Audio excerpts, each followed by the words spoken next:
In my end is my beginning. It's a phrase you hear, and it sounds profound. But what does it truly signify? Can you ever pinpoint a single moment and declare, that's where it all started, right there on that day in that place? Perhaps my story began when I saw that auction notice posted outside the George and Dragon, advertising the sale of a property called The Towers.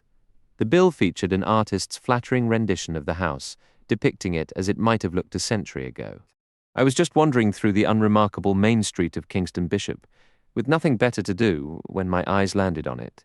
Was that fate playing one of its cruel tricks, or offering a rare stroke of luck? It's all a matter of perspective, or maybe it started earlier during my conversations with Santa Nix. I can still picture him clearly, the feverish colour in his cheeks, his intensely bright eyes, and those skilled hands sketching plans and elevations for beautiful homes. One house in particular captured our imagination, a magnificent place. The kind of house I could never realistically own. It was a shared daydream, a fantasy where Santa Nix would build this perfect home for me, provided his health held out. In this childish fairy tale, I would live in that house with the girl I loved, and we would, of course, live happily ever after. It was all nonsense, pure escapism, but it planted a deep seed of longing in me for something utterly out of reach. But if this is a love story, and I promise you it is, then perhaps the true beginning was the moment I first saw Ellie standing among the dark fir trees of Gypsy's Acre. Yes, that feels right. I should start there. I remember turning away from that auction board with a sudden chill as a cloud passed over the sun. I casually called out to an old local man who was half-heartedly trimming a nearby hedge. "What's this house, the Towers, actually like?" I can still see his peculiar expression as he glanced at me sideways. "That's not what we call it around here," he said with a dismissive snort. "What kind of name is that? It's been years since anyone lived in it and called it the Towers." He snorted again for good measure. When I asked him what they did call it, his eyes shifted away in that way. Country people have, looking past you as if they see something you don't. "Around here," he said, "it's known as Gypsy's Acre." "Why is it called that?" I asked. He shrugged, his gaze still distant. "There's some old story, I don't rightly know. One person tells you one story, another tells you something completely different," he continued. "But that's the spot where all the trouble happens. Automobile trouble? All sorts. Mostly car wrecks these days. It's a bad bend in the road, you understand?" "Well," I replied, "if it's a dangerous curve, I can easily believe there would be accidents. The county put up a warning sign, but it doesn't do a bit of good. The wrecks keep happening just the same." "Why call it Gypsy's Acre?" I pressed. Once more his gaze drifted away from me, and his reply was evasive. "Some old story. They say it was gypsy land once, long ago. They were driven off, and they left a curse behind." I chuckled. "Yeah," he said, "you can laugh. But there are places that are truly cursed. You city folks with all your smarts don't believe in such things. But cursed places exist, and this is one of them. Men died in that quarry when they were hauling out the stone to build. Old Geordie tumbled over the edge one night and snapped his neck. Had he been drinking, I ventured. Maybe he had. He enjoyed his drink, that's for sure. But plenty of drunks take a tumble, nasty ones, and walk away just fine. Not Geordie. His neck was broken. Right up there," he said, jerking a thumb toward the pine-covered hill behind him, "in Gypsy's Acre. I suppose that's where it all started. Not that I took it seriously then. The memory just stuck with me, that's all. Looking back, I think I might have embellished it a bit in my own mind later on. I'm not sure if it was right then or afterwards that I asked whether there were still any gypsies around the area. He said they were scarce everywhere now. The police were always moving them along, he told me. I asked him, "Why does nobody trust gypsies?" "They're a dishonest bunch," he stated with clear disapproval.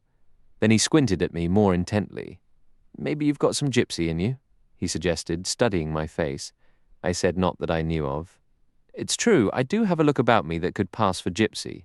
Maybe that's why the name Gypsy's Acre caught my fancy." Standing there, smiling back at him, amused by our chat, I privately wondered if perhaps I did carry a drop of that blood, Gypsy's Acre. I took the winding road leading out of the village, climbing up through the shadowy trees until I finally reached the hilltop and could see the open sea and the distant ships. The view was breathtaking, and I had one of those fleeting, whimsical thoughts.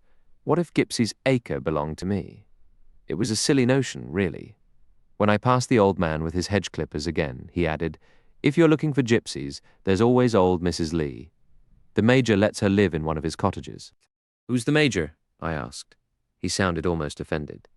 Major Philpott, of course. It was clear Major Philpott was the local authority around here. Mrs. Lee was apparently some sort of pensioner he looked after. The Philpotts seemed to have been there forever, practically running the whole village. As I bid the old fellow goodbye and started to leave, he called out, "Her place is the last cottage down the lane. You might see her outside. Doesn't care for being indoors. Those with gypsy blood often don't." So off I went, strolling down the road, whistling and turning the idea of Gypsy's Acre over in my head.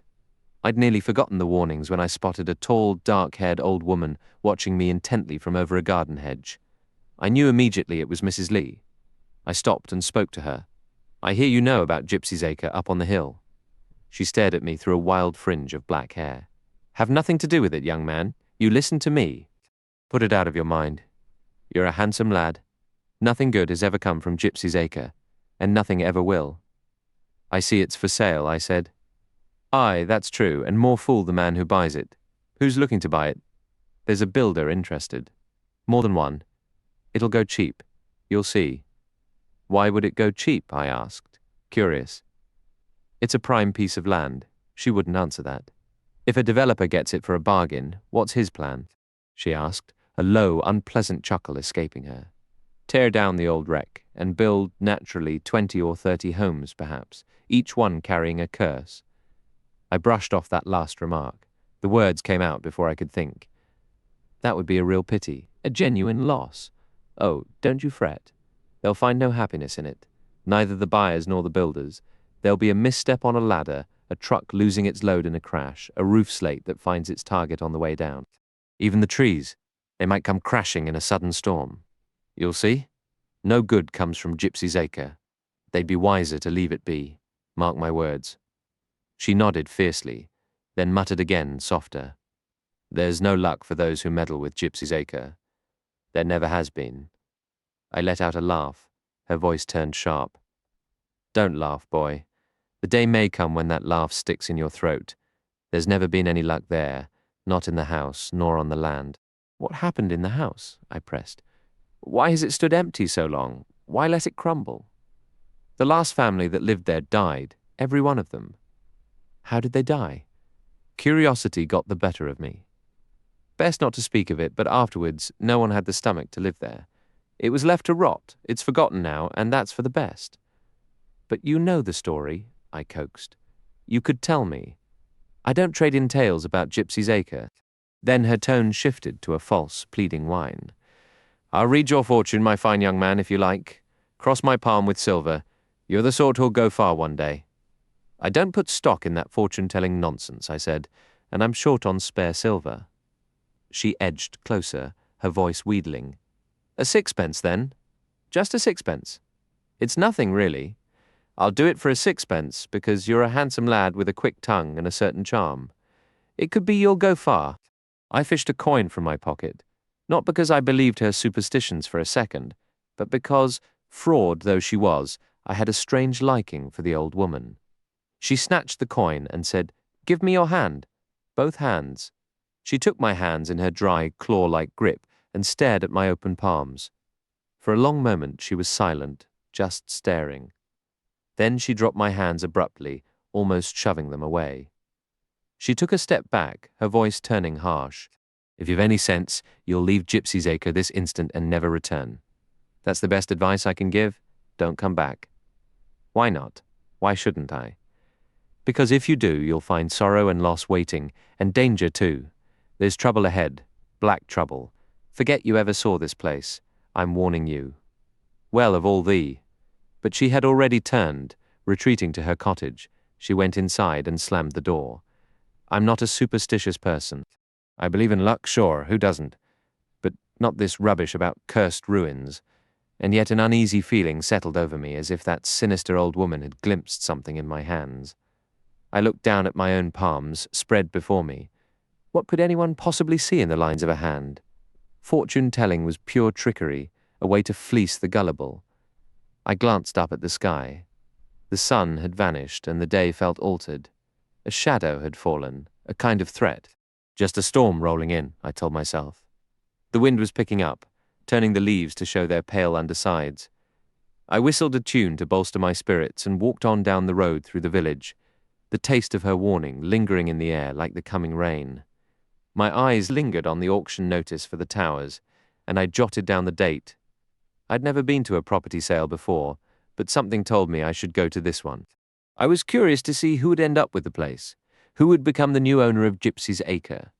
Looking back, I suppose that's where it all truly started. A wild idea popped into my head. What if I went and pretended I was the one bidding? I imagined myself outbidding the local contractors, watching them give up their hopes of a cheap deal. I'd win it, then go straight to Rudolph Santonix and say, "I've got the land, now build me a house." And of course, I'd find some incredible girl and we'd live there happily ever after. I had daydreams like that all the time. Harmless fun, or so I thought. Fun.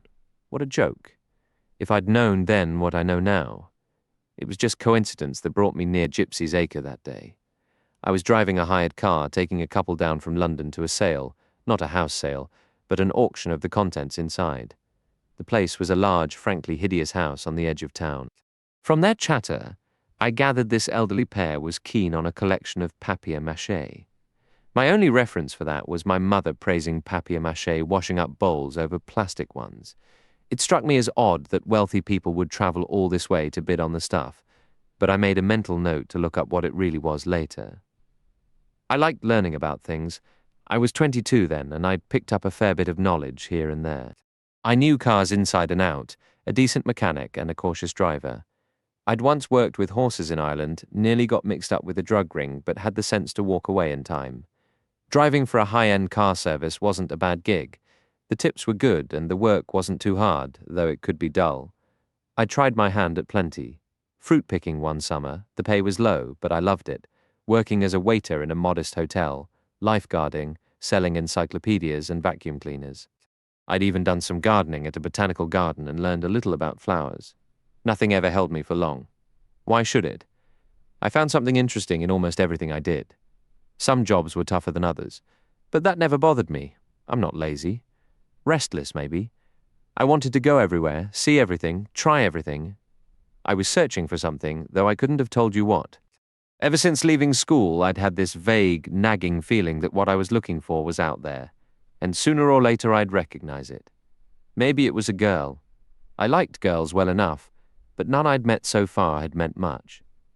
You enjoyed their company, then moved on to the next without a second thought, just like the jobs. Plenty of people frowned on how I lived. Call them well-wishers, I suppose. They didn't understand me at all. They wanted me to find a nice girl, save up, marry her, and settle into some steady job.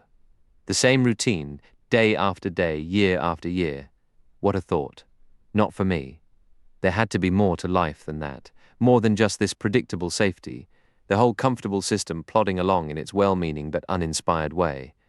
I mean, in an age where we can launch machines into orbit and people seriously discuss journeys to other planets, shouldn't there be something that truly stirs your soul? Something that makes your pulse race? Something worth scouring the globe to discover? I recall one particular afternoon, strolling down Bond Street. I was between shifts at the restaurant, killing time before my next waiter duty. I'd paused to admire a display of shoes in a shop window, exceptionally sharp-looking ones. The kind touted in newspaper ads with a headline like, "What the discerning gentleman is wearing this season," always featuring some impeccably dressed fellow who, frankly, usually looked like a complete fool. Those ads never failed to amuse me. Moving on, my attention shifted to the adjacent window. It was an art gallery displaying just 3 paintings arranged with what seemed like deliberate, fussy elegance, a swath of dull velvet draped over one gilt corner. It all felt a bit pretentious, to be honest. I've never been much for art, with a capital A visit to the National Gallery once, out of sheer curiosity, left me utterly cold. All those vast, glossy canvases of chaotic battles in desolate valleys, or painfully thin saints being pierced with arrows, portraits of smug noblewomen simpering in layers of silk and lace. I concluded right then that fine art and I were not meant to be. But the painting I found myself staring at now was different. Of the 3 in the window, one was a pleasant enough countryside scene, the kind you might see on a postcard. Another depicted a woman so distorted and out of proportion you could barely recognize the subject. Probably some modern style I didn't understand. The third one, however, was the one that stopped me. It's hard to describe. It was deceptively simple, expansive, with these great radiating circles layered within each other, all in unexpected, unconventional colors. Here and there were faint washes and sketchy patches of pigment that seemed random, yet somehow felt intentional. I'm terrible at explaining these things. All I knew was I couldn't look away. I just stood there on the sidewalk, feeling strangely unsettled, as if something significant had just shifted inside me. Now, those fancy shoes, I appreciated them. I liked to dress well, to make a certain impression, but actually buying a pair from Bond Street, that thought had never seriously crossed my mind. I know the outrageous prices they command. £15 a pair, maybe more, all for the privilege of calling them handcrafted. What a ridiculous waste of money. You can have style without bankrupting yourself for it. I've always been practical. But this painting, what would something like that cost? A wild thought struck me. What if I bought it? You're out of your mind, I told myself. You don't buy paintings. That was the undeniable truth. And yet, I wanted this one. I wanted to own it, to hang it on my own wall and look at it whenever I pleased, to know it was mine. Me, buying art. The idea was absurd. I glanced at the painting again. This sudden desire made no logical sense, and besides, I likely couldn't afford it, though, as luck would have it, I did have a bit of extra cash just then from a fortunate bet on a horse. The painting would probably cost a fortune. £20? 30? Still, there was no harm in asking. It wasn't like they could bite me. Pushing the door open, I stepped inside, feeling a defensive sort of boldness.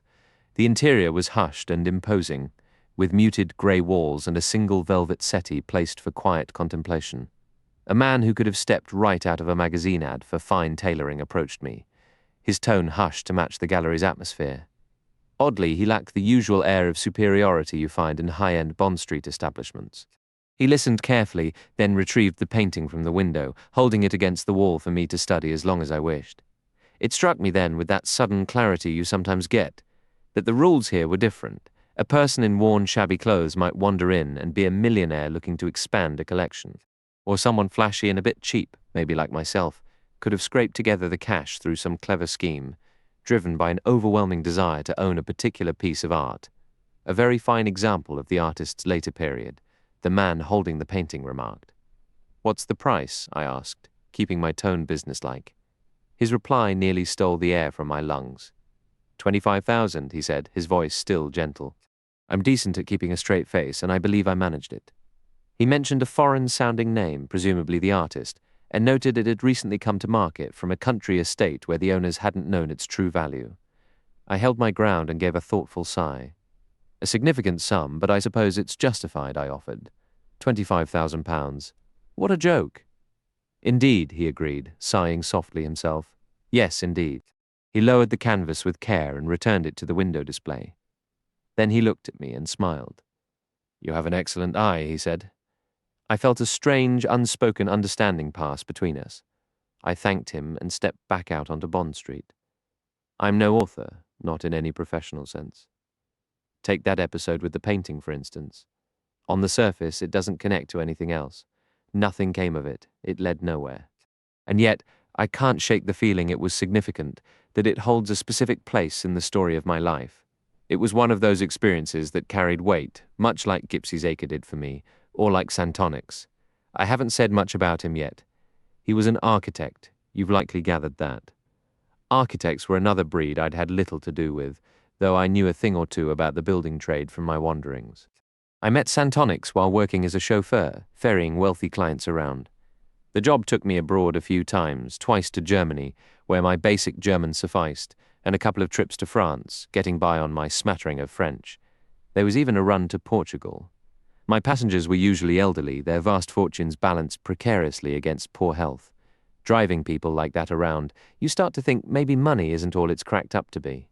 They were a bundle of impending heart attacks, an assortment of little pill bottles, and constant irritation over hotel service or meals.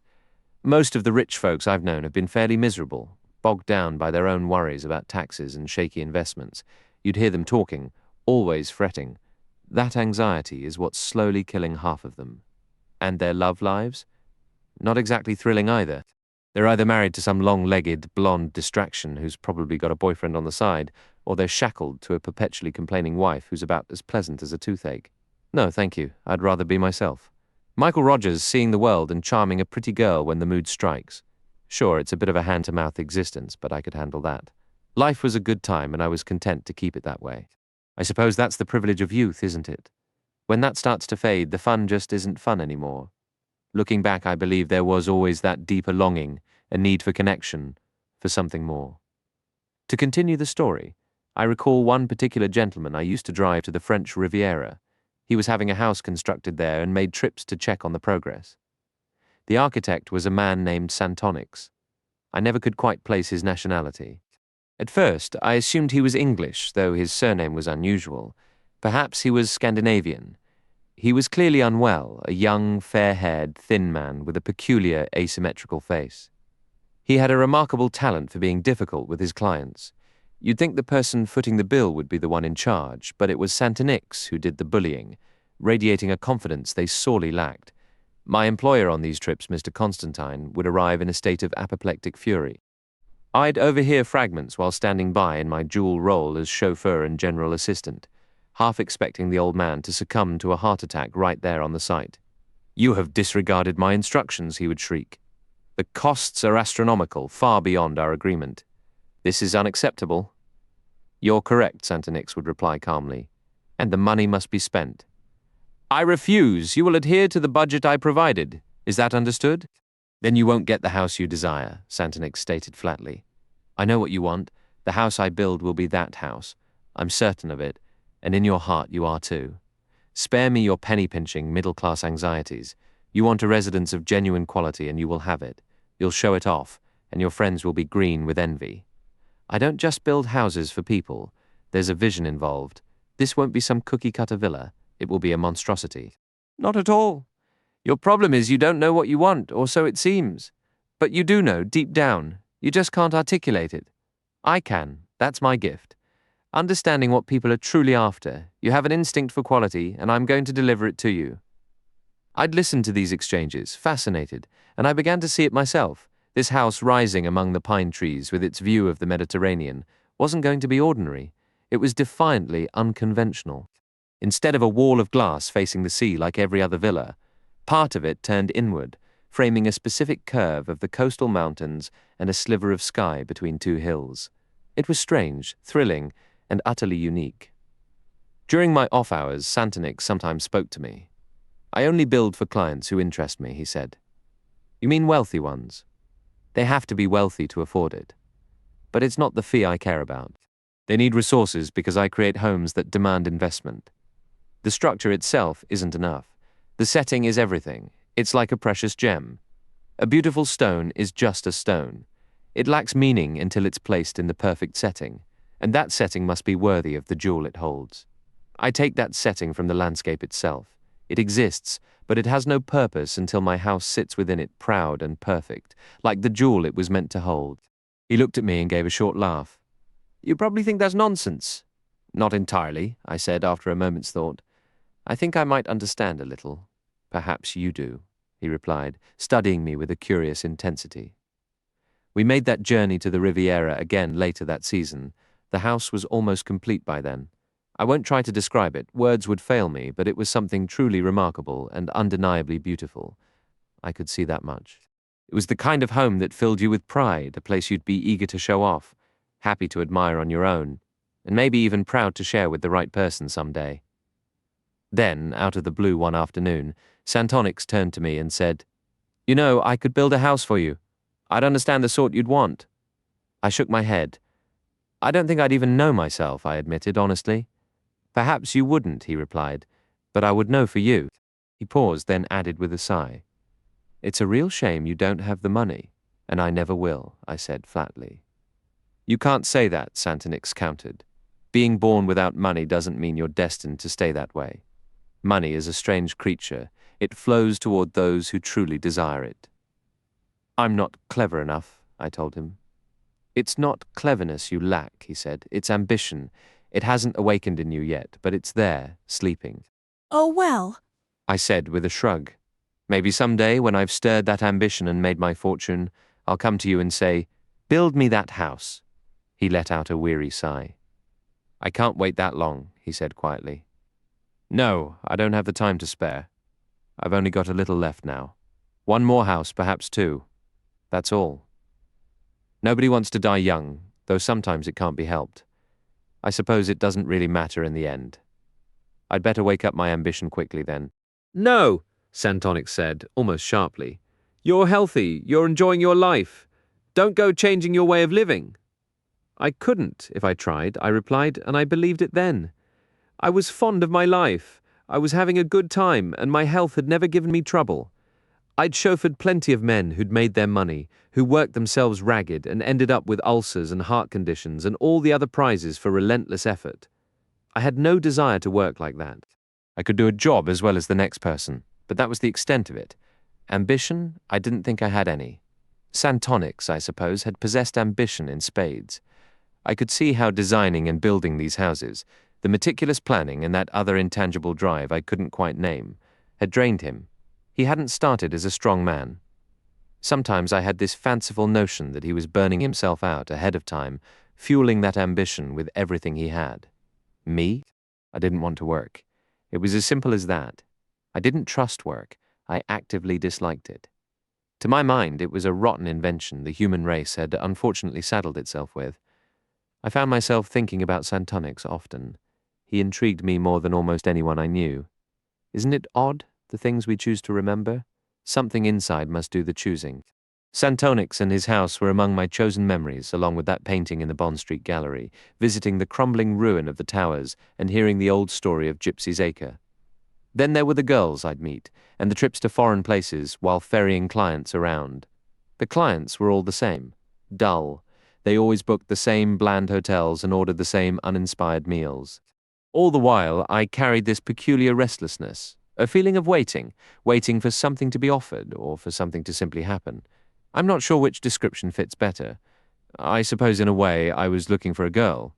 Not the right sort in the way my mother or my Uncle Joshua or my friends meant, some nice, suitable girl to settle down with.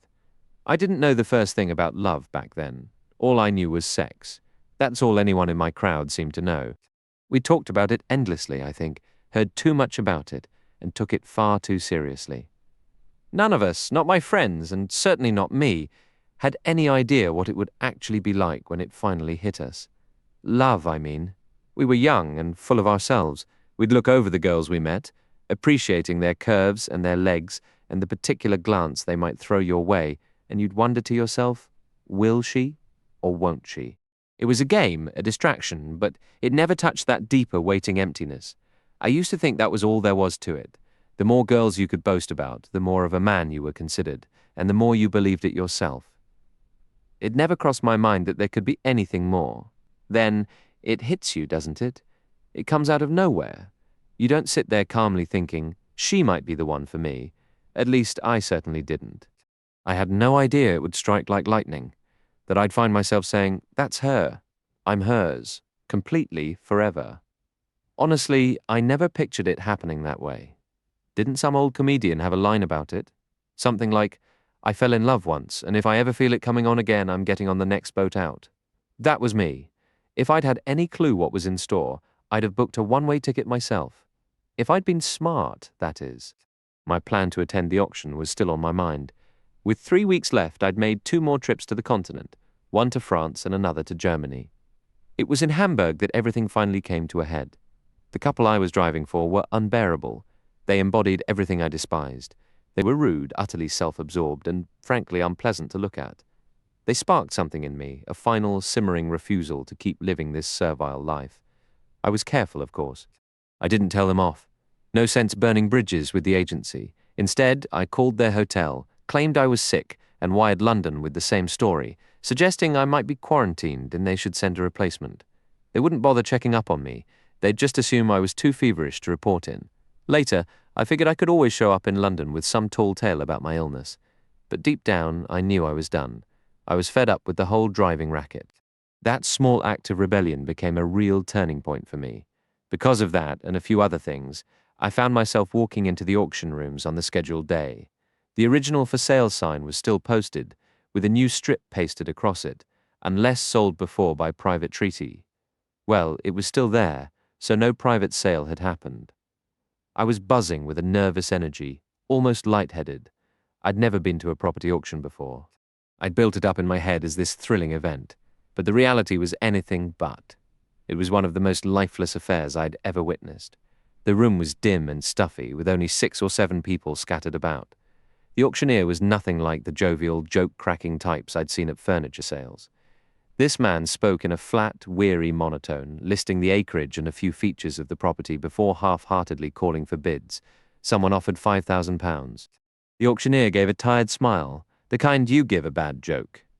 A few more bids trickled in from the crowd, a man who looked like a local farmer, another I pegged as a builder, a couple who might have been lawyers, and one well-dressed, professional-looking man from London who may have bid with a subtle gesture. The whole thing just fizzled out. The auctioneer announced in a gloomy tone that the reserve price hadn't been met, and that was that. As I filed out, I remarked to the country fellow beside me, "That was a dull business." He just shrugged and said, "Much the same as usual. Is this your first time at one of these?" he asked. "Actually, yes," I replied. "I've never been to an auction before. Just here to watch the show then. I noticed you weren't raising your hand."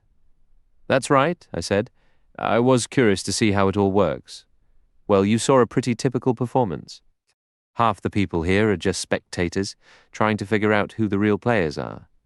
I gave him a questioning look. "From what I could tell," my new acquaintance continued, "there are only 3 serious bidders. There's Weatherby, the builder from Helminster, then you have Dackham and Coombe, representing some investment group from Liverpool, and there's a mystery man from London, probably a lawyer or an agent. Could be others, but those 3 are the main event. Everyone says it'll go for a song." "Is that because of the stories about the land?" I asked. "Oh, so you've heard the local gossip about Gipsy's Acre. That's just country superstition. The real problem is that dangerous bend in the road.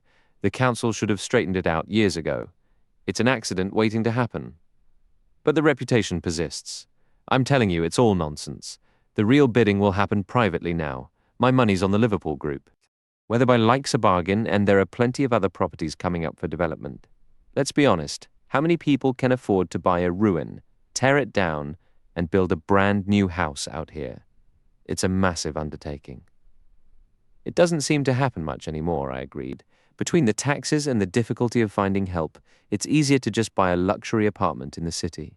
Nobody wants a giant, drafty old place in the middle of nowhere. But you could build something modern," I suggested. "Efficient and easy to maintain." "You could, but it's incredibly expensive, and most people don't want to live somewhere so isolated. It gets lonely." "Some people might prefer the solitude," I said. He just laughed, and we went our separate ways. I walked on, lost in thought, barely noticing where my feet were taking me. The path wound through the trees, climbing steadily toward the open moorland. And then I reached the exact spot in the road. That's where I first saw Ellie. She was standing beside a tall pine tree, and she had this strange, ethereal quality, as if she hadn't been there a moment before, but had simply appeared from the shadows. She wore a dark green tweed coat, and her hair was the soft, warm brown of fallen leaves. There was something almost fragile about her. I stopped walking. She was looking at me, her lips slightly parted, a look of surprise on her face. I'm sure I looked just as startled. I scrambled for something to say. "I'm sorry," I finally managed. "I didn't mean to surprise you. I didn't expect to see anyone else here." Her voice was soft and gentle, like an older child's. "It's all right," she said. "I didn't expect anyone either." She glanced around, hugging herself slightly. "It's a very lonely spot." She gave a small shiver. There was a cold wind that afternoon, but I had a feeling it wasn't just the weather. "It is a bit of a spooky place, isn't it?" I said, trying to make conversation, with the old house being a ruin like that. "The Towers," she said thoughtfully. "That was its name, wasn't it? Though I never saw any towers." "Probably just a fancy name," I offered. "People do that to make a house sound more impressive than it is." She smiled a little at that. "I suppose so. This is the property they were selling today, right? At the auction?" "Yes," I said. "I just came from there." "Oh," she said, sounding surprised again. Are you interested in buying it?" "The idea of me buying a ruined house with hundreds of wooded acres is pretty unlikely," I said with a short laugh. "I'm not in that bidding group," I told her. "Did it sell?" she asked. "No, the reserve wasn't met." "Oh." Her voice softened with relief. You didn't want to purchase it yourself, did you? Absolutely not, she replied quickly, a hint of nervousness in her tone. I paused. Then the truth spilled out before I could stop it. I'm just pretending, I confessed. I can't possibly buy it. I don't have the money, but I'm interested. I want to own it. Go ahead and laugh, but that's the honest truth. But isn't it too run down, too? Oh, completely, I agreed. I don't mean as it stands now. I'd tear it all down, clear it away. It's an ugly house, and I imagine it held a lot of unhappiness. But this land isn't sad or ugly. It's beautiful. Come over here through these trees. Look out toward the hills and the open country. See? If you cleared a view here, and then come this way. I gently guided her by the arm to another vantage point. If this was unconventional, she didn't seem to mind. My touch was only to share the vision. Here, I said, look how it slopes down to the ocean. With those rocks jutting out, there's a town in between, but the hills hide it, and over there you can see a third view into that wooded valley. Do you see it now? If you cut back the trees, opened up these vistas, cleared this space, can you picture the incredible home you could build here? You wouldn't put it where the old one is, you'd shift it about 100 yards to the right. Right here. This is the spot for a house, a truly magnificent house, designed by an architect who's a genuine artist. Do you actually know any architects like that? She asked, skepticism in her voice. I know one, I said. Then I began telling her about santonics. We found a fallen log and sat side by side as I talked. I poured everything out to this slender stranger I'd just met in the woods. I described the dream we could build. It'll never happen, I admitted. I know that it couldn't, but just imagine it. Picture it the way I do. We'd cut the trees here, open up the view there, plant gardens full of rhododendrons and azaleas, and my friend Santonyx would come. He'd probably cough a lot. I think he's quite ill. Maybe tuberculosis, but he could do it. He could build it before. Before it's too late, he creates the most astonishing houses. You've never seen anything like them. He builds for the very wealthy, but only for those who want the right thing. Not conventional right, but what people dream of when they want a fantasy made real.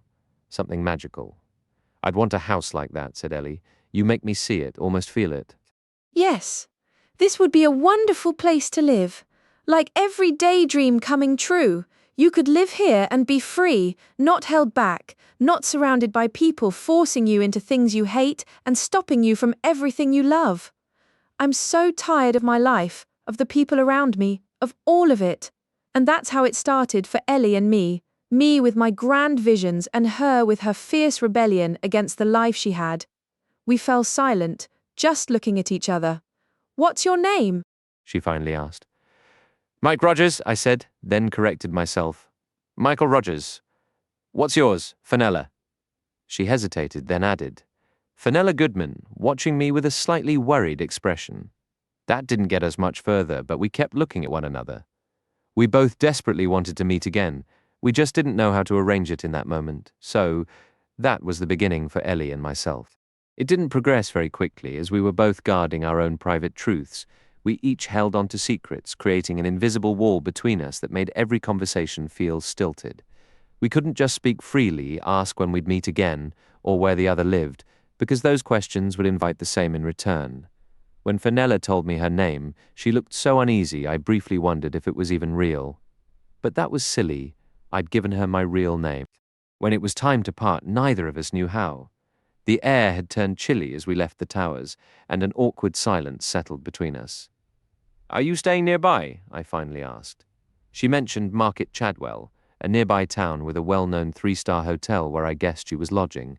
With similar hesitation, she asked if I lived in the area. No, I replied. I'm just here for the day. Another pause followed. She shivered slightly in the cool breeze. We should walk to stay warm, I suggested. Do you have a car, or are you taking the bus or train? She said her car was parked in the village, but insisted she'd be fine, though she seemed anxious, almost as if she wanted to part ways, but didn't know how. Shall we walk down to the village together? I offered. She gave me a quick, grateful glance. We made our way slowly along the winding road, known for its frequent accidents. As we rounded a bend, a figure stepped suddenly from behind a fir tree. Ellie, I caught myself, using the name she'd given, started and gasped. It was the old woman I'd seen before in her cottage garden, Mrs. Lee. Today she looked wilder, her dark hair tangled by the wind, a vivid red cloak draped over her shoulders. She stood commandingly, almost taller than I remembered. "And what are you two doing here?" she demanded. "What brings you to Gypsy's Acre? We're not trespassing, are we?" Ellie asked softly. "That's as may be. This was once Gypsy land before they drove us off. No good comes from prowling around Gypsy's Acre." Ellie wasn't one for confrontation. She replied gently, "I'm sorry if we shouldn't be here. I thought the property was for sale today." "And bad luck to whoever buys it," the old woman declared. "Listen, pretty one, you are pretty enough. A curse lies on this land, placed here long ago. Stay away from Gypsy's Acre. It brings death and danger. Go back across the ocean and don't return. Don't say I didn't warn you." "We mean no harm," Ellie said. "Come now, Mrs. Lee," I cut in, trying to lighten the mood. "There's no need to frighten her." I turned to Ellie. "Mrs. Lee lives in the village. She tells fortunes and predicts the future, all that, right?" I said it almost teasingly. "I have the gift," Mrs. Lee stated plainly, drawing herself up. "It's in my blood. We all have it. Let me tell your fortune, young lady. Cross my palm with silver, and I'll reveal what's ahead." "I don't think I want my fortune told," Ellie replied. "It would be wise to know what to avoid, what's coming if you aren't careful. Come now, you've plenty of money in your pocket. I know things you'd be smart to hear. There's something about fortune-telling that seems to draw women in almost without fail. I'd noticed this pattern before with other girls. Whenever I took someone to a fair, it always seemed to fall on me to pay their way into the fortune-teller's tent. But Ellie was different. She opened her purse and placed 2 half-crowns into the old woman's wrinkled hand. "That's it, my dear," the woman crooned. "Now you listen well to what old Mother Lee has to say." Ellie removed her glove and offered her small, delicate hand. The woman peered down at the palm, muttering under her breath. "What is it I see? What do the lines show?" Without warning, she dropped Ellie's hand as if it had burned her. "If I were you, I'd leave this place. Go, and don't ever look back. I told you once, and I'll tell you again. It's the truth. I've seen it plain as day in your hand. Forget Gypsy's Acre. Forget you ever laid eyes on it. It's not just the ruined house. You understand the very ground itself is poisoned. You're obsessed with that idea." I cut in, my voice sharper than I intended. "Besides, the young lady has no connection to this land. She's just out for a walk today. She doesn't live around here." The old woman ignored me completely, her eyes locked on Ellie. "I'm warning you, my pretty. You could have a beautiful life, but you must steer clear of danger. Don't go near a place that's cursed. Find somewhere you're loved and cared for. You have to keep yourself safe. Remember that. Otherwise, she gave a sudden, violent shudder. "I don't like what I see. I don't like it one bit." In a swift, odd motion, she pushed the coins back into Ellie's palm, mumbling words we could barely catch. It sounded like, "It's a terrible shame. A terrible shame. What's coming?" Then she turned and hurried away, her pace surprisingly quick. What an unsettling woman," Ellie murmured, her voice barely above a whisper. "Don't give her a second thought," I said, trying to sound firm. "I think she's not quite right in the head. She just wants to scare people off. They have this superstitious feeling about this particular piece of land. That's all. Have there been accidents here? Have bad things happened?" "There are bound to be accidents. Just look at that sharp curve and how narrow the road is. The town council should be ashamed for not fixing it. Of course there have been accidents. There aren't nearly enough warning signs. Just accidents? Or other things?" "Listen," I said, "people love to collect tragedies. There are always plenty of tragedies to go around. That's how these local legends get started about a place. Is that why they say the property for sale will go cheap? I suppose it might be a reason locally, but I doubt it will sell to anyone from around here. I expect some developer will snap it up." I noticed her shiver. "You're cold. Don't shiver. Come on, let's walk faster to warm up." I hesitated, then added, "Would you rather I left you before you get back into town?" "No, of course not." "Why would I?" I took a deep breath and plunged ahead. "Look, I'll be in Market Chadwell tomorrow. I don't know if you'll still be there. I mean, is there any chance I could see you?" I shuffled my feet and looked away, feeling my face grow warm. If I didn't say something now, how would this ever go any further? "Oh, yes," she said. "I won't be heading back to London until the evening." "Then maybe, would you?" "I suppose it's rather forward of me to ask." "No, it isn't." Well, perhaps you'd have tea with me at a cafe. The Blue Dog, I think it's called. It's quite pleasant, I said. I fumbled for the right word and landed on one I'd heard my mother use. It's quite respectable, I finished anxiously. Ellie laughed then, a light, genuine sound. I suppose the word did sound a bit old-fashioned. I'm sure it will be lovely, she said. Yes, I'll come. About 4:30. I'll be waiting, I said. I'm glad I didn't specify what I was glad about. We had reached the last bend in the road where the houses began to cluster. Goodbye then, I said. Until tomorrow. And please, don't think about what that old woman said. She just enjoys frightening people. She's not all there, I added, feeling the need to dismiss it one last time.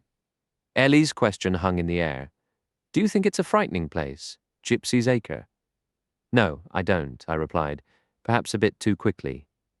To me, it wasn't frightening at all. I saw it as I had before, a stunning location, the perfect, beautiful setting for a beautiful home. That was how our first conversation ended. The following day, I was waiting at the Blue Dog in Market Chadwell when she arrived. We shared tea and talked, still skirting the details of our personal lives. Our conversation drifted toward ideas and feelings instead. Then, checking her watch, Ellie said she needed to leave to catch the 5:30 train back to London. I thought you had a car here yesterday, I mentioned. A faint flush of embarrassment touched her cheeks. No, she said, that wasn't my car. She didn't explain whose it was, and that awkward tension settled between us again. I signalled for the cheque, paid, and then asked her directly, Will I ever see you again? She looked down at the table. I'll be in London for 2 more weeks. Where? How can I find you? We arranged to meet at Regent's Park in 3 days. It was a clear, sunny afternoon. We ate at an outdoor cafe, strolled through Queen Mary's Gardens, and eventually settled into a pair of deck chairs. That's when we finally started sharing our own stories. I told her about my decent education and my patchwork of jobs, how I never stuck with anything, always restless, drifting from one thing to another. Strangely, she was captivated. It's so different, she murmured, wonderfully different from anything I know. Different from what? From me? Are you a rich girl then? I teased. A poor little rich girl. Yes, she said softly. That's exactly what I am. She began to paint a fragmented picture of her life. Immense wealth, smothering comfort, profound boredom. She spoke of never choosing her own friends, never doing what she truly wanted, watching others enjoy a freedom she couldn't touch. Her mother died when she was an infant. Her father remarried and passed away not long after. I sensed no affection for her stepmother. She'd lived mostly in the States with plenty of travel abroad, yet her existence seemed bizarrely sheltered, almost archaic. The parties and events she described sounded like scenes from another era, devoid of real intimacy or genuine fun. Her world was as foreign to mine as could be. Fascinating, yes, but also stifling. You mean you don't have any real friends of your own? I asked, unable to hide my disbelief. What about boyfriends? They're selected for me, she said with a trace of bitterness, and they're incredibly dull. It sounds like a prison, I said. It feels like one, but surely there's someone, a real friend. There is now. I have Greta. Who's Greta? She started as a sort of companion, not quite an au pair. I had a French girl for a year, then Greta came from Germany. Everything changed when Greta arrived. Her tone shifted, becoming lighter, almost wry. Honestly, before her, my life was a series of perfectly orchestrated, perfectly tedious events. Greta was the first person who looked at my schedule and asked, "But what do you want to do?" She helps me, Ellie continued. She's on my side. She arranges things, covers for me, even tells lies so I can go places. I couldn't have gotten away to visit Gypsy's Acre without her. She's with me in London now while my stepmother is in Paris. I write a few letters in advance and Greta mails them every few days so they bear a London postmark. But why Gypsy's Acre? I pressed. What was the point of going there? She was silent for a moment. Greta and I planned it, she finally said. She's really something special, she continued. She has this way of thinking ahead, you know? She comes up with ideas. What's this Greta like? I asked. Oh, Greta is stunning, she said. Tall, blonde, and she can handle anything. I doubt I'd care for her, I said. Ellie laughed. Oh, you absolutely would. I'm certain of it. She's sharp too. I'm not a fan of sharp girls, I said. Or tall blondes. I prefer someone petite with hair the colour of fall leaves. I think you're jealous of Greta, Ellie said. Maybe I am. You're quite attached to her, aren't you? Yes, I am. She's changed everything for me. And she's the one who suggested you go down there. I wonder why. That area doesn't have much to offer. It strikes me as odd. It's our secret, Ellie said, looking uncomfortable. Yours and Greta's. Tell me. She shook her head. I need to keep a few things to myself, she said. Does your Greta know you're seeing me? She knows I'm meeting someone, that's all. She doesn't pry. She can tell I'm happy. Then there was a week when I didn't see Ellie at all. Her stepmother had returned from Paris, along with someone she referred to as Uncle Frank. She mentioned almost offhandedly that her birthday was coming up, and they were throwing a large party for her in London. I won't be able to get away, she explained. Not for the next week, but after that, things will change. Why will it be different then? I'll be free to do as I please. With Greta's guidance, as usual, I said. My comments about Greta always amused Ellie, she'd say. You're being silly, getting jealous. You have to meet her someday. You'll like her. I don't care for pushy girls, I said stubbornly. Why do you think she's pushy, from how you describe her? She's always organizing something. She's incredibly capable, Ellie said. She manages things beautifully. That's why my stepmother depends on her so much. I asked what her Uncle Frank was like. She said, I don't know him all that well. He was my father's sister's husband, not a blood relative. I think he's always been a bit of a wanderer and has gotten into a few jams. You know how people talk about someone and imply things? Not quite respectable, I asked. A bad apple? Oh, nothing truly awful, I think. But he used to find himself in tight spots, financially. Trustees and lawyers had to bail him out, settle his debts. That's it, I said. He's the family's black sheep. I bet I'd get along better with him than with the perfect Greta. He can be very charming when he wants to be, said Ellie. He's good fun. But you don't truly like him, I pressed. I think I do. It's just that sometimes, I can't explain. I feel like I don't know what he's thinking or plotting. Another one of your planners, is he? I don't know what he's really like, Ellie repeated. She never suggested I meet any of her family. Sometimes I wondered if I should bring it up myself. I wasn't sure how she felt about it. Finally, I asked her directly. Look, Ellie, I said, do you think I should meet your family, or would you prefer I didn't? I don't want you to meet them, she said immediately. I know I'm not much, I began. I don't mean it like that, not at all. I mean they'd make a huge scene. I can't stand drama. I sometimes feel, I said, that this is all a bit secretive. It doesn't reflect well on me, don't you think? I'm old enough to choose my own friends, Ellie insisted. I'm almost 21. Once I am, I can see whoever I want, and no one can stop me. But right now, well, as I said, there would be a terrible fuss, and they'd whisk me away somewhere so I couldn't see you. There would be, please, let's just keep things as they are. If it works for you, it works for me, I said.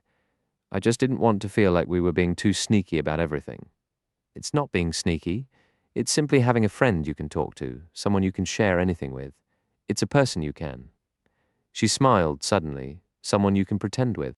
You have no idea how wonderful that feels. Yes, there was a great deal of that pretending. Increasingly, our time together became filled with it. Sometimes I was the one to start it, but more often it was Ellie who would say, let's imagine we've purchased Gypsy's Acre and we're building our home there.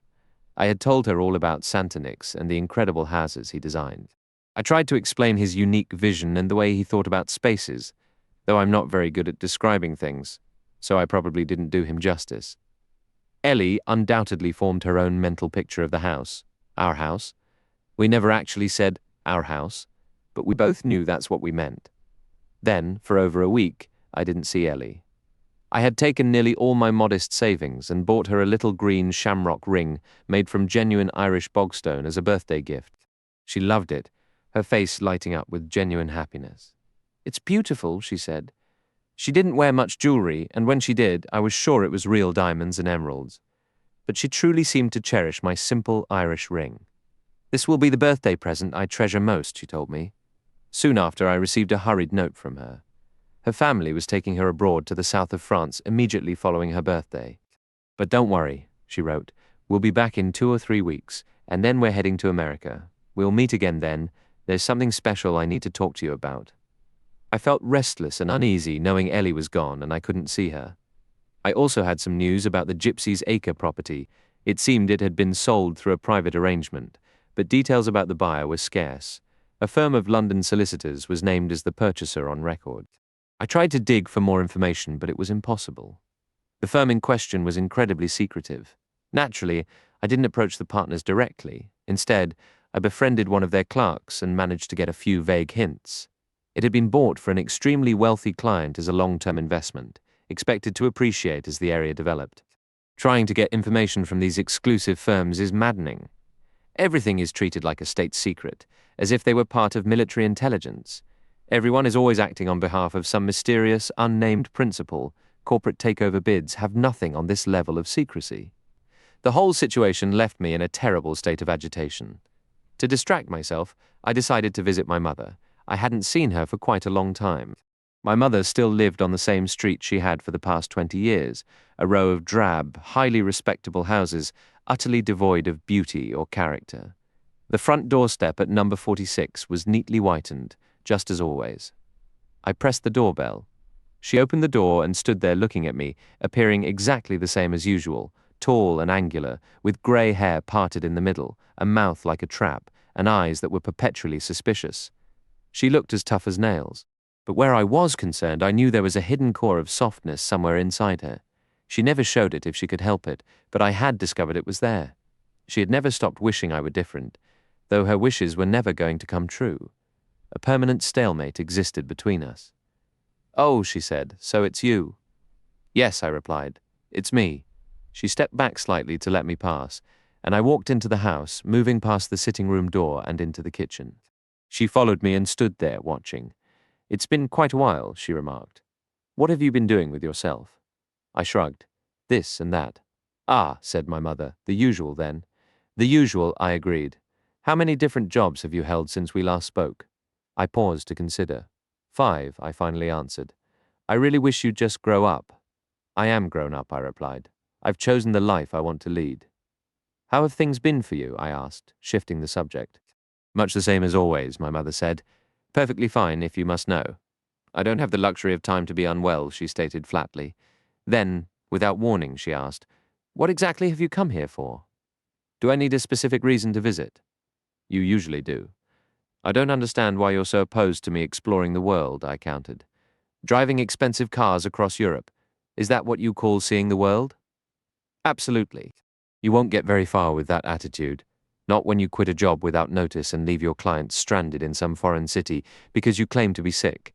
How did you hear about that?" "Your company called. They were trying to find you." "What did they want?" "I imagine they wanted to offer you your position back," my mother said, "though I can't fathom why. Because I'm an excellent driver and the clients enjoy my service. Besides, getting sick wasn't something I could control, was it?" "I wouldn't know," my mother replied. Her tone made it clear she believed I absolutely could have controlled it. "Why didn't you contact them when you returned to the States?" "Because I had other opportunities to pursue," I told her. She raised an eyebrow skeptically. "More of your grand schemes, more impractical ideas. What have you been doing for work since then?" "Worked a gas pump. Was a mechanic at an auto shop. Did some temp office work. Washed dishes at a run-down nightclub." "So you're sliding downhill then," my mother said, with a hint of grim triumph. "Not in the slightest," I argued. "It's all part of the strategy, my personal strategy." She let out a weary sigh. "Would you prefer tea or coffee?" "I have both." I chose coffee. I've moved past my tea-drinking phase. We sat with our mugs, and she retrieved a homemade cake from a tin, cutting a slice for each of us. "You've changed," she observed abruptly. "Me? How? I can't quite place it, but you're different. What's occurred?" "Nothing's occurred. What do you think should have occurred?" "You seem energized," she said. "Maybe I'm planning to rob a bank," I joked. She wasn't in the mood for humor. She simply replied, "No, I'm not worried you'll do that." "Why not? It seems a perfectly straightforward way to get rich quickly these days." "It would require far too much effort," she said, "and meticulous planning. More mental exertion than you'd care to undertake. Besides, it's not nearly secure enough." "You think you have me all figured out?" I said. "No, I don't. I don't truly understand you at all, because you and I are fundamentally different. But I can tell when you're plotting something right now." "What is it, Mickey? Is it a woman?" "Why would you assume it's a woman?" I've always known this day would come. What do you mean by this day? I've dated plenty of women. Not in the way I mean. It's always been casual, a young man with time on his hands. You've kept your skills sharp, but you've never been genuinely serious until now. But you believe I'm serious now. Is it a woman, Mickey? I avoided her gaze, looking toward the window, in a manner of speaking. What sort of woman is she? The right sort for me, I said. Will you bring her to meet me? No, I replied. It's like that, is it? No, it isn't. I don't want to upset you, but you're not upsetting me. You don't want me to meet her because you're afraid I'll tell you not to proceed. Is that it? I wouldn't listen if you did. Perhaps not, but it would unsettle you. It would rattle you somewhere deep down because you do care about my opinions. There are things I've surmised about you, and maybe I've been correct, and you know it. I'm the only person who can truly shake your confidence. Is this woman a bad influence who's gotten a hold on you? A bad influence? I laughed. If you could only see her, you're being ridiculous. What do you want from me? You always want something. You always do. I need some money, I said. You won't get it from me. What do you need the money for to spend on this girl of yours? No, I replied. I want to buy a proper suit for my wedding. You're planning to marry her? If she'll have me. That really threw her. If you just tell me anything at all, she cried. I can see you're completely gone on her. It's what I've always dreaded, that you'd pick the wrong one. Wrong one? Good grief, I yelled, my temper flaring. I stormed out of the house and slammed the door behind me. When I returned home, a telegram was waiting, sent from the French Riviera. Meet me tomorrow, 4:30 usual place. Ellie seemed different the moment I saw her. We met in our usual spot in Regent's Park, and at first there was a stiffness between us, an awkwardness. I had something important to say, and I was wrestling with how to phrase it. I suppose any man gets that way when he's about to propose, and she seemed preoccupied with something too.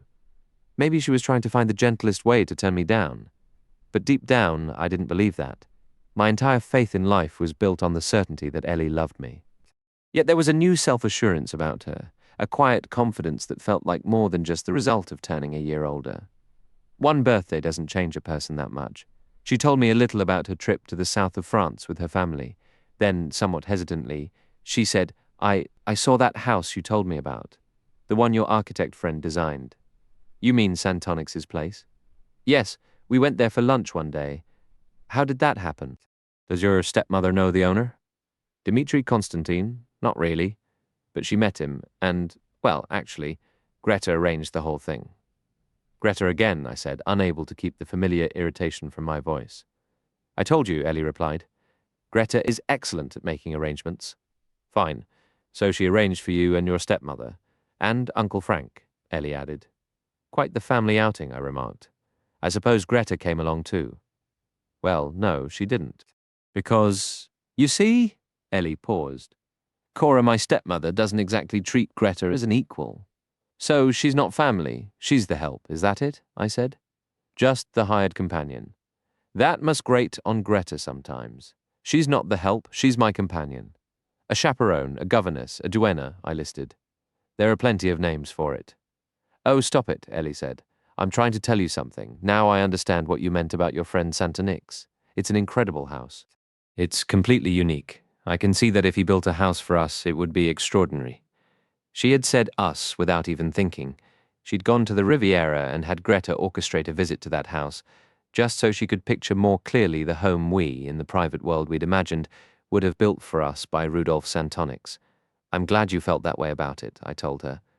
What have you been doing? She asked. Just the usual grind at work, I said. I also went to the races. I put every cent I had on a long shot, 30-1 odds, and it won by a length. Who says my luck isn't holding?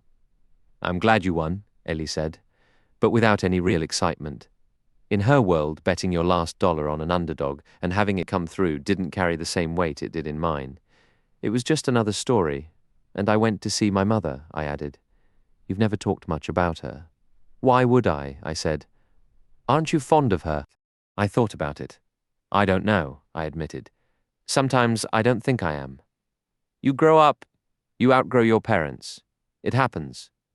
I think you do care about her, Ellie said softly. You wouldn't sound so unsure otherwise. I suppose I'm a little afraid of her, I confessed. She knows me too well. She knows all the worst parts of me. Someone has to, Ellie said. What are you trying to say? There's a quote, I think, from some author that no man is a hero to his valet. Maybe everyone should have a valet. It must be so difficult otherwise, constantly trying to live up to the high opinions people have of you. You really do have a way of looking at things, Ellie, I replied, taking her hand. Do you feel like you know everything about me? I asked. I believe I do, Ellie said, her voice steady and plain. You never really told me much. You mean you never told me anything at all? You were always so closed off. That's not the same. But I understand who you are deep down. I wonder if you really do, I said. Continuing, I added, it feels almost foolish to say I love you now. It seems like the moment for that has passed, doesn't it? You've known for a long time, practically from the start, haven't you? Yes, Ellie answered, and you knew about my feelings too, didn't you? The real question, I said, is what we're going to do. It won't be simple, Ellie. You know exactly what I am, the things I've done, the kind of life I've lived. I went back to visit my mother and that grim, respectable little street she calls home. It's a completely different world from yours. I don't know if we can ever make those two worlds meet. You could take me to meet your mother. I could, I admitted, but I'd prefer not to.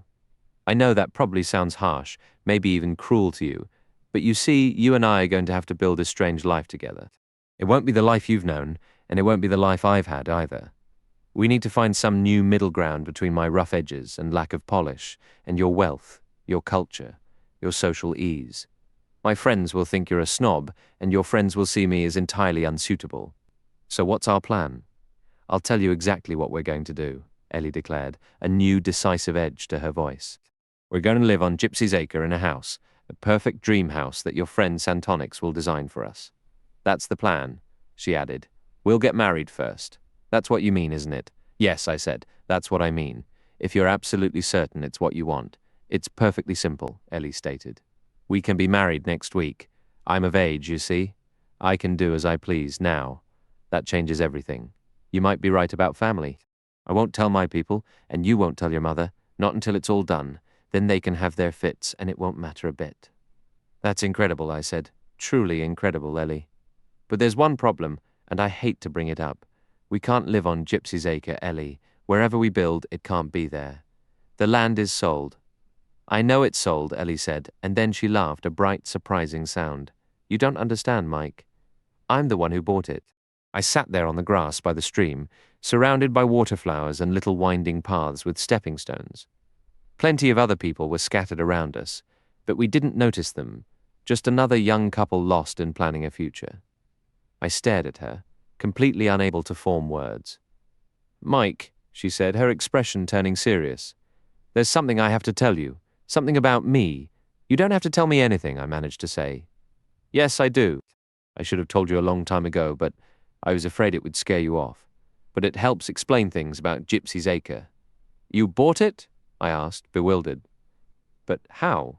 Through lawyers, she explained. The usual way. It's a sound investment, you know. The land value will go up. My lawyers were quite satisfied with the arrangement. It was strange to hear gentle, often timid Ellie speaking with such cool confidence about property and business. You bought it for us? Yes. I went to a lawyer of my own, not the family firm. I told him what I wanted, had him handle all the investigations and paperwork, got everything arranged and in motion. 2 other parties had shown interest, but their offers were half-hearted and they weren't willing to bid competitively. The crucial part was having all the legal documents prepared and waiting for my signature the moment I turned 21. It's all signed and settled now. But you would have needed to put down earnest money or something to secure it, I said. Did you have that kind of cash available? Not at all, Ellie replied. I didn't have access to much money before, but there are always financial institutions willing to provide an advance. When you engage a new legal firm, they see it as a long-term investment. They're banking on you retaining their services for future business once your inheritance is fully realized, so they accept the slight risk that you might not live to see your birthday. You sound incredibly savvy, I told her, feeling genuinely impressed. It's quite startling. Let's not dwell on the mechanics, Ellie said, steering us back. I need to finish what I started telling you. In a sense, I've already hinted at it, but I don't think you've grasped the full picture. I don't want the details, I insisted, my voice rising sharply. Please, don't tell me. I have no desire to hear about your past actions, old affections, or anything that's happened before. That's not what this is about, she said gently, a look of understanding crossing her face. I see now what you were worried about. No, it's nothing like that. There are no romantic secrets. There's no one else. The truth is, I'm extremely wealthy. I gathered that much, I said. You mentioned it earlier. Yes, Ellie said with a soft smile, and you called me a poor little rich girl. But it goes beyond that. My grandfather accumulated a vast fortune. Oil was the primary source, but there were other ventures too. The ex-wives receiving alimony have passed, and with my father gone, his other two sons died, one in Korea and another in a car crash. I was the only one left.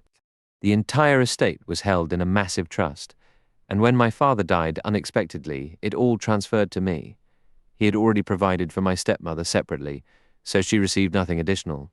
It's all mine, Mike. I am, in fact, one of the wealthiest women in the country. Good heavens, I managed, truly taken aback. I had no idea. You're right. I didn't understand the scale of it. I didn't want you to know. I was afraid to tell you. That's why I was nervous when I gave my name, Fenella Goodman. Our family spells it Guteman, and I worried you might recognize the Gutman name, so I softened it into Goodman. I've seen the name Gutman in passing, I admitted, but I doubt I would have made the connection. Plenty of people have similar-sounding names. Exactly, she said, her expression growing somber. That's why my life has been such a gilded cage, Mike. I've been surrounded by security details, and any young man who wanted to speak to me had to pass a thorough background check. Every friendship was scrutinized to ensure it was suitable. You can't imagine what a stifling, prison-like existence it has been. But that's finally over, and if you're all right with it. Of course I am, I said, forcing a cheerful tone. We'll have a fantastic time. Honestly, you couldn't be too rich for my taste. We both laughed, the tension easing. What I love about you, she said, is how genuine you can be about these things. Besides, I added, trying to lighten the mood further, I imagine the tax burden is enormous, right? That's one small consolation of my situation. Any money I earn stays right in my pocket. We'll have our house, Ellie said, her eyes lighting up. Our house on Gypsy's Acre. For just a second, a slight shiver passed through her. You're not cold, are you, darling? I asked, glancing at the bright sun. We had been lounging in the heat, and it felt almost Mediterranean. No, she said. It's not that. It was just remembering that woman, the gypsy we saw that day. Oh, don't think about her, I urged. She was clearly unhinged. Do you believe she honestly thinks the land is cursed? I think gypsies are prone to that sort of dramatic flair, I said dismissively. You know, always inventing some curse or another to make things seem more mysterious. Do you know much about gypsies? She asked, her tone turning curiously direct. Absolutely nothing, I answered truthfully, meeting her gaze. The admission hung in the warm air between us, a simple fact in the midst of our complicated new reality. If you don't want Gypsy's Acre, Ellie, we can find a place anywhere else, I told her. Maybe a cliffside in California, a beach house in Florida, or a cabin in the Rockies. Santa Nix could design it for us just the same. No, Ellie replied, her voice firm. It has to be there. That's where I first saw you, coming around that bend in the road. You stopped and just looked at me. I'll never forget that moment. Neither will I said. So that's where it will be, and your friend Santa Nix will build it. A sudden worry hit me. I hope he's still alive. He wasn't well. Oh, he is, Ellie said.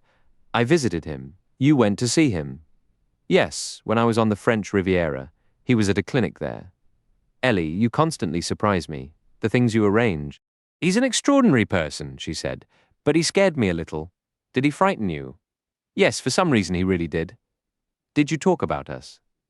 I told him everything about us, about Gypsy's Acre, about the house, he said. We'd have to take a chance on him because he's very sick. He thought he still had enough strength to visit the site, draw the plans and see it all in his mind. He said he wouldn't mind dying before the house was finished, but I told him he couldn't. I wanted him to see us living in it. What did he say to that? He asked if I knew what I was doing by marrying you, and I said, of course I did. And then? He wondered if you knew what you were doing. I know exactly what I'm doing, I said, feeling a flash of irritation. He had told her, you will always know where you're going, Miss Gutman.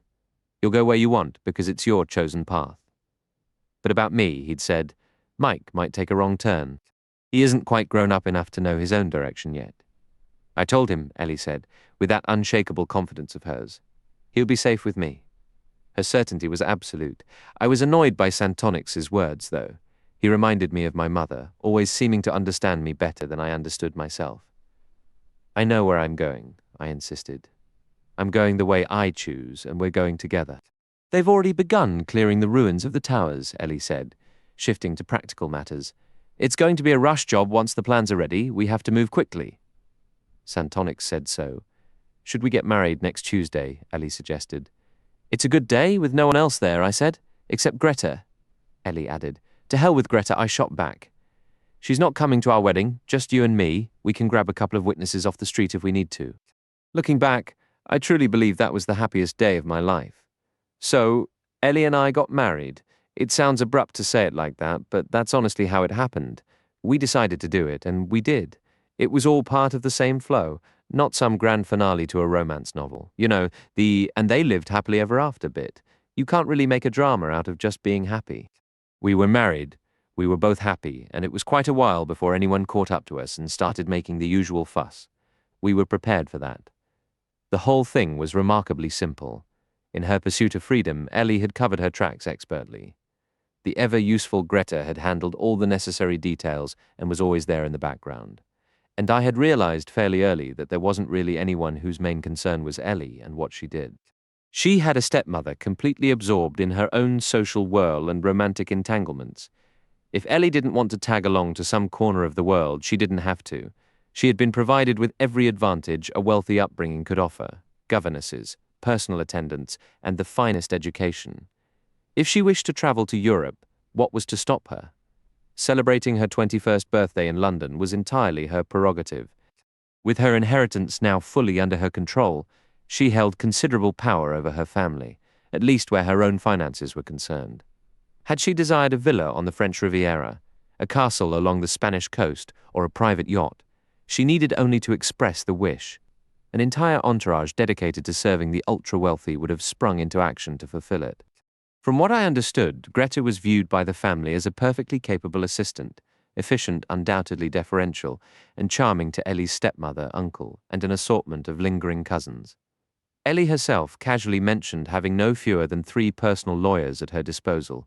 She existed within an immense web of bankers, attorneys, and trust administrators, a world I only caught fleeting glimpses of through her offhand remarks.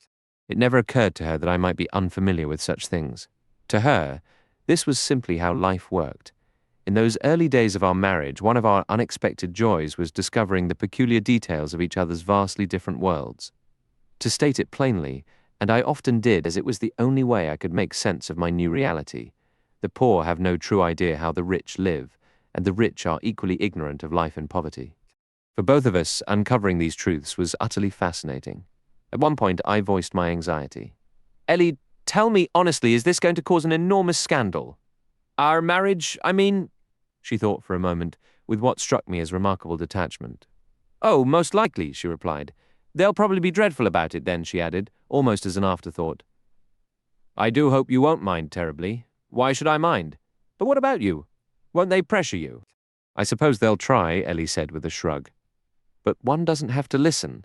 The important thing is they can't actually do anything. But they'll certainly attempt something. Oh, absolutely, she confirmed. Then, in a more contemplative tone, she added, They'll probably try to buy you off.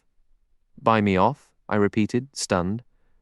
Don't look so horrified, Ellie said, and she smiled that simple girlish smile of hers. They wouldn't phrase it so bluntly, she went on. They did it with Minnie Thompson's first husband, you know.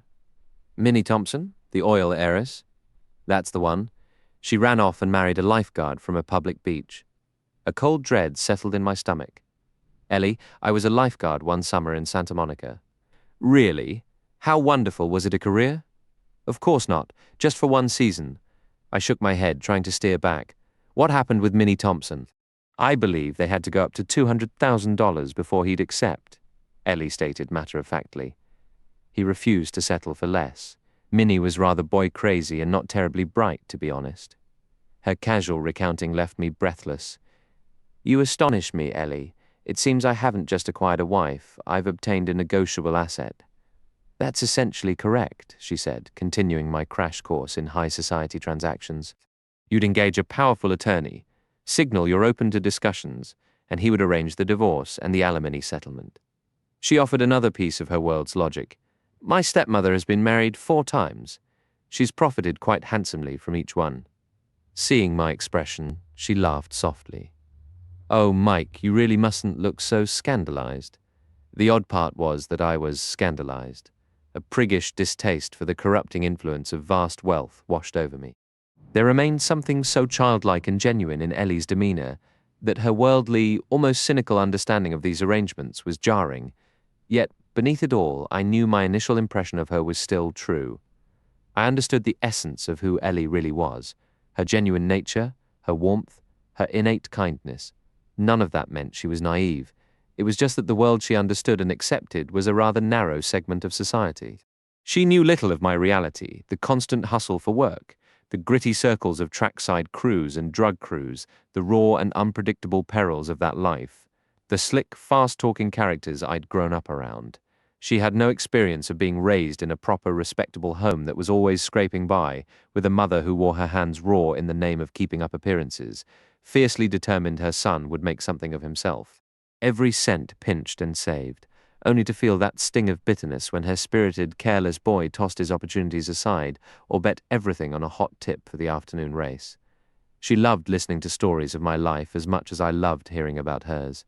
For both of us, it was like discovering an entirely new country. Looking back, I realize how truly joyful that time was, those early days with Ellie. Back then, we simply accepted it, took it as it came. We were married at a registry office in Plymouth. The name Gutman isn't unusual. No one, reporters or anyone else, knew the Gutman heiress was even in England. The papers had occasionally run vague items placing her in Italy or aboard someone's yacht in the registrar's office, with his clerk and a middle-aged typist as our witnesses. He gave us a solemn little speech about the serious duties of marriage and wished us well.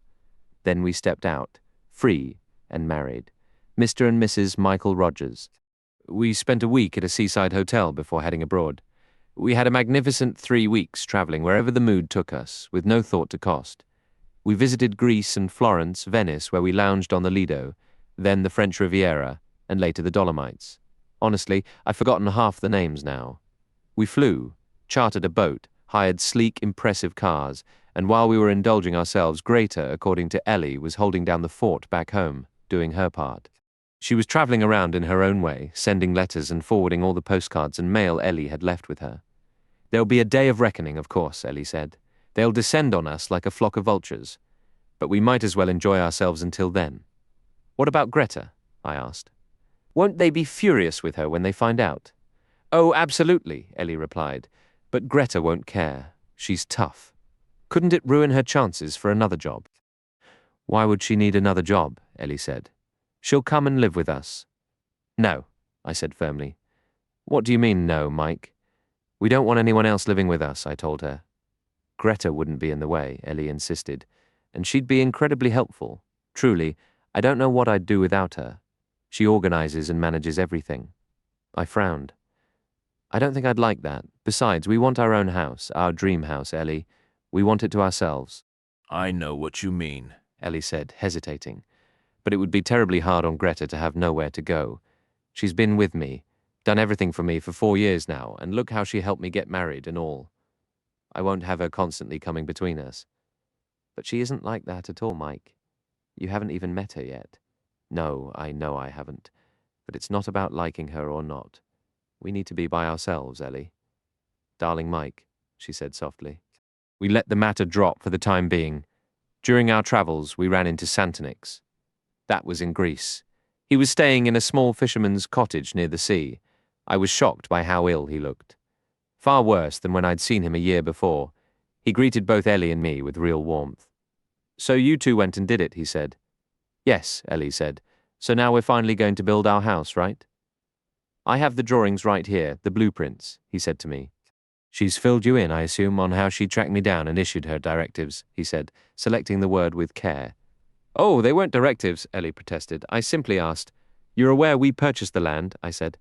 Ellie sent a telegram. She mailed me a stack of pictures. You really must come see it for yourself first, Ellie insisted. You might not care for the location, but I already do. You can't be sure until you've stood there. I already have, my dear. I flew over 5 days ago. I ran into one of your stern-looking lawyers there, the English fellow. Mr. Crawford? That's the one. In fact, work has already begun. Clearing the brush, hauling away the rubble from the old place, laying the foundation. The plumbing. I'll meet you when you return to England. He then unfolded his plans and we sat discussing and gazing at our future home. There was even a rough watercolor sketch alongside the architectural elevations and floor plans. Do you approve, Mike? I took a long breath. Yes, I said. That's it. That's exactly it. You spoke of it often enough, Mike. When I was feeling whimsical, I used to think that plot of land had cast a spell on you. You were a man obsessed with a house you might never own, might never even see, that might never exist. But it will exist, Ellie declared.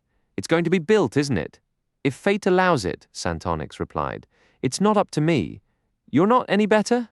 I asked hesitantly. Get this through your head. I will never be better. That's not in the cards. Don't say that, I argued. They're discovering new treatments all the time. Doctors are pessimists. They pronounce people hopeless, and then those people defy them and live another 50 years. I appreciate your optimism, Mike, but my condition isn't like that. They take you to the hospital, give you a transfusion, and send you back with a little borrowed time, a short reprieve. And so it goes, each round leaving you weaker. You're incredibly brave, Ellie said softly. Oh, I'm not brave. When something is inevitable, bravery doesn't enter into it. All you can do is find your own consolation. By building houses? No, not that. You see, your energy dwindles steadily, so building houses becomes harder, not easier. The strength just keeps fading. No, but there are consolations, sometimes very strange ones. I don't follow, I admitted. No, you wouldn't, Mike. I'm not sure Ellie would either, though she might, he continued, speaking more to himself than to us. Two things run parallel, weakness and strength. The weakness of fading life and the strength of power with no leash. You see, it doesn't matter what you do now, you're going to die regardless. So you can do anything you choose, nothing holds you back, nothing deters you. I could walk through the streets of Athens and shoot every person whose face displeased me. Consider that? The police would still arrest you, I pointed out. Of course they would, but what could they actually do? At worst, execute me. Well, a greater power than the law is going to claim my life very soon. What else? Sentence me to 20, 30 years? That's rather ironic, isn't it, since I don't have 20 or 30 years to give, 6 months a year, 18 at the most. There is nothing anyone can do to me. So, in the time I have left, I am king. I can do as I please. Sometimes that's an intoxicating thought. Only you see, there's not much temptation, because there's nothing particularly wild or illegal I even want to do. Later, as we were driving back to Athens, Ellie said to me, He's a strange man sometimes. I have to admit, he scares me a little. Scared? Of Rudolf Santonix? Why? Because he's different.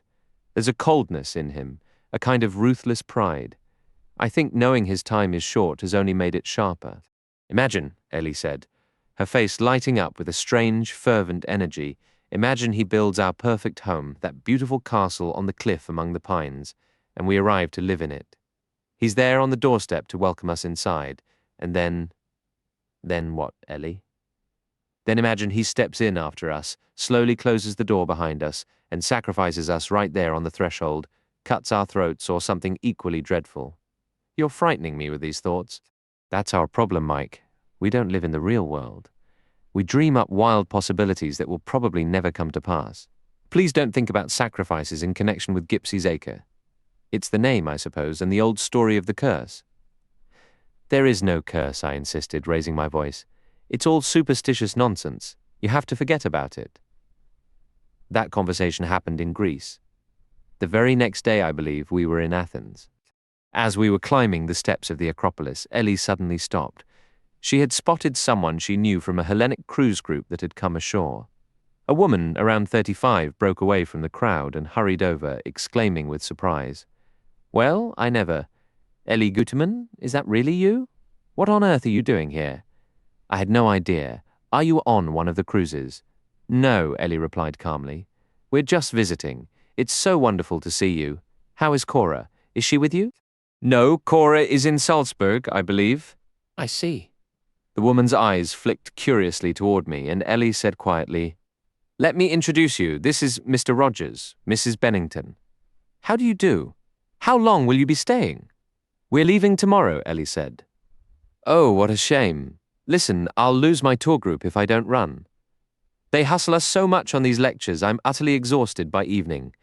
Any chance we could meet for a drink later?" "Not today, I'm afraid," Ellie answered. "We have an excursion planned." Mrs. Bennington rushed off to rejoin her party. Ellie, who had been ascending the ancient steps with me, turned and began to walk back down. "Well," she said with a sigh, "that rather forces the issue, doesn't it?" "What issue does it force?" She was quiet for a moment. "I have to write some letters tonight." "To whom?" "To Cora, my stepmother.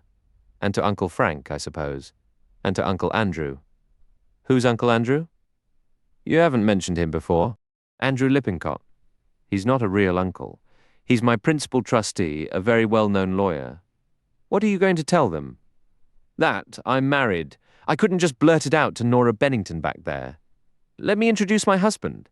It would have caused an absolute scene, endless questions and dramatic exclamations. It's only right that my family hears it from me first." She sighed again, a sound of finality. "Well, we've had a lovely, quiet time up until now." "What will they say?" "What will they do?" "Make a terrific fuss, most likely," Ellie said in her usual placid tone. "But it doesn't really matter. They're sensible enough to know it's done. We'll probably have to have a meeting. We could go to New York. Would you like that?" She looked at me questioningly. "No," I said firmly. "I wouldn't like that in the least. Then they'll probably come to London, or some of them will. I don't know if you'd prefer that. I wouldn't prefer any of it. I just want to be with you and watch our house go up, brick by brick, as soon as Santonix gets started." "And we will," Ellie said, a determined glint in her eye. "These family conferences won't take forever. Maybe one big, spectacular argument will do it. Get the whole thing over with in a single shot. Either we go to them or they come to us," Ellie said. "I thought you mentioned your stepmother was in Salzburg." "Oh, I only said that. It seems strange to admit I had no idea where she actually was." Ellie sighed. "Yes, we'll return home and face them all, Mike. I hope it won't be too difficult for you." "Difficult how? Because of your family?" "Exactly. You won't be too bothered if they're unpleasant. I guess that's part of the deal when you marry someone like you," I replied. "I'll manage." Then Ellie grew thoughtful. "There's your own mother to consider. For goodness sake, Ellie, you can't seriously be planning to introduce your frilly, fashionable stepmother to my mother from her simple neighborhood. What on earth would they even talk about?" "If Cora were my real mother, they might find plenty to discuss," Ellie insisted. "I wish you'd stop being so fixated on social class, Mike." "Me," I said, stunned. "Isn't the American expression that I'm from the wrong side of the tracks? You don't need to wear it like a badge." "I never know the right clothes to wear," I said, my voice sharp with frustration. "I don't know the proper way to discuss things, and I'm clueless about art or music. I'm still learning who to tip and how much. Don't you think, Mike, that makes everything more of an adventure for you?" "I do." "Regardless," I said, "you're not involving my mother in your family gathering." I wasn't planning to force anyone into anything. "But I believe, Mike, I should visit your mother when we're back in England." "No," I said, the word bursting out. She looked at me, surprised. "Why ever not? It seems rude not to. Have you even told her we're married?" "Not yet." "Why not?" I stayed silent. "Wouldn't the easiest thing be to tell her and then introduce me when we return?" "No," I repeated, softer but firm. "You don't want me to meet her," Ellie said slowly. Of course I didn't. It was obvious, but explaining why felt impossible. "It wouldn't be wise," I said carefully. "You have to understand. I'm certain it would cause problems." "You think she wouldn't approve of me?" "Anyone would approve of you, but it wouldn't be. I don't know how to say it. She might feel upset or out of place. I've married above my station, as the old saying goes. She wouldn't be comfortable with that." Ellie shook her head. "Do people still think that way today?" "Absolutely." "They do in your country too?" "In a way, yes," she conceded. "But if someone succeeds there, you mean if a man makes a fortune? Well, not just money." "Yes," I said. "It is about money. Make enough, and people admire you, no matter where you started." "That's true everywhere," Ellie said. "Please, Ellie," I begged. "Please don't go see my mother. It still feels unkind." "It's not. Can't you trust me to know what's best for her?" It would upset her, truly. But you must tell her you're married. Fine, I said. I'll do that. It struck me that writing to my mother from overseas would be simpler. That evening, as Ellie penned letters to Uncle Andrew, Uncle Frank, and her stepmother Cora Van Stuyvesant, I wrote my own. It was brief. Dear Mum, I wrote. I should have told you sooner, but it felt awkward. I got married 3 weeks ago. It happened rather suddenly. She's a very lovely girl and very kind. She has considerable wealth, which complicates things at times. We plan to build a house in the countryside. Right now, we're traveling through Europe. All the best, Mike. The outcomes of our correspondence differed. My mother waited a week before sending a reply that was utterly characteristic of her. Dear Mike, I was so pleased to receive your letter. I wish you every happiness. With love, your mother. Just as Ellie had predicted, the real commotion came from her side of things. We had kicked over a hornet's nest. Reporters swarmed, hungry for details of our whirlwind romance. Newspapers ran stories about the Gutmann heiress and her dramatic elopement. Letters from bankers and attorneys piled up. Eventually, formal arrangements were made. We met Santonics at the Gypsy's acre property, pored over the blueprints spread out on a makeshift table, and hashed out the initial plans. Once things were set in motion there, we headed to London, booking a suite at Claridge's to, as the old novels say, prepare for the siege. The first to arrive was Mr. Andrew P. Lippincott. He was an elderly gentleman, precise and somewhat austere in appearance. Tall and lean, he possessed impeccably courteous manners. A Bostonian, his accent was so refined, I scarcely detected an American tone. By prior telephone arrangement, he called upon us in our suite at noon. Ellie was nervous. I could sense it, though she hid it beautifully. Mr. Lippincott kissed Ellie on the cheek and then offered me a handshake and a polite, measured smile. Well, Ellie, my dear, you look very well, radiant, I might say. How are you, Uncle Andrew? How was your journey? Did you fly? No, I had a most agreeable crossing on the Queen Mary. And this is your husband? This is Mike, yes. I tried to play my part. A pleasure to meet you, sir, I said, offering him a drink, which he declined with a pleasant nod. He settled into a straight-backed chair with gilded arms, his smile lingering as his gaze shifted between Ellie and me. Well, he began, you two have certainly given everyone quite a shock, all very romantic, I suppose. I'm sorry, Ellie said. Truly I am. Are you? Mr. Lippincott replied, his tone dry. I thought it was the simplest way, Ellie insisted. I am not entirely convinced of that, my dear. Uncle Andrew, Ellie pressed, you know perfectly well that if I'd done this through the usual channels, there would have been an absolute circus. Why should it have been a circus? You know how they all would have behaved, Ellie said, then added pointedly, you included. She went on, I've had 2 letters from Cora, one yesterday and another this morning. You must allow for a certain degree of agitation, my dear. It's only natural under the circumstances, don't you agree? Who I marry and how and where I do it is my concern.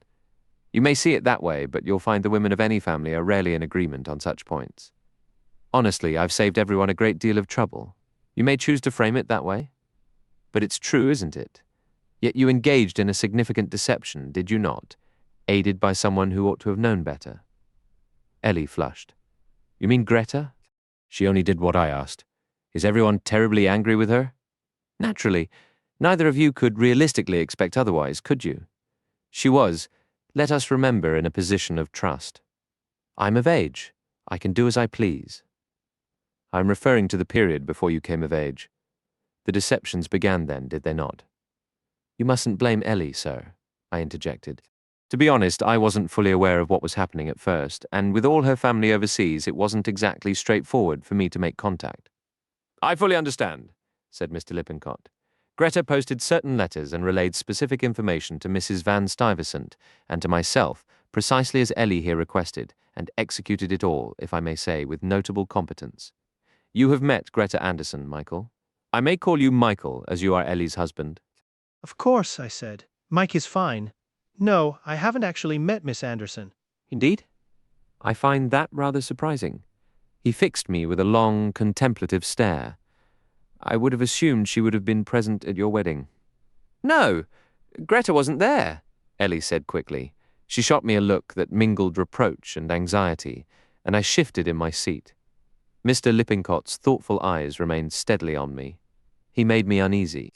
He appeared on the verge of speaking further, then hesitated. I'm afraid, he said after a pause, that you both, Michael and Ellie, will face a fair amount of disapproval and criticism from Ellie's family. I expect they'll all come at me at once, Ellie replied. Quite likely, said Mr. Lippincott. I've attempted to smooth things over, he added. You're on our side, Uncle Andrew, Ellie asked, giving him a smile. You can't expect a cautious lawyer to commit quite that far. I've learned it's wise in life to accept what's already done. You two fell in love, married, and as I understand it, Ellie, you've purchased land in southern England and have begun constructing a home there, so you plan to settle in this country?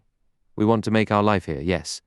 Do you have a problem with that? I said, a hint of irritation in my tone.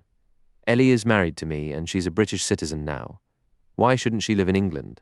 No reason whatsoever. In fact, Fenella is free to live in any country she prefers, or even own property in several. The house in Nassau belongs to you. Remember, Ellie. I always assumed it was Cora's. She certainly acts like it is. But the legal title is in your name. You also have the house on Long Island available whenever you wish to visit. You own considerable oil-rich land in the West. His voice remained friendly and pleasant, yet I felt the words were aimed at me in some peculiar manner. Was he trying to subtly drive a wedge between Ellie and me? I wasn't certain. It didn't seem very logical to emphasize to a man that his wife owned property globally and was incredibly wealthy.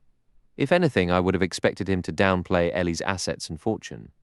If I were the fortune hunter he clearly suspected, this would only give me more to work with. But I did recognize that Mr. Lippincott was a subtle man. It would always be difficult to grasp his true intentions behind that even agreeable demeanor. Was he attempting, in his own way, to make me feel unsettled, to make me sense I would be almost publicly labeled a gold digger? He said to Ellie, I've brought a stack of legal documents you'll need to review with me, Ellie. I'll require your signature on many of them. Of course, Uncle Andrew, whenever you like. As you say, whenever. There's no rush. I have other business in London, and I'll be here for about 10 days. 10 days, I thought. That felt like a long time. I rather wish Mr. Lippincott wouldn't be staying that long. He seemed friendly enough toward me, though clearly reserving judgment on certain matters. But I wondered then if he was actually my adversary. If he were, he wouldn't be the type to show his cards. Well, he continued, now that we've all met and, so to speak, come to an understanding about the future, I would like a brief word alone with this husband of yours. Ellie said, You can speak to both of us. She was instantly defensive. I placed a hand on her arm. Now don't get worked up, sweetheart. You're not a mother hen guarding her chick. I gently guided her toward the door in the wall that led to the bedroom. Uncle Andrew wants to take my measure, I said. He's perfectly entitled to do so. I nudged her gently through the double doors, closed them both, and returned to the room. It was a spacious, handsome sitting room. I took a chair and faced Mr. Lippincott. All right, I said. Go ahead. Thank you, Michael, he said. First, I want to assure you I am not, as you may be thinking, your enemy in any way. Well, I replied, I'm glad to hear that. I didn't sound entirely convinced. Let's be completely honest, Mr. Lippincott began, his tone shifting to one of direct candor. More honest than I could be in front of that dear girl, for whom I am both guardian and a deeply fond friend. You might not fully grasp it yet, Michael, but Ellie possesses a uniquely gentle and affectionate nature. Don't worry on that account, I replied. I'm absolutely in love with her. That is not precisely the same thing, he said, his manner characteristically dry. I hope that alongside your feelings you also recognize what a genuinely kind, and in certain respects, quite fragile person she can be. I'll keep that in mind, I said, though I doubt it will require much effort. She's simply the best, Ellie is. Then I shall proceed with my point. I intend to lay my cards on the table with complete openness. You are not the sort of young man I would have envisioned for Ellie. Her family and I myself would have preferred she marry someone from her own world, her own social circle. A high society type, in other words, I interjected. No, not merely that. A shared background often provides a stronger foundation for marriage. And I'm not speaking from snobbery. Consider her grandfather, Herman Guterman. He began as a dock worker and became one of the wealthiest men in America. For all you know, I might follow a similar path, I countered. I could end up one of the richest men in England. Anything is possible, Mr. Lippincott conceded. Do you harbor such ambitions? It's not solely about the money, I explained, my words stumbling slightly. I want to make something of myself, to accomplish things, and I paused, unable to finish. You have aspirations, shall we say? Well, that is certainly commendable. I'm starting from the very bottom, I admitted. From absolute scratch. I'm nobody special, and I won't pretend otherwise. He nodded, a flicker of approval in his eyes. Frankly and fairly stated, I appreciate that. Now, Michael, while I am no blood relation to Ellie, I am her appointed guardian and the trustee of her estate, a responsibility left to me by her grandfather. I manage her fortune and her investments. Consequently, I feel a certain duty regarding her choices. I wish to understand everything I can about the man she has chosen to marry. Well, I said, you can have people look into my background, I suppose. You'd find out whatever you need to know easily enough. Quite true, he acknowledged. That would be one approach, and a prudent one. But honestly, Michael, I would prefer to hear your story directly from you. I want to understand your life, in your own words, up to this moment. Naturally, I didn't care for the idea. He probably knew I wouldn't. Who in my shoes would? It's human nature to present your best self. I'd mastered that art since my school days, a little boasting here, a slight exaggeration there. I felt no shame in it. It seemed a necessary tactic for getting ahead. People tend to judge you by the value you assign yourself.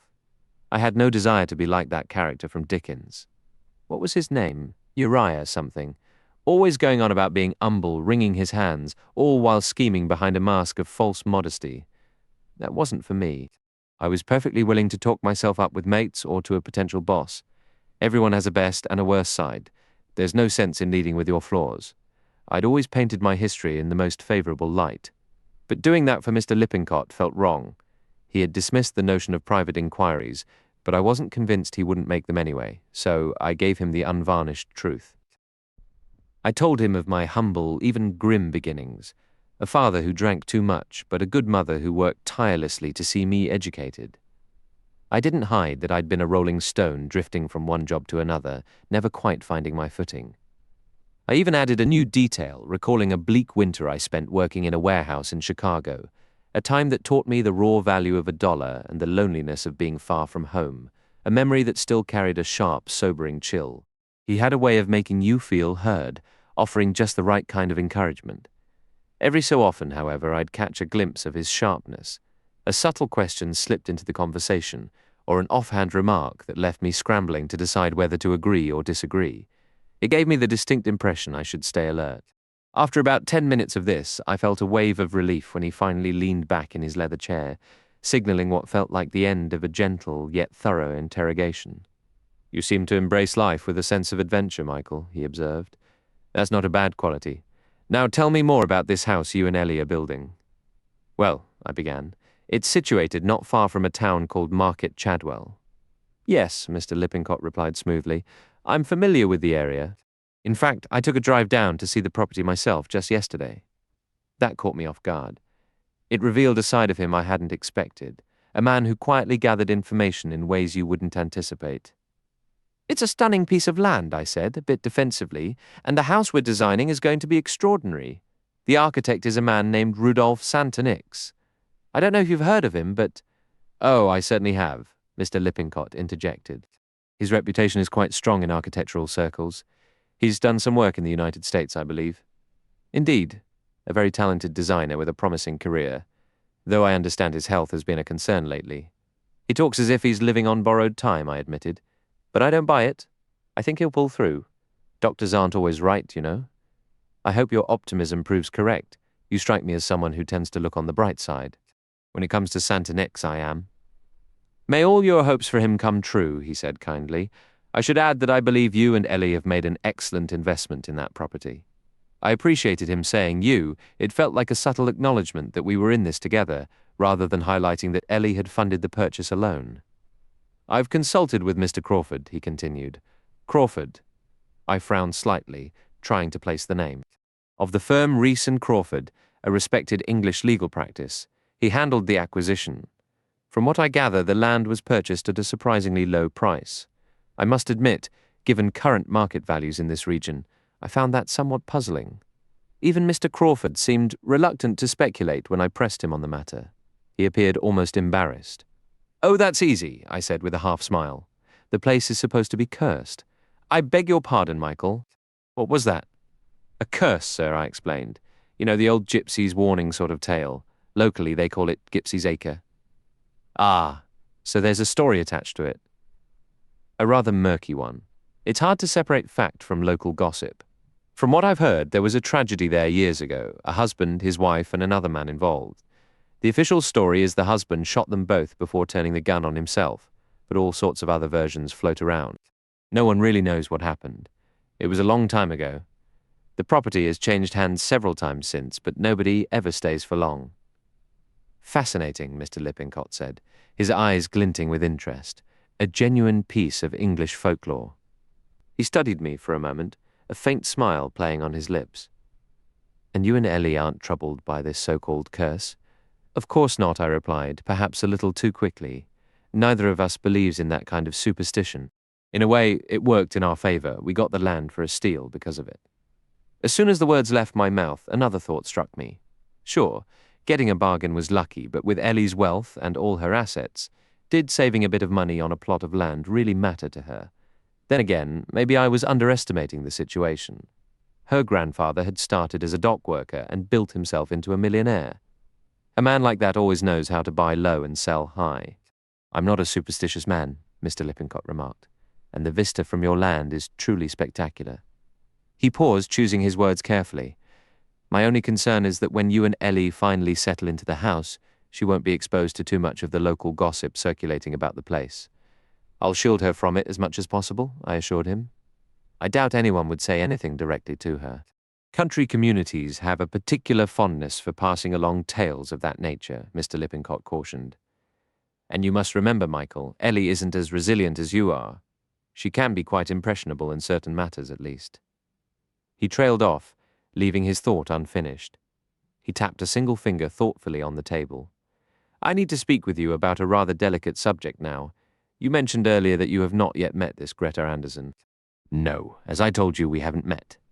Strange, very peculiar indeed. Well? I prompted, looking at him questioningly.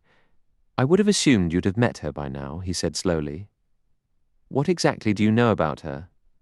I know she's been with Ellie for a while. She has been with Ellie since she was 17, he corrected. She holds a position of considerable responsibility and trust. She initially came to the States as a secretary and companion, a sort of chaperone for Ellie when her stepmother, Mrs. Van Stuyvesant, was absent, which, I might add, was a frequent state of affairs. His tone was notably dry on that point. She is, I understand, a woman of good family with excellent references of mixed Swedish and German heritage. Ellie became, quite understandably, deeply attached to her. So I've gathered, I said. In some ways, I suppose Ellie was almost too attached. You don't mind me saying that? Not at all. Why should I? In fact, I've had the same thought myself on occasion. It was always Greta said this, and Greta thinks that. I must admit, though I had no right to feel so, it used to wear on me sometimes, and yet Ellie never made a concerted effort for us to meet. Well, I began, feeling somewhat defensive. It's a bit hard to explain. I think she might have hinted at it once or twice, very gently, but we were so wrapped up in each other in our own world. Besides, if I'm being honest, I didn't really want to meet Greta. I didn't want to share Ellie with anyone. I understand. Yes, I see. And Ellie didn't propose having Greta present at your wedding ceremony. She did suggest it, I admitted, but I was the one who objected. Why, you ask? I don't have a clear reason. I just had this feeling about this woman I'd never met, that she was always inserting herself into everything, managing Ellie's life, sending postcards and letters on her behalf, planning entire itineraries and relaying them to the family. It felt like Ellie was dependent on her, letting Greta steer her, always eager to please her. I'm sorry, Mr. Lippincott, perhaps I shouldn't be saying all this. Call it simple jealousy. Anyway, I made a scene. I said I didn't want Greta at the wedding, that it was our day, our private affair. So we went to the registrar's office with just his clerk and a typist as witnesses. It was probably petty of me to exclude her, but I wanted Ellie all to myself. I see. Yes, I do see. And if I may say so, Michael, I believe you acted wisely. You don't care for Greta either, I observed bluntly. You can scarcely use the word either, Michael, when you haven't even met the woman. I know, but you form impressions of someone you hear so much about. You make judgments. Fine, call it plain jealousy then. Why don't you like her? Speaking confidentially, said Mr. Lippincott, leaning forward, you are Ellie's husband, Michael, and her happiness is of the utmost importance to me. I don't consider Greta's influence over Ellie to be a positive one. She assumes far too much authority. Do you believe she'll attempt to cause problems between us? I inquired. I think, Mr. Lippincott replied carefully, it would be improper for me to speculate on that point. He regarded me with a cautious, almost reptilian gaze, his eyes blinking slowly. I was momentarily at a loss for words. He broke the silence, his phrasing deliberate. Has there been any discussion, then, of Greta Anderson possibly coming to live with you? Not if I have anything to say about it, I stated firmly. Ah, so that is your position. The subject has been raised. Ellie mentioned something along those lines, but we're just married, Mr. Lippincott.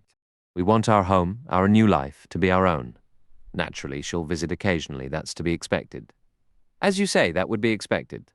But you must understand Greta's professional prospects are now rather complicated. It's not merely a question of Ellie's affection for her, but of the confidence or lack thereof from those who previously employed her. You mean neither you nor Mrs. Van Stuyvesant would provide a strong recommendation for another similar position? They are unlikely to offer anything beyond the bare minimum required, legally speaking, and you suspect she'll aim to move to England and become dependent on Ellie. I don't wish to unfairly prejudice you. These are largely my own concerns. I disapprove of her methods. Ellie, with her generous nature, will likely feel responsible for having, shall we say, compromised Greta's future. She might impulsively demand that Greta come stay with you indefinitely. I don't think Ellie would insist, I said, though my tone betrayed a hint of worry I felt Lippincott detected. But couldn't Ellie provide for her financially? A sort of settlement. We wouldn't phrase it quite like that, Mr. Lippincott corrected. The term pension implies a retirement due to age, and Greta is a young woman, a very striking young woman, in fact. He added this last part with clear distaste. She possesses a notable appeal to men. Well, perhaps she'll marry, I suggested, a touch flippantly. If she's all that, why hasn't she already? There have been suitors, I understand, but none she deemed suitable. Your suggestion, however, has merit. It could be arranged discreetly, framed as a natural gesture of gratitude from Ellie now that she's come into her own, and with her marriage having been facilitated by Greta's efforts. A generous financial gift in recognition. He made the word gratitude sound utterly bitter. Well, that settles it then, I said, feeling relieved. Once again, I see you are an optimist. Let us hope Greta accepts the offer. Why wouldn't she? It would be foolish to refuse. I don't know, Mr. Lippincott mused. Common sense says she should accept, and presumably they would remain friends. You think, what exactly are you implying? I would like to see her hold over Ellie dissolved, Mr. Lippincott stated plainly, rising from his chair. Will you assist me in that endeavour? Absolutely, I affirmed. The last thing I want is Greta as a permanent fixture in our lives. You may change your opinion once you meet her, Lippincott remarked. I doubt it, I countered. I have no fondness for domineering women, regardless of their competence or looks. Thank you for hearing me out, Michael. I hope you and Ellie will dine with me soon. Perhaps next Tuesday. Cora Van Stuyvesant and Frank Barton should be in London by then. And I suppose I'm destined to meet them. Oh, yes. That is quite inevitable. He offered a smile that for the first time seemed to carry a trace of genuine warmth. You mustn't let it bother you too much, he told me. Cora will likely be quite unpleasant, I'm afraid.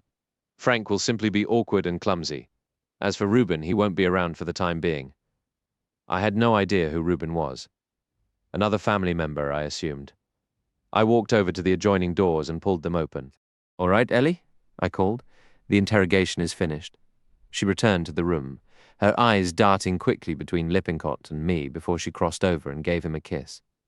Dear Uncle Andrew, she said, I can tell you've been decent to Michael. Well, my dear, if I weren't decent to your husband, you'd have little use for me going forward, wouldn't you? I do reserve the privilege of offering the occasional piece of advice. You must remember, you're both very young. Fine, Ellie replied. We'll listen patiently. Now, my dear, I'd like a private word with you, if I may. My turn to be the outsider, I said, and I retreated into the bedroom as well. I made a show of closing both sets of doors firmly, but I cracked the inner one open again once I was inside. My upbringing hadn't been as proper as Ellie's, so I felt a certain curiosity about whether Mr. Lippincott might show a different side.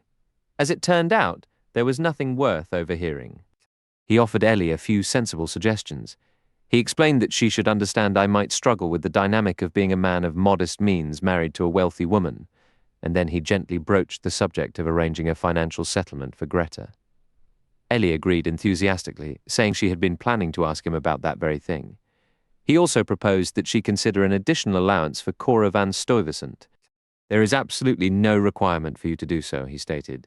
She has been very well provided for through alimony from several former husbands, and as you know, she receives an income, though not a substantial one, from the trust your grandfather established. But you believe I should give her more anyway. I believe there is no legal or moral duty to do so.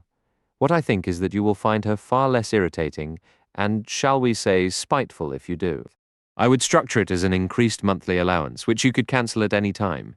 If you discover she has been spreading malicious gossip about Michael or yourself or your marriage, the knowledge that you can cut it off will discourage her from using the more venomous remarks she is so skilled at delivering. Cora has always resented me, Ellie said quietly. I've known that, she added with a touch of shyness. You do like Mike, don't you, Uncle Andrew? I find him a very engaging young man, Mr. Lippincott replied, and I can quite understand how you came to marry him. That, I supposed, was about as positive as I could expect. I wasn't really his sort, and I knew it. I gently pushed the door shut, and a few moments later Ellie came to get me. We were both standing there saying our goodbyes to Lippincott when a knock came at the door and a bellboy entered with a telegram. Ellie took it and opened it. She let out a small, delighted gasp. It's from Greta, she announced. She's arriving in London tonight and she'll be coming to see us tomorrow. How wonderful. She looked at both of us, isn't it? She asked. She was met with two rather grim expressions and heard two politely uttered replies, one saying, Yes, indeed, my dear, and the other, of course. 11. I had been out shopping the next morning and returned to the hotel later than I intended. I found Ellie seated in the main lounge, and across from her was a tall, blonde young woman. It was Greta. The two of them were talking a mile a minute. I'm never much good at describing people, but I'll try with Greta. First off, you couldn't deny she was, as Ellie had said, strikingly beautiful, and also, as Mr. Lippincott had grudgingly conceded, undeniably handsome. The two qualities aren't precisely the same. Calling a woman handsome doesn't necessarily mean you personally find her appealing, Mr. Lippincott. I gathered, had not been an admirer. Yet whenever Greta walked across a hotel lounge or into a restaurant, men's heads would turn to watch her. She was a striking blonde of Nordic descent, her hair the colour of ripe corn, swept up in the fashionable style of the day, rather than hanging straight in that bohemian way. Her bright, clear blue eyes and strong features gave her the look of someone from Sweden or northern Germany. Honestly, with a pair of wings, she could have walked into a costume party as a Valkyrie. She was, to put it plainly, quite a sight. I walked over to where they were seated and joined them, offering what I hoped was a casual and warm greeting, though I couldn't shake a slight feeling of unease. Playing a role has never been my strong suit. Ellie spoke up right away. Finally, Mike, this is Greta. I guessed as much, I said, in a tone that was meant to be light, but probably just sounded awkward. It's a real pleasure to meet you at last, Greta, Ellie continued. As you well know, if it weren't for Greta, we never could have gotten married. We'd have found a way somehow, I insisted. Not if my family had come down on us like a ton of bricks, Ellie countered. They would have broken us apart. Tell me, Greta, were they absolutely terrible? Ellie pressed. You haven't mentioned a word about it in your letters. I know better than to write about such things to a happy couple on their honeymoon, Greta replied. But were they furious with you? Naturally, what did you expect? But I was ready for it, I assure you. What did they actually do? Everything in their power, Greta said cheerfully, starting with firing me, of course. I suppose that was inevitable. But what are you doing now? They can't refuse to give you a reference, can they? Oh, they certainly can. From their perspective, I was in a position of trust, and I betrayed it shamelessly, she added with a smirk. And I rather enjoyed the betrayal, too. So what's your plan? I've already lined up a new job ready to start. In New York? No, right here in London. Secretarial work. But are you financially all right? Darling Ellie, Greta said, how could I not be, with that generous check you sent me, anticipating the whole situation would blow up? Her English was excellent, with barely a trace of an accent, though she sometimes used slang phrases that felt a little out of place. I've travelled a bit, gotten settled in London, and treated myself to quite a few new things as well. Mike and I have been on quite the shopping spree too, Ellie said, smiling at the memory. It was true. We had indulged ourselves thoroughly during our continental travels. It was a fantastic feeling, having dollars to spend without any pesky government restrictions. We'd found beautiful brocades and fabrics in Italy for the house, and we'd bought paintings in both Italy and Paris, spending what seemed like astronomical sums. A whole new world of art and beauty had opened up to me, one I'd never imagined I'd be part of. You both look incredibly happy, Greta observed. You haven't seen our house yet, Ellie said. It's going to be perfect, just like we always dreamed, isn't it, Mike? I have seen it, actually, Greta revealed. The day after I got back to England, I rented a car and drove down there. Well, Ellie asked, her voice tense. I echoed the question. Well, Greta said slowly, tilting her head from side to side as if considering. Ellie looked utterly crestfallen, completely shocked. But I wasn't fooled for a second. I saw immediately that Greta was having a bit of fun at our expense. The thought that her joke might be a little cruel barely had time to form before Greta burst into laughter, a high musical laugh that made several people nearby turn to look. You should have seen your faces, she said. Especially yours, Ellie. I just had to tease you a little. It's a wonderful house, truly lovely. That architect is a genius. Yes, I agreed. He's really one of a kind. Wait until you meet him. I already have, Greta said. He was there the day I visited. He is an extraordinary person, rather intimidating, don't you think? Intimidating? I asked, surprised. In what way? Oh, I'm not sure, she said, her tone shifting to something more thoughtful and slightly enigmatic. There's just an intensity about him, a quiet force that makes you feel he's always 3 steps ahead. It's not unpleasant, just formidable. It makes you wonder what's going on behind those calm eyes. It felt like his gaze went straight through you, as if he could see right to the other side. It was unsettling, to say the least. She added, almost as an afterthought, that he seemed quite unwell. I confirmed he was, in fact, very ill. She expressed sympathy, guessing it might be something like tuberculosis.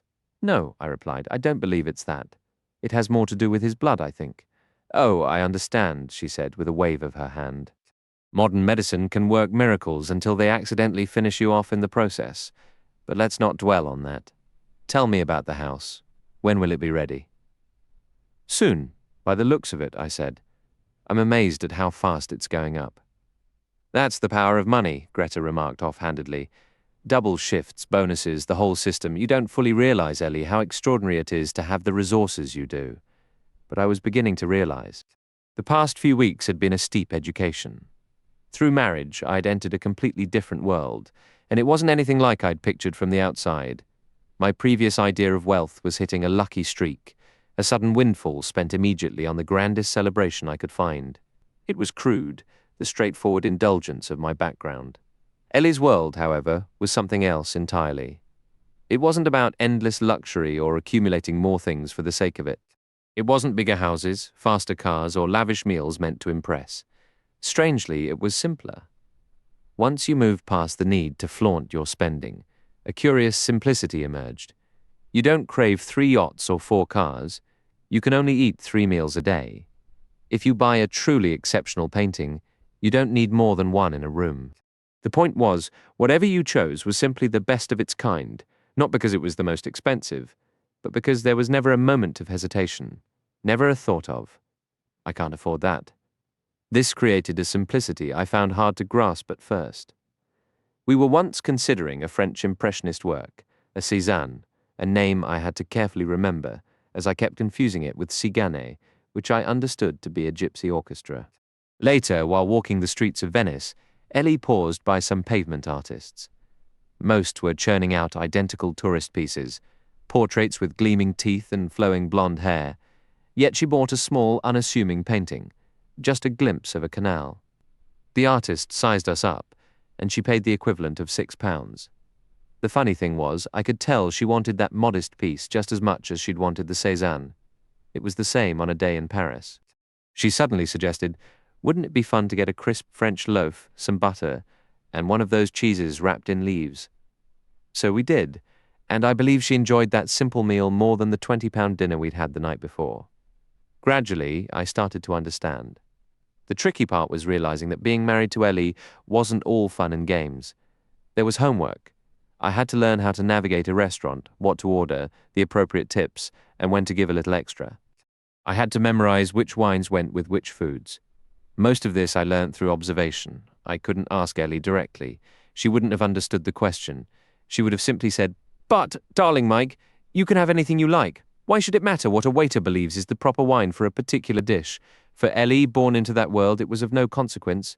But for me, it mattered a great deal. I wasn't free to simply do as I pleased. I was too self-conscious, too aware of the rules. Clothes were another area where Ellie proved more helpful, understanding my uncertainty. She would steer me to the right shops and tell me to trust their judgment. I still didn't look or sound entirely right, of course, but that was becoming less important. I had learned enough to pass inspection with people like old Mr. Lippincott, and soon, I presumed, with Ellie's stepmother and uncles. But honestly, none of it would matter for long. Once our house was finished and we moved in, we would be far from everyone. It would be our own private kingdom. I glanced at Greta across the table, wondering what she truly thought of our plans. It didn't matter. The house was what I wanted, and it satisfied me completely. I imagined driving down our private lane through the trees to a secluded cove, a beach that was ours alone, inaccessible from the land. Plunging into the sea there would be 1,000 times better than some crowded public lido with hundreds of bodies baking on the sand. I didn't crave the pointless luxuries of the wealthy. There were those words again, my own personal mantra. I want. I could feel the desire swelling inside me. I wanted an extraordinary woman and an extraordinary house, unlike any other, filled with extraordinary things. Everything would belong to me. "He's thinking about our house again," Ellie said gently. She had apparently suggested twice that we move to the dining room. I looked at her with affection. Later that evening, as we were dressing to go out to dinner, Ellie asked tentatively, "Mike, you do like Greta, don't you?" "Of course I do," I said. "I'd hate it if you didn't like her." "But I do like her," I protested. "What makes you think I don't?" "I'm not sure," she said. "Maybe it's the way you hardly ever look at her, even when you're speaking to her." "Well, I suppose that's because I feel a bit nervous." "Nervous of Greta?" "Yes. She's rather awe-inspiring, you know." I told Ellie that Greta reminded me of a Valkyrie, though not as stout as the operatic versions. Ellie laughed, and we both shared the moment. "It's easy for you," I continued. "You've known her for years, but she's so efficient and practical and sophisticated." I fumbled for the right words, finally blurting out, "I feel at a disadvantage around her." "Oh, Mike," Ellie was instantly remorseful. "I know we have all our old stories and private jokes, I suppose. That could make you feel left out. But you'll become friends. She likes you. She told me so herself. Ellie, she'd probably tell you that regardless." "No, she wouldn't," Ellie insisted.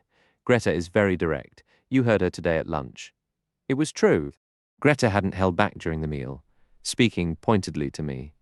"You must have thought it strange," she had said, "how I encouraged Ellie before I'd even met you. But I was furious with the life they were forcing on her, wrapped in a cocoon of their money and their traditional ideas. She never had a real chance to be herself, to go anywhere alone and do what she wanted. She wanted to rebel but didn't know how. So yes, I urged her on. I suggested she look at properties in England. I told her that when she turned 21 she could buy her own place and say goodbye to that whole New York scene for good. "Greta always has the most wonderful ideas," Ellie said, her voice full of admiration.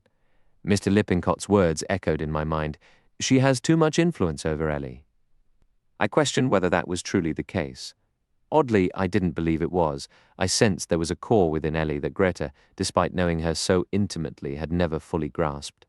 I was convinced Ellie would only embrace ideas that aligned with her own desires. Greta had championed rebellion, but Ellie already wanted to rebel. She was simply uncertain how to proceed. As I grew to know her better, I recognized Ellie as one of those deceptively simple people with hidden depths.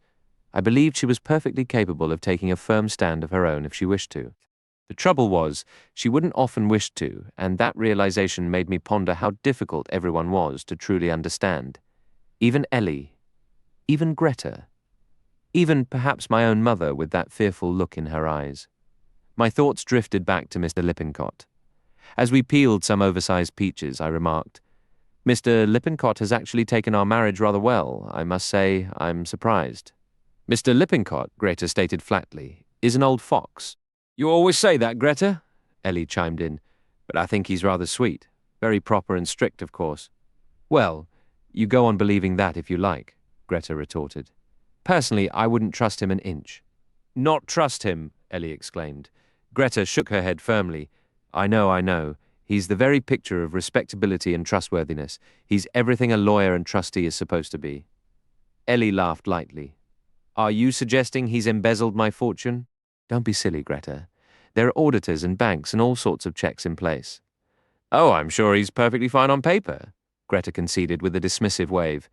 But it's always the trustworthy ones who pull those stunts. Then everyone stands around afterward saying, I'd never have believed it of him, the last man in the world. Yes, that's the phrase they always use, the last man in the world. Ellie considered this thoughtfully, then offered that her Uncle Frank seemed a far more likely candidate for shady dealings. She didn't appear particularly alarmed by the notion.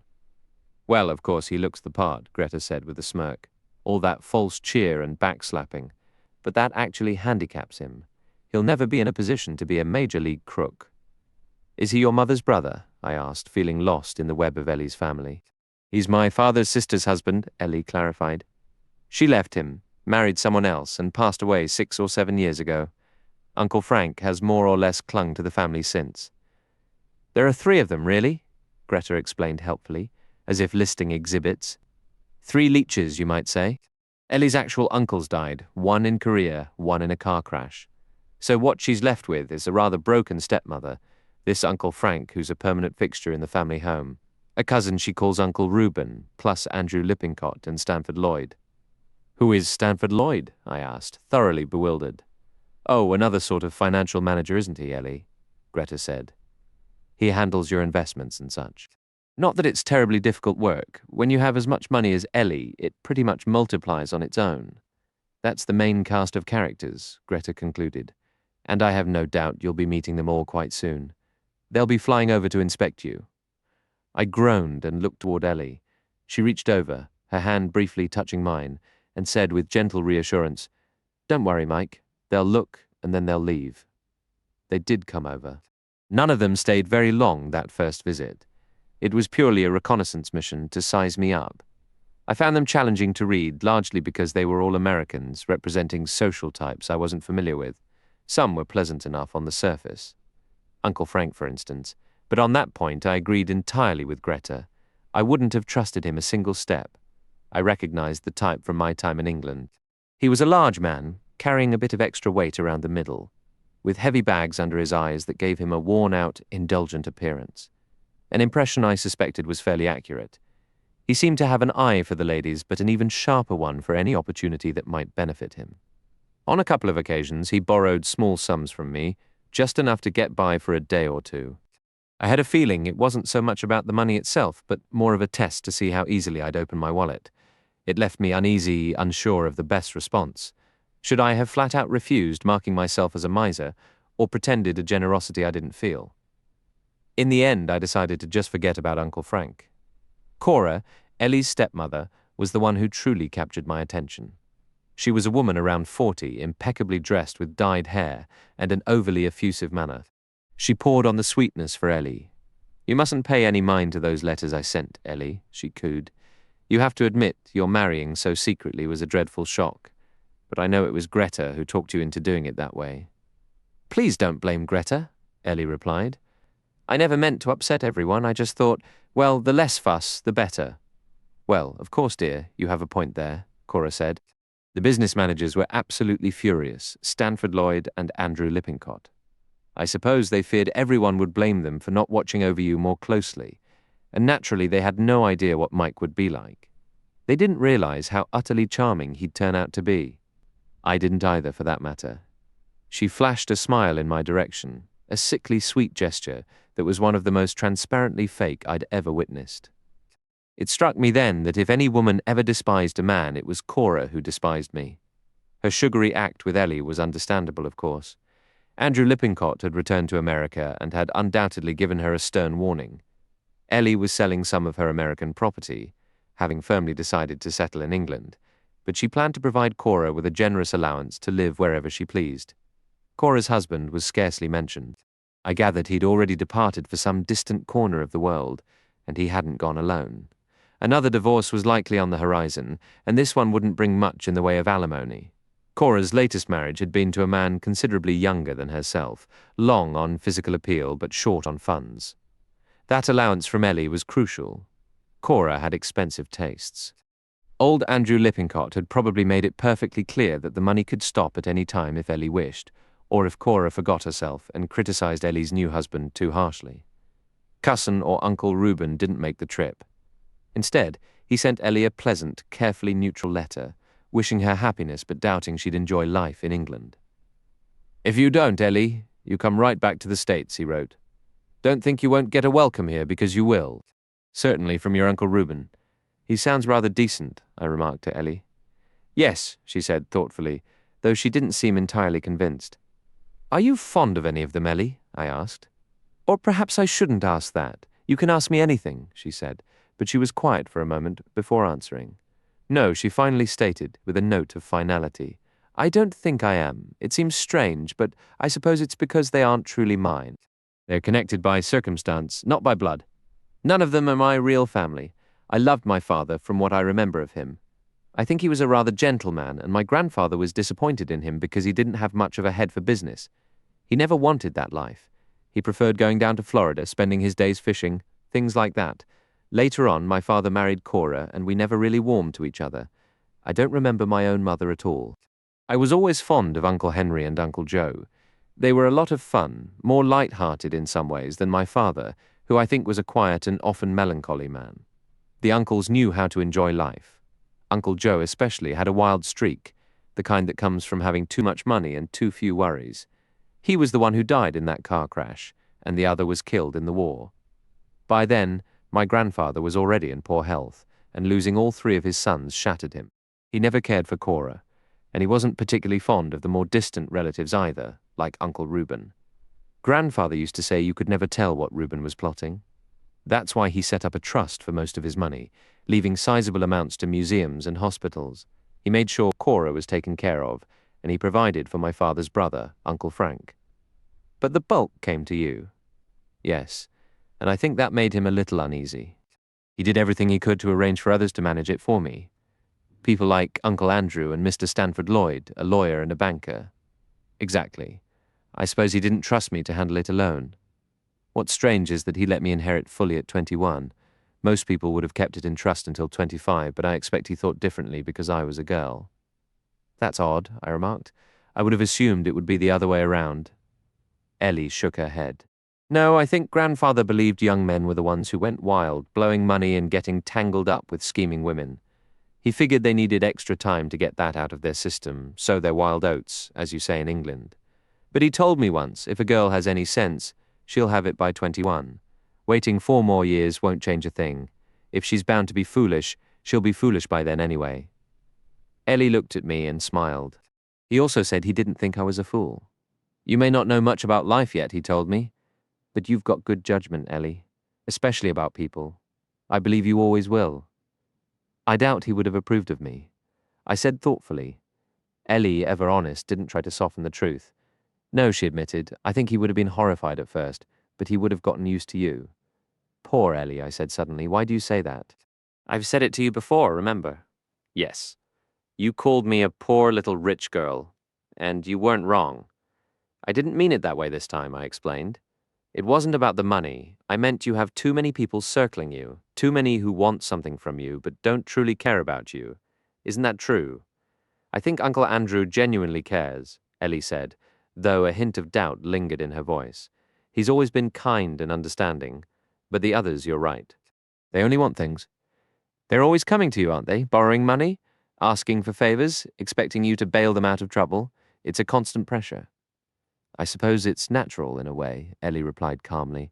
But I'm done with all that now. I'm moving here to England. I won't have to see much of them. She was wrong, of course, but she hadn't realized it yet. Not long after, Stanford Lloyd came over alone, armed with stacks of documents for Ellie to sign.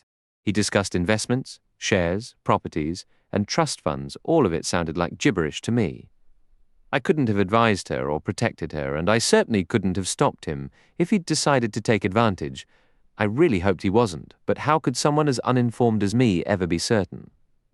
There was an aspect of Stanford Lloyd that felt almost suspiciously perfect. He was a banker, and he looked the part impeccably. He was a good-looking man, though certainly not a young one. His politeness toward me was meticulous. Yet I could sense the disdain he held beneath the surface, no matter how hard he tried to mask it. "Well," I remarked after he had finally left, "that's the last of them. You didn't care for any of them much, did you? I think your stepmother, Cora, is a two-faced piece of work if I've ever seen one." "Sorry, Ellie. Maybe I shouldn't say that." "Why not? If it's what you believe, I suspect you're not too far off the mark." "You must have been so lonely, Ellie," I said softly. "I was," she admitted. "I knew girls my own age. I went to an exclusive school, but I was never truly free. Whenever I started to form a real connection, somehow they'd manage to pull us apart, substituting someone more suitable, you understand? Everything was dictated by social standing, if I had ever cared for someone enough to fight for them, but I never got that far. There was never anyone I truly loved, not until Greta arrived. Then everything changed. For the first time, I had someone who was genuinely fond of me. It was incredible." Her expression softened with the memory. "I wish," I began, turning toward the window. "What do you wish?" "Oh, I don't know. I suppose I wish you weren't quite so reliant on Greta. It's not healthy to be that dependent on any one person." "You don't like her, Mike," Ellie stated. "I do," I insisted quickly. "Really, I do. But you have to see Ellie. She's still a stranger to me. I guess, let's be honest, I'm a little jealous of her. Jealous because of how close the two of you are. I didn't fully grasp before how deeply connected you were. Don't be jealous. She was the only person who was ever truly good to me, who truly cared until I met you." "But you have met me," I said, "and you married me." Then I repeated the promise I'd made before, and we're going to live happily ever after. 13. I'm doing my best here to sketch a portrait of the people who entered our world, or rather who entered my life, since they were already fixtures in Ellie's. Our error was in assuming they would simply exit her life. They had no such intention, of course, but we were blissfully unaware of that at the time.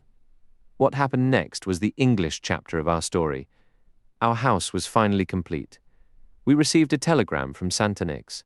He'd asked us to stay away for about a week, and then the message arrived. It read simply, "Come tomorrow." We drove down as the sun was beginning to set. Santonix heard the car and came out to greet us, standing proudly before the house. When I saw our finished home, something inside me soared, a feeling so intense it was as if my skin could barely contain it. This was my house, and I had it at last. I squeezed Ellie's arm tightly. "Well," said Santonix. "It's perfect," I said, the words feeling utterly inadequate, but he understood. Yes, he agreed. "It's the best work I've ever done. It's cost you a fortune, and it's worth every cent." I blew past every estimate. "Come on, Mike," he urged, a rare grin on his face. "Pick her up and carry her over the threshold. That's the tradition when you take possession with your bride." I felt myself blush, but then I lifted Ellie. She was surprisingly light and carried her as he suggested across the threshold. As I did, my foot caught slightly on the step, and I saw Santonix's brow furrow for a fleeting second. "There you are," Santonix said, his tone shifting to something more grave. "Be good to her, Mike. Look after her. Don't let anything bad happen to her. She can't take care of herself. Not really, though she thinks she can." "Why would anything bad happen to me?" Ellie asked, laughing lightly. "Because it's a harsh world, and there are harsh people in it," Santonix replied, his eyes serious. "And there are some harsh people circling you, my dear. I know, I've seen a couple of them down here. They come nosing around, sniffing about like the rats they are. Forgive my language, but someone had to speak up." "They won't trouble us," Ellie insisted. "They've all returned to America." "Perhaps," Santonix replied, his voice low. "But it's just a short flight away, remember?" He placed his hands on her shoulders. They were pale and thin. He looked desperately unwell. "I would protect you myself if I were able, child, but I cannot. My time is nearly gone. You'll need to stand on your own." "Enough with the ominous predictions, Santonix," I cut in. "Just show us the house, every corner of it." We toured the rooms. While some spaces remained bare, most of our purchases, the artwork, the furniture, the drapes, were already in place. "We still haven't named it," Ellie said abruptly. "We can't keep calling it the Towers. That's absurd.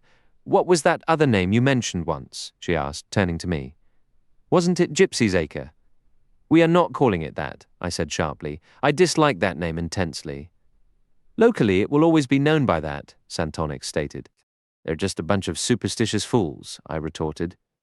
We settled on the terrace, watching the sunset paint the landscape, and began brainstorming names for the house. It started as a sincere effort, but quickly devolved into a game, tossing out every ridiculous title we could imagine, from sentimental ones like Journey's End and Heart's Delight to the bland boarding house style of Seaview or The Pines. As dusk fell, bringing a sudden chill, we moved inside. We didn't bother with the curtains, just shut the windows. We had brought supplies with us. A costly domestic staff was scheduled to arrive the next day. They'll probably despise it, complain it's too isolated, and quit, Ellie mused. Then you'll simply offer them double the pay to stay, Santonic said, with a dry smile. You believe everyone has a price, Ellie exclaimed, though she said it lightly, laughing. We shared pâté en croûte, crusty French bread, and large red prawns around the table, talking and laughing. Even Santonic seemed invigorated, a wild, feverish excitement in his eyes. Then, without warning, it happened. A stone shattered through the window, landing squarely on the table. It smashed a wineglass, and a sliver of the glass nicked Ellie's cheek. For a frozen moment, we were all stunned. I leaped up, rushed to the window, unbolted it, and dashed onto the terrace. No one was in sight. Returning inside, I grabbed a paper napkin and gently wiped the thin trail of blood from Ellie's cheek. You're hurt there now, it's nothing serious. Just a tiny cut from the glass. My eyes locked with Santonic's. Why would anyone do this? Ellie asked, her expression utterly bewildered. Just kids, I said quickly. Young troublemakers. They probably heard we were moving in. Consider yourself lucky it was only a stone. It could have been an air rifle or worse. But why target us? Why? I don't know, I admitted. Pure malice. Ellie stood up suddenly. I'm scared, Mike. I'm truly afraid. We'll look into it tomorrow, I assured her. We don't really know the people around here yet. Is it because we're wealthy and they're not? Ellie asked, directing the question not at me but at Santonix, as if he held a deeper understanding. No, Santonix answered slowly. I don't believe it's that. Ellie continued, her voice trembling slightly. It's because they despise us. They hate Mike and they hate me. Why? Is it because we're happy? Again, Santonix shook his head. No, Ellie said, as if confirming his silent thought. No, it's something else. Something we don't understand. Gipsy's Acre. Anyone who lives here will be resented, harassed. Maybe they'll eventually succeed in chasing us out. I poured a glass of wine and handed it to her. Don't, Ellie, I pleaded. Don't think that way. Drink this.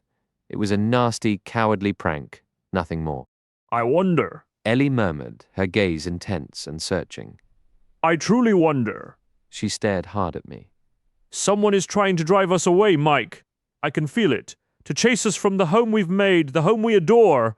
We won't be chased away, I told her firmly. I'll look after you. Nothing is going to harm you. Her gaze shifted back to Santonix. You would know, she pressed. You were here throughout the construction. Did anyone ever say anything to you? Did anyone come to cause trouble to interfere with the building? One can imagine all sorts of things, Santonix replied cautiously. Were there accidents then?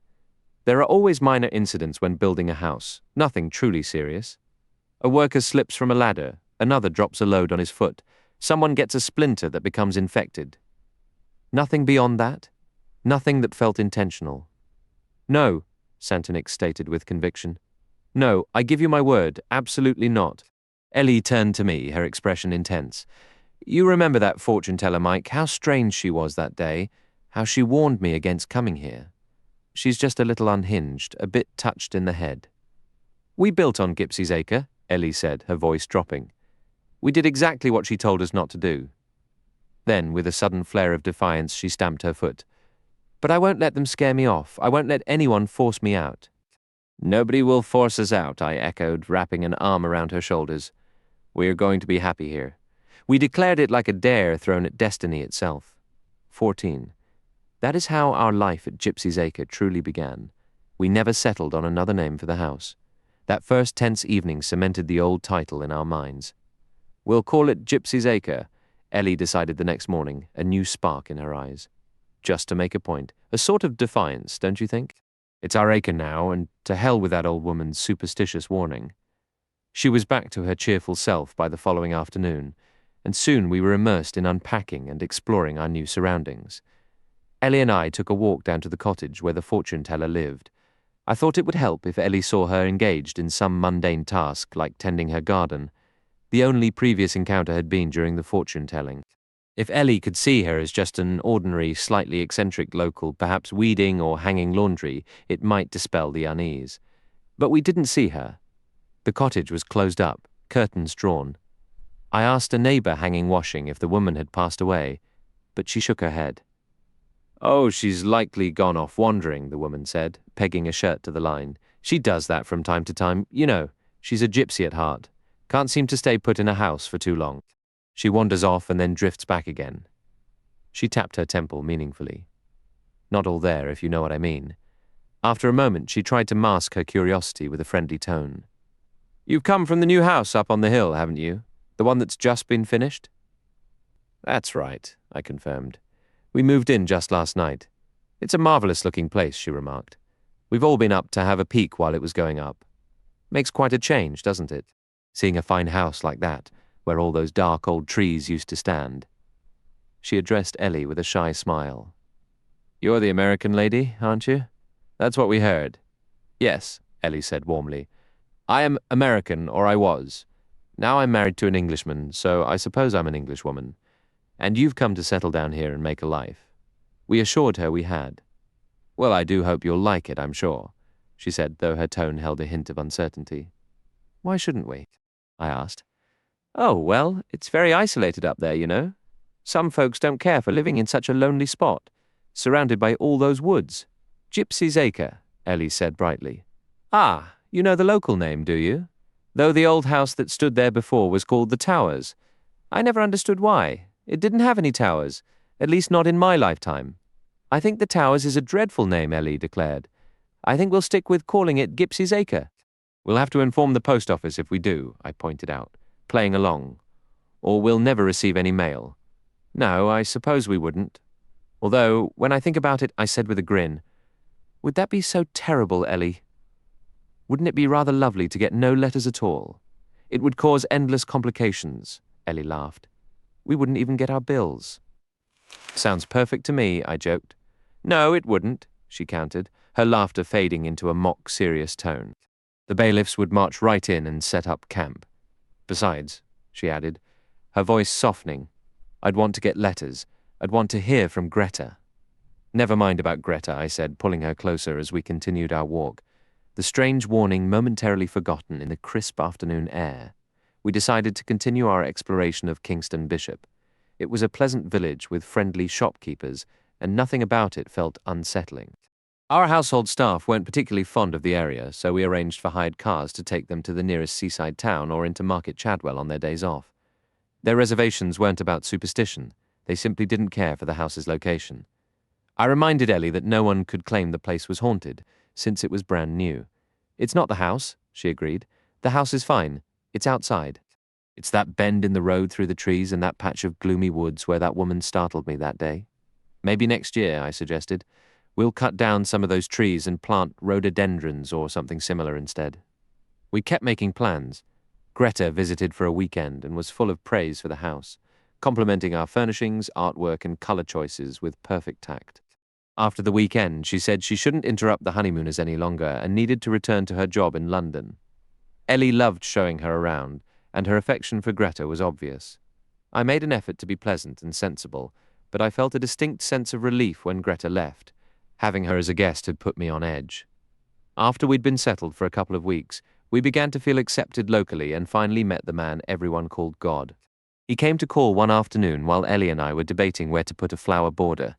Our rather proper, somewhat affected-looking manservant came out to announce that Major Philpott was waiting in the drawing room. It was then I whispered to Ellie, "God." She looked puzzled. "That's how the locals treat him," I explained. We went inside to find Major Philpott, a pleasant, ordinary man nearing 60. He wore slightly shabby country clothes, his grey hair thinning on top, with a short, bristly moustache. He apologized that his wife couldn't join him. She was something of an invalid, he said. He sat and chatted easily, putting us at ease without saying anything especially remarkable. He skillfully touched on various topics, asking no direct questions but quickly discerning our interests. He talked racing with me and gardening with Ellie, advising what grew well in the local soil. Having visited the States a couple of times, he found common ground. He discovered Ellie enjoyed riding and suggested if she kept horses, a particular track through the pine woods would lead to a good stretch of moor for a gallop. Eventually, the conversation turned to our house and the stories about Gypsy's Acre. "I see you know the local name," he remarked, "and I expect all the local superstitions too. An abundance of gypsy warnings," I said. "Far too many, mostly from old Mrs. Lee." Oh dear, said Philpot, his bristly eyebrows rising. "Poor old Esther. She can be a nuisance, can't she? I feel somewhat responsible for her. I settled her in that cottage, though she's hardly grateful. I'm fond of the old thing, even when she's a bother. Does she tell fortunes?" "Not particularly. Why has she told yours?" "I'm not sure you'd call it a fortune," said Ellie. "It was more a warning against us coming here." "That strikes me as odd," Major Philpot said. He then unexpectedly imitated the gypsy whine of her voice. "She usually lays on the honey. Handsome stranger, wedding bells, 6 children, a heap of good fortune and money in your hand, pretty lady. When I was a boy, the Romani people often made camp here," he said. "I suppose I grew fond of them then, even though they were a dishonest bunch, naturally, but I've always felt a pull toward them. If you don't expect them to follow the rules, they're fine. I had many a tin cup of their stew as a school kid. Our family felt we owed Mrs. Lee something. She saved my brother's life when he was small. He fell through the ice on a pond, and she fished him out. I made an awkward movement and sent a glass ashtray tumbling from a table. It shattered. As I gathered the pieces, Major Philpot bent to help. "I expect Mrs. Lee is quite harmless, really," Ellie said. "I was very silly to have been so frightened." "Frightened, were you?" His eyebrows lifted once more. "Was it really that bad?" "It sounded more like a threat than a warning to me," I cut in quickly. And then, on our very first night here, something else occurred. I described the stone that had come crashing through the window. "I'm afraid there are quite a few young troublemakers around these days," he remarked, "though we don't have many locally, not nearly as bad as some areas. Still, it happens, I'm sorry to say." He looked at Ellie. "I'm very sorry you were scared. A rotten thing to happen on your first night." "Oh, I'm past it now," Ellie replied. "But it wasn't just that. Something else happened not long after." I told him about that, too. One morning we came downstairs to find a dead bird impaled with a knife alongside a small scrap of paper. In a clumsy, uneducated hand it read, "Get out if you know what's good for you." Philpot looked genuinely angry then. "You should have reported that to the police," he stated. "We didn't want to," I said. "That would only have made whoever it is even more hostile toward us." "Well, that sort of thing has to be stopped," Philpot insisted, suddenly adopting his magistrate's tone. "Otherwise, you know, people will keep at it. Think it's a joke, I suppose. Only this sounds a bit beyond a joke. Nasty. Malicious." He paused, as if thinking aloud. "It's not as though anyone around here could hold a personal grudge against you, I mean." "No," I agreed. "It couldn't be that. We're both strangers here." "I'll look into it," Philpot said. He rose to leave, glancing around the room. "You know," he added, "I like this house of yours. I didn't think I would. I'm a bit of an old square, what they used to call an old fogey. I like old houses and traditional buildings. I can't stand all these matchbox factories going up everywhere. Big, plain boxes, like beehives. I prefer buildings with some ornament, some grace. But I like this place. It's simple and very modern, I suppose, but it has shape and light. And when you look out from it, you see things, well, in a different way than you've seen them before. It's interesting. Very interesting. Who designed it? An English architect or someone from abroad?" I told him about Santonics. He said. "I think I read about him somewhere. Would it have been in House and Garden?" I said he was fairly well known. I'd like to meet him sometime, though I doubt I'd know what to say. I'm not the artistic type. Then he invited us to settle on a day to come for lunch with him and his wife. "You can see how you like my house," he said. "It's an old house, I suppose?" I asked, built in 1720. "A nice period. The original was Elizabethan. That one burned down around 1700, and a new one was built on the same spot. Your family has always lived here then?" I said, not meaning him personally, of course, but he understood. "Yes, we've been here since Elizabethan times. Sometimes prosperous, sometimes down on our luck, selling land when things went badly, buying it back when they improved. I'd be happy to show you both around, he offered, then turned to Ellie with a smile. Americans usually appreciate these old places, I've noticed. His gaze shifted to me, a playful challenge in his eyes. You, on the other hand, might not be so impressed. I shrugged, keeping it light. I won't claim to be an expert on antiques. With that, he headed off. Through the window, I saw an old spaniel waiting patiently in his car, a vehicle that looked well used with patches where the paint had worn away. But by now I understood the local currency. In these parts his opinion carried weight, and his friendly visit felt like a quiet endorsement. He'd clearly taken to Ellie. I believed he'd warmed to me as well, though I couldn't miss those quick, assessing looks he'd given me, as if trying to place a puzzle piece he hadn't encountered before. Back in the drawing room, Ellie was carefully gathering slivers of glass into the wastebasket. I'm really sorry it broke, she said, her voice full of genuine regret. I thought it was lovely. We can find another one just like it, I reassured her. It's a contemporary piece after all. I know. But what was it that spooked you earlier, Mike? I took a moment to gather my thoughts. Something Major Philpott said. It dragged up an old memory from when I was a boy. A school friend and I skipped class one winter to go skating on a pond near our neighborhood. We were foolish kids, the ice wasn't nearly thick enough. He fell through and drowned before anyone could reach him. How awful. It was. I hadn't thought about it in years, not until Philpott mentioned losing his own brother. I really like him, Mike, don't you? Very much. Makes me curious about what his wife is like. We accepted their invitation for lunch the following week. Their home was a graceful white Georgian building, elegant in its proportions, though not overly dramatic. Inside, it felt comfortably worn, a lived-in sort of place. The long dining room walls were lined with portraits I assumed were ancestors. Most were, frankly, not very good, though a proper cleaning might have helped. One, however, caught my eye. A fair-haired girl in a pink satin gown. Major Philpott noticed my interest. You've chosen one of our best, he said with a smile. It's a Gainsborough, and a fine one. The subject caused quite a scandal in her day, though she was strongly suspected of poisoning her husband.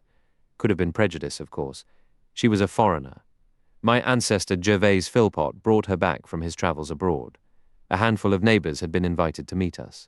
There was Dr. Shaw, an elderly gentleman with a kind but weary demeanour, who excused himself before dessert. The local vicar was young and sincerely earnest, a middle-aged woman with a commanding voice bred Corgis, and then there was Claudia Hardcastle, a tall, striking brunette whose life seemed to revolve around horses, despite being plagued by a fierce allergy that gave her violent hay fever. She and Ellie hit it off immediately, bonding over their shared love of riding and their unfortunate sensitivities. Back in the States, ragweed is usually my enemy, Ellie explained, but sometimes horses trigger it too. It's manageable now, though. Doctors have these amazing new treatments. I have some bright orange capsules. If you take one before you go out, you won't even sneeze once. Claudia thought that sounded marvelous. Camels are even worse for me than horses, she confessed. I was in Egypt last year and I wept my way around the pyramids, and not from the awe. Ellie nodded sympathetically, mentioning some people react to cats or even certain pillows, and their conversation drifted into a detailed exchange about allergens. I was seated beside Mrs. Philpott, a tall, slender woman who spoke almost exclusively about her various health complaints between bites of a surprisingly robust meal.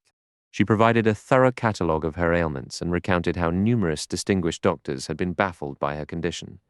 Every so often she made a half-hearted attempt at polite conversation, asking what I did for a living.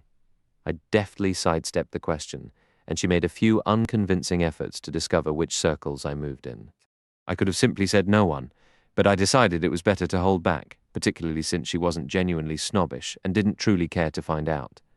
Mrs. Corgi, whose full name I never quite got, was far more persistent with her questions, but I steered her toward a general rant about the incompetence and carelessness of veterinarians.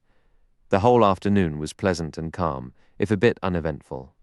Later, while we were wandering somewhat aimlessly through the garden, Claudia Hardcastle approached me. She spoke rather bluntly. I've heard about you from my brother. I was genuinely surprised. I couldn't fathom how I might know a brother of Claudia Hardcastle's. Are you certain? I asked. She appeared amused. Actually, he designed your house. You mean Sam Tonix is your brother? My half-brother. We aren't close. We hardly ever see each other. He's brilliant, I said. Some people believe that, I'm aware. You don't? I can never be sure. There are two sides to him. At one point he was headed straight downhill. People wanted nothing to do with him. And then he seemed to transform. He started achieving incredible success in his work. It was as if he had become, she searched for the right word, devoted. I think he is exactly that. Then I inquired if she had seen our finished house. No, not since it was completed. I insisted she must come and visit. I won't like it. I'm warning you. I don't care for modern architecture. Queen Anne is my favorite style. She mentioned she was going to propose Ellie for the local golf club. They also planned to ride together. Ellie intended to buy a horse, maybe even several. She and Ellie appeared to have become friendly. When Mr. Philpott was showing me around his stables, he said a few words about Claudia. Excellent rider in the hunt, he remarked. Shame, she's made such a mess of her life. Has she? Married a wealthy man, much older than she was. An American, last name Lloyd.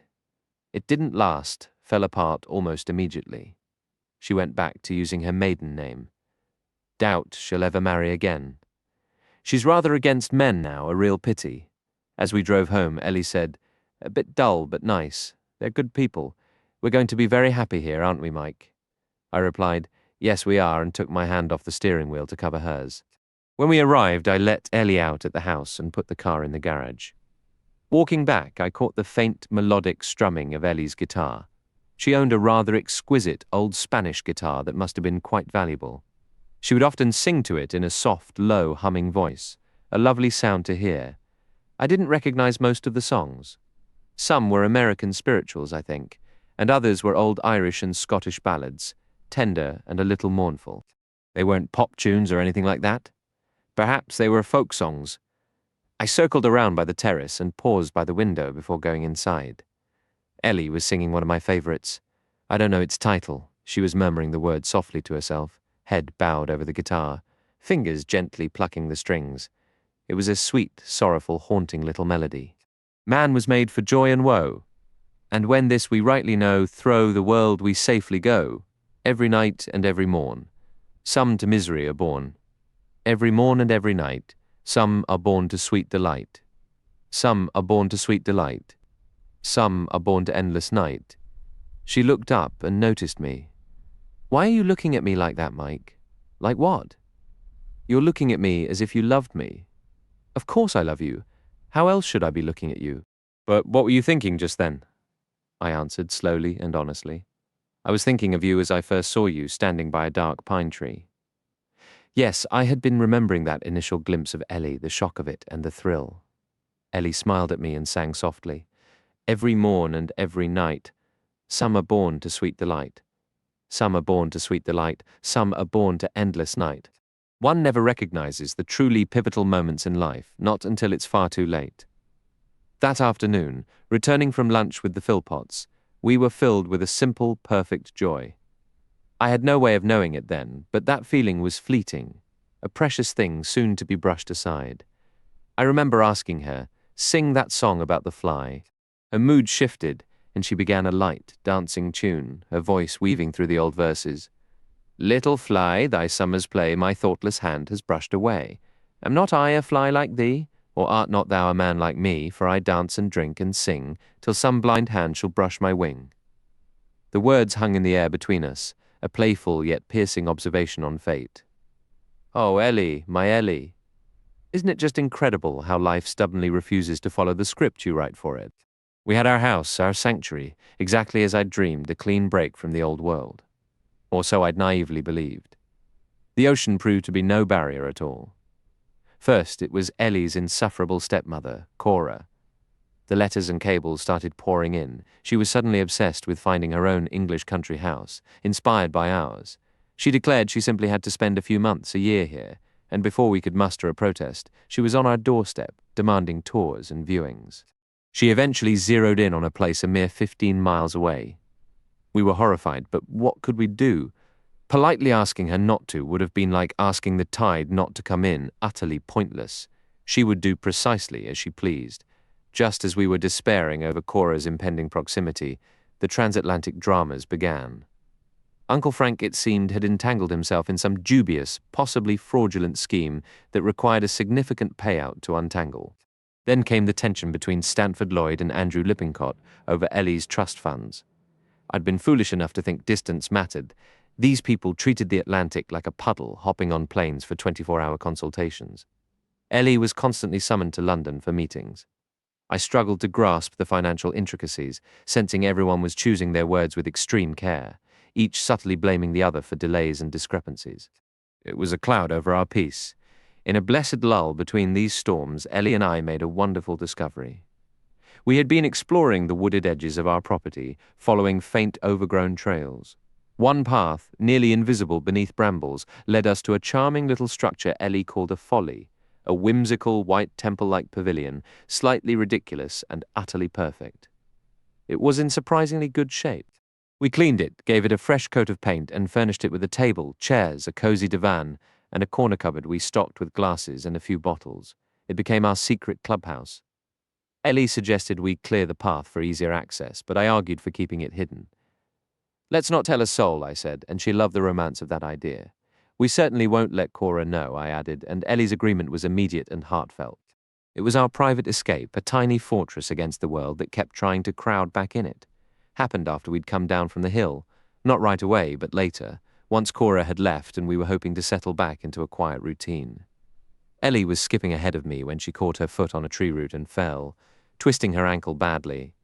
Dr. Shaw examined her and said it was a severe sprain, but she'd likely be back on her feet in about a week. Ellie asked for Greta then, and I couldn't refuse. There wasn't another woman around to care for her properly. Our house staff was fairly incompetent anyway, and Ellie wanted her, so Greta arrived. She was, of course, a tremendous help to Ellie, and to me as well, if I'm honest. She organized the household and kept everything running smoothly. Our servants chose that moment to give notice, claiming the place was too isolated, though I suspect Cora had rattled them. Greta placed ads and hired a new couple almost immediately. She tended to Ellie's ankle, kept her entertained, brought her books and fruit and little treats, things I wouldn't have thought of. The two of them seemed perfectly content together. Ellie was clearly overjoyed to have Greta there, and before long, Greta simply stayed. Ellie asked me one evening, "You don't mind if Greta remains for a while, do you?" I told her, "No, of course not. It's such a comfort having her," Ellie said. "There are so many things women do together. It's lonely without another woman around." I noticed day by day that Greta was taking on more authority, issuing orders, arranging things as if she owned the place. I pretended I was fine with it, but one afternoon, while Ellie was resting inside with her foot propped up, Greta and I were out on the terrace and we exploded into an argument. I can't recall what exactly started it, some remark of hers that grated on me, and I snapped back. Then we were at it, full force. Our voices rose sharply. She unleashed every cruel, cutting thing she could think of, and I gave as good as I got. I told her she was a domineering, meddlesome woman, that she had far too much sway over Ellie, and that I wouldn't stand by while Ellie was ordered about. We were shouting when Ellie suddenly hobbled out onto the terrace, looking back and forth between us. "Darling, I'm sorry," I said quickly. "I'm terribly sorry." I helped her back inside and settled her on the sofa again. "I had no idea," she said softly. "No idea that you actually hated having Greta here." I soothed her, insisting I'd just lost my temper, that I could be quarrelsome sometimes. I said all that really bothered me was that Greta could be a bit bossy, maybe because she was used to taking charge. In the end, I practically begged Greta to stay. The scene had been ugly, and I'm sure others in the house heard it. Our new man and his wife certainly did. When I'm angry, I shout. I probably overdid it. That's just how I am. Afterward, Greta seemed to make a point of fussing over Ellie's health, warning she shouldn't do this or that. "She isn't really very strong, you know," Greta told me one day. "There's nothing wrong with Ellie," I replied. "She's always perfectly well." "No, she isn't, Mike." Mike asked Dr. Shaw about Ellie's health in that awkward way men sometimes do. "She isn't delicate or anything, is she?" Dr. Shaw, known around town for his let nature handle it approach, looked up from his spectacles. "Who says she's delicate?" "I don't see anything wrong with her. Ankles get sprained." When Mike pressed, mentioning a weak heart, the doctor waved it off. "Don't start imagining things. You're not usually the type to fret over women's ailments." Mike admitted it was something Miss Anderson had said. "Miss Anderson?" Dr. Shaw replied with a hint of sarcasm. "Is she medically qualified? I didn't think so." He shifted topics, noting the local gossip about Ellie's wealth. Rich women often get the short end of the stick, he mused. Some doctor is always handing them pills and powders, stimulants, tranquilizers, things they'd be better off without. Village women are healthier because nobody fusses over them the same way.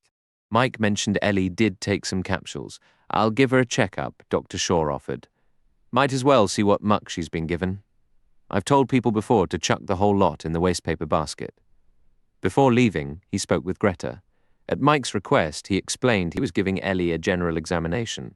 Can't find much wrong, he told her. More open-air exercise would do her good. What medicines does she take? Greta listed some tablets for tiredness and others for sleep. Dr. Shaw and Ellie reviewed her prescriptions together. Ellie smiled faintly. I don't take all these, Dr. Shaw, just the allergy capsules. After examining them, he agreed they were harmless and moved to the sleeping pills. Any trouble sleeping? Not since living in the country, Ellie said. I haven't taken a single one here. Good, he said, patting her shoulder.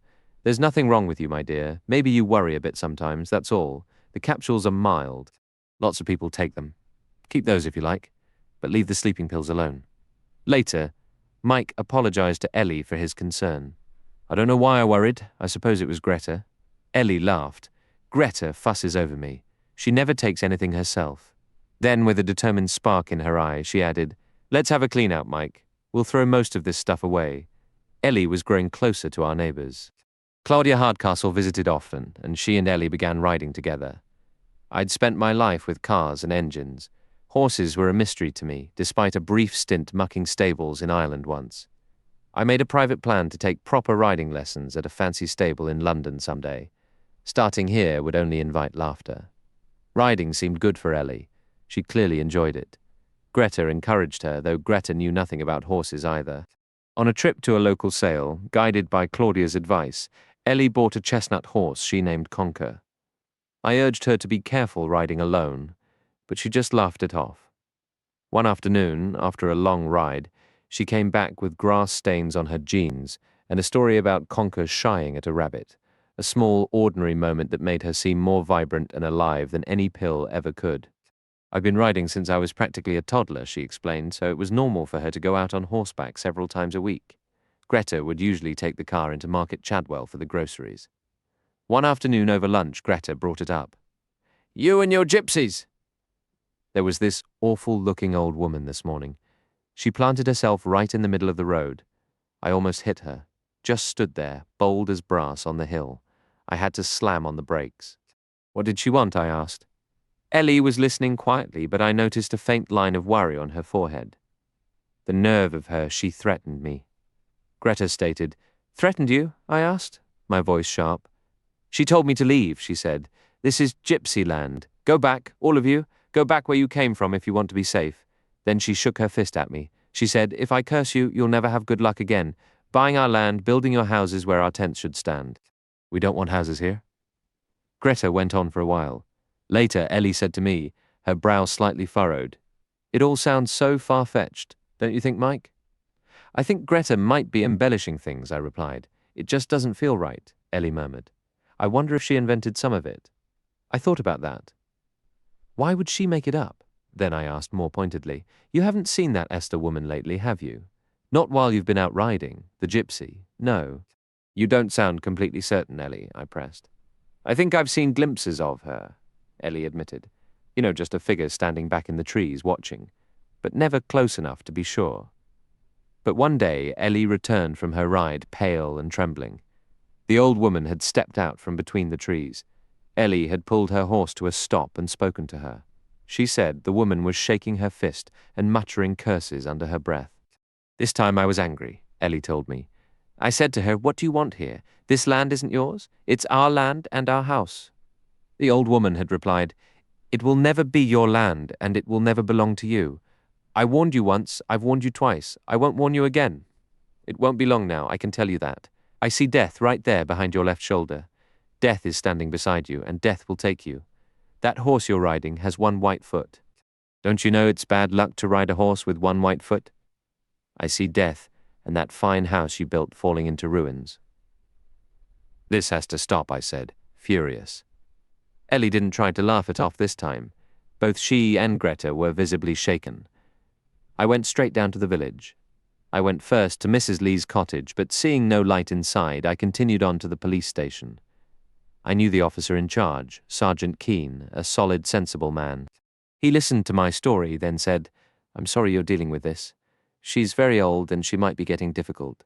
We haven't had any real trouble with her until now. I'll speak to her and tell her to stop." "I'd appreciate that," I said. He hesitated for a moment before adding, "I don't like to suggest things, but as far as you know, Mr. Rogers, is there anyone around here who might, maybe for some small reason, have a grudge against you or your wife?" "It seems very unlikely. Why?" "Old Mrs. Lee has had more money lately. I'm not sure where it's coming from." "What are you saying?" "It's possible someone is paying her. Someone who wants you gone from here. There was an incident years back. She took money from someone in the village to scare a neighbor away. Same kind of act, threats, warnings, that evil eye nonsense. Village folk can be superstitious. You'd be surprised how many English villages have their own local witch, so to speak. She was warned then, and as far as I know, she hasn't tried it since, but it could be happening again. The idea that someone would act out of greed didn't sit right with me." I reminded Keane we were newcomers. "We haven't been here long enough to make anyone that angry," I argued. Troubled and confused, I made my way back to the house. Rounding the terrace corner, the faint strum of Ellie's guitar reached me, and a tall silhouette by the window spun around. My first thought was a trespasser, but I relaxed when I saw it was Santonix. "Where did you come from?" I asked, surprised. "We haven't heard from you in months." He ignored my question, instead gripping my arm and pulling me away from the light. "So she's here," he stated flatly. "I expected this. I knew she'd show up eventually. Why did you allow it? She's trouble. You should realize that." "You mean Ellie?" "No, not Ellie, the other one. What's her name? Greta." I was stunned. "Do you even understand what Greta is like? She's arrived, hasn't she? Taken over. You won't be able to remove her now. She's here for good." "Ellie twisted her ankle," I explained defensively. "Greta came to help. I assume she'll be leaving soon." "You don't know that at all. This was always her plan. I knew it the moment she visited during construction. I saw right through her then." "Ellie wants her here," I mumbled. "Of course she does," Santonix shot back, his tone turning sharp and almost mocking. "She's been managing Ellie for years, hasn't she? She's an expert at it." That echoed what Lippincott had said, and I'd seen the proof myself lately. "But do you want her here, Mike? What am I supposed to do?" I snapped. "Throw out Ellie's oldest friend, her closest confidant? It's impossible." "No," Santonix agreed, his voice dropping. "I suppose you can't do a thing, can you?" He gave me a piercing, unreadable look. "Do you have any clue where you're headed, Mike? Do you? Sometimes I think you're utterly blind." "Of course I know," I insisted. "I'm living the life I chose. I'm exactly where I wanted to be." "Are you?" "I doubt it. I wonder if you even know what you truly want. Greta frightens me for you. She's stronger than you are." "That's ridiculous. This isn't about strength." "Isn't it? I think it's entirely about strength. She's the relentless type, the kind who always wins. You never intended for her to live here, you said so yourself. Yet here she is. I've been watching them through the window, her and Ellie cozy and settled, chatting away like a closed circle. What are you in that picture, Mike? The outsider? Or are you even that?" "You're talking nonsense," I said, heat rising in my voice. "What do you mean, outsider?" "I'm Ellie's husband." "Are you Ellie's husband, or is Ellie merely your wife?" he asked, his words deliberate. "You're insane. What's the difference?" He sighed heavily, his shoulders slumping as if all his energy drained away. "I can't get through to you," Santonix said, weary. "I can't make you listen. I can't make you see. Sometimes I think you glimpse the truth, and other times I believe you understand nothing, not about yourself or anyone around you. Listen," I began, my patience thinning. "I respect you, Santonix. You're a brilliant architect, but—" His expression shifted in that peculiar way of his. "Yes," he said, "I'm a good architect. This house is my finest work. I'm as close to satisfied with it as I'll ever be. You wanted a house like this. Ellie wanted a house like this to share with you. You both have it. Send that woman away, Mike. Do it before it's too late. How can I possibly upset Ellie like that? That woman has you exactly where she wants you," Santonix stated. "Just last week I'd lost my temper with Greta over something trivial, a spat that left the air cold for days." "Look," I said, frustration boiling over, I don't like Greta. She gets under my skin. But nothing about this is as straightforward as you're making it seem. No, he agreed quietly. Nothing with her ever will be simple. Whoever named this place Gypsy's Acre and muttered about a curse might have been onto something, I said bitterly, the words tasting like ash. We have these gypsies who appear from the woods shaking their fists and warning us to leave before something terrible happens.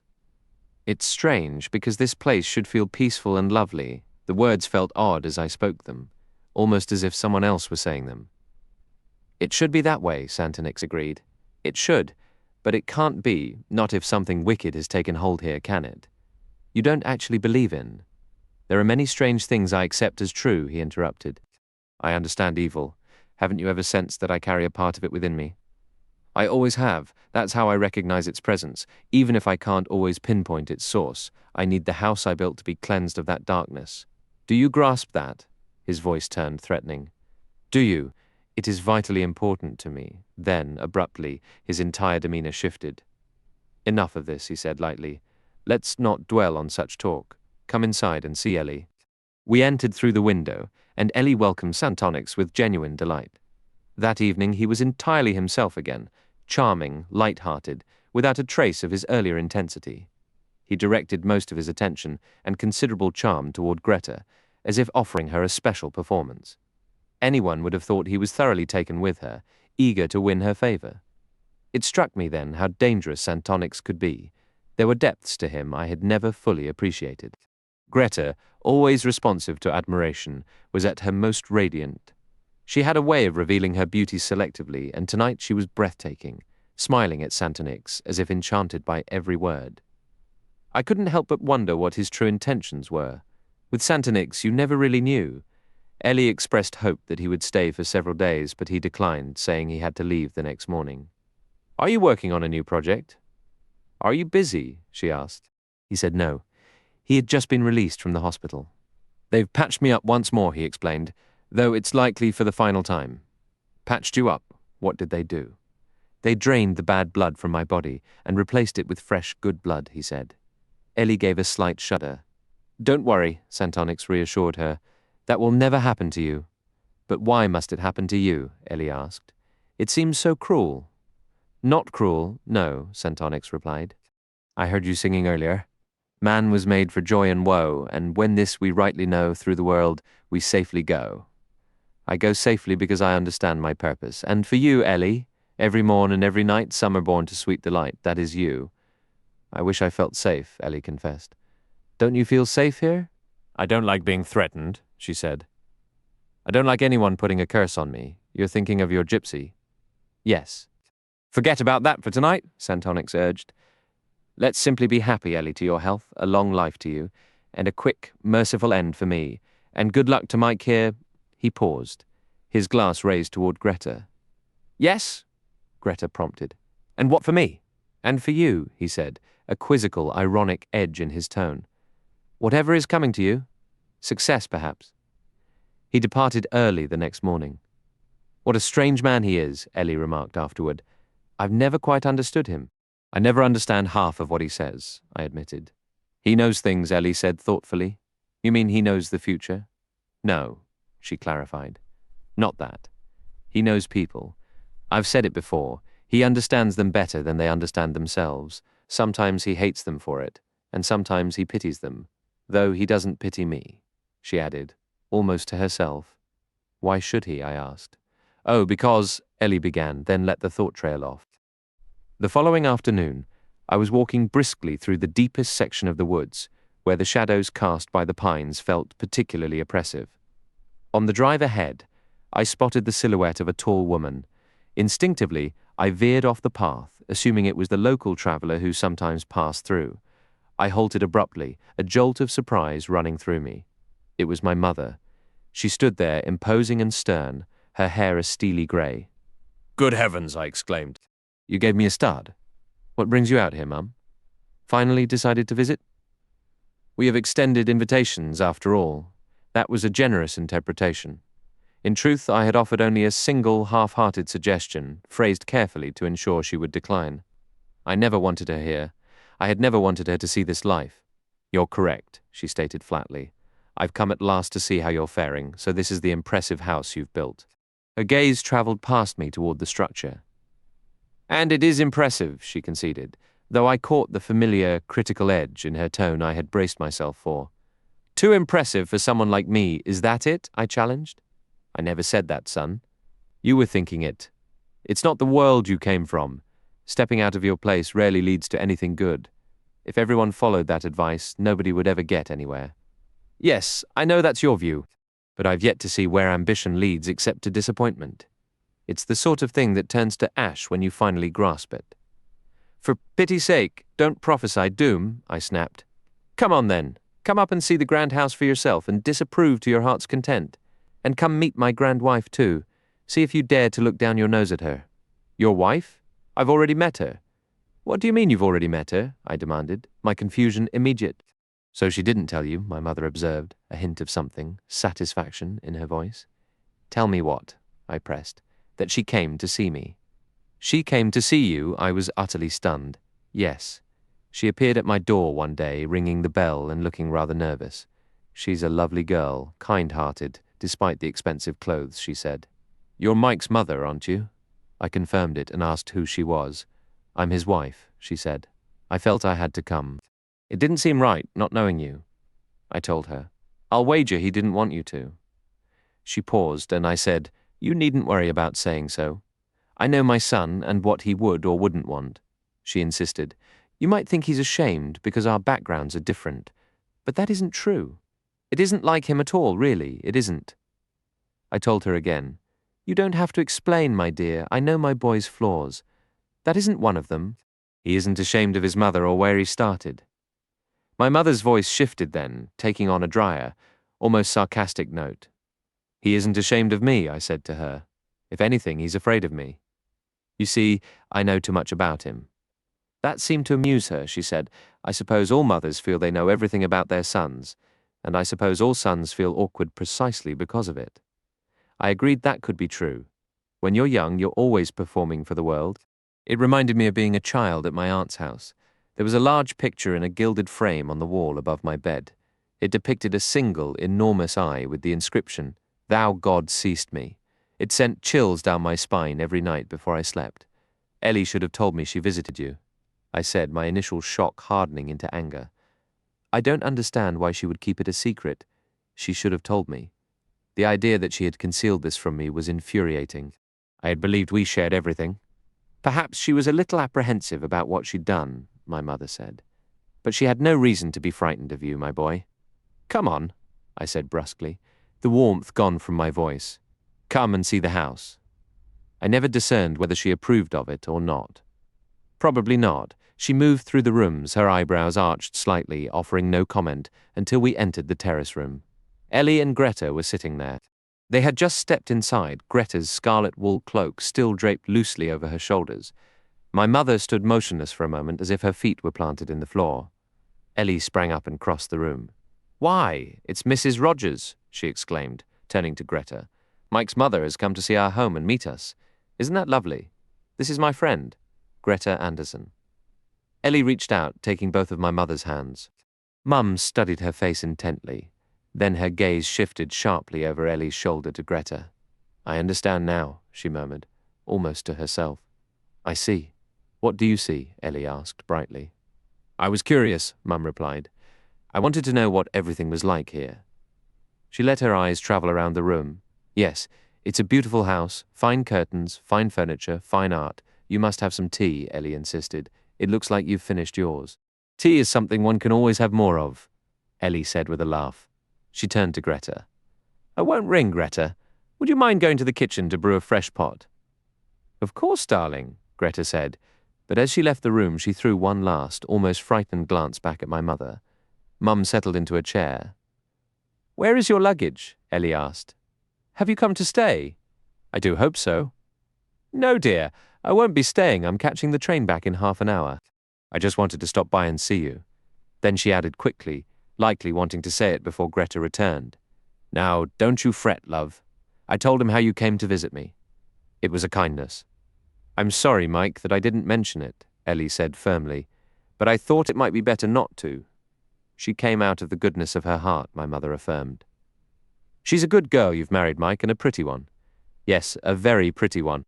Then, half under her breath, she added, I am sorry. Sorry? Ellie asked, faintly puzzled. Sorry for the thoughts I had, my mother clarified, adding with a touch of effort. Well, as they say, mothers can be like that, always a bit suspicious of daughters-in-law. But when I saw you, I knew he'd been fortunate. It all seemed a bit too good to be true to me. It did. What nerve, I said, but I smiled as I said it. I've always had excellent taste. You've always had expensive taste, that's what you mean, my mother retorted, her eyes drifting to the brocade curtains. I'm not necessarily worse for being an expensive taste, Ellie replied, smiling back at her. You make him save a little money now and then, Mum advised. It'll be good for his character. I refuse to have my character improved, I declared. One advantage of having a wife is that she thinks everything you do is perfect. Isn't that right, Ellie? Ellie looked happy again. She laughed and said, You're getting ahead of yourself, Mike. The conceit of you.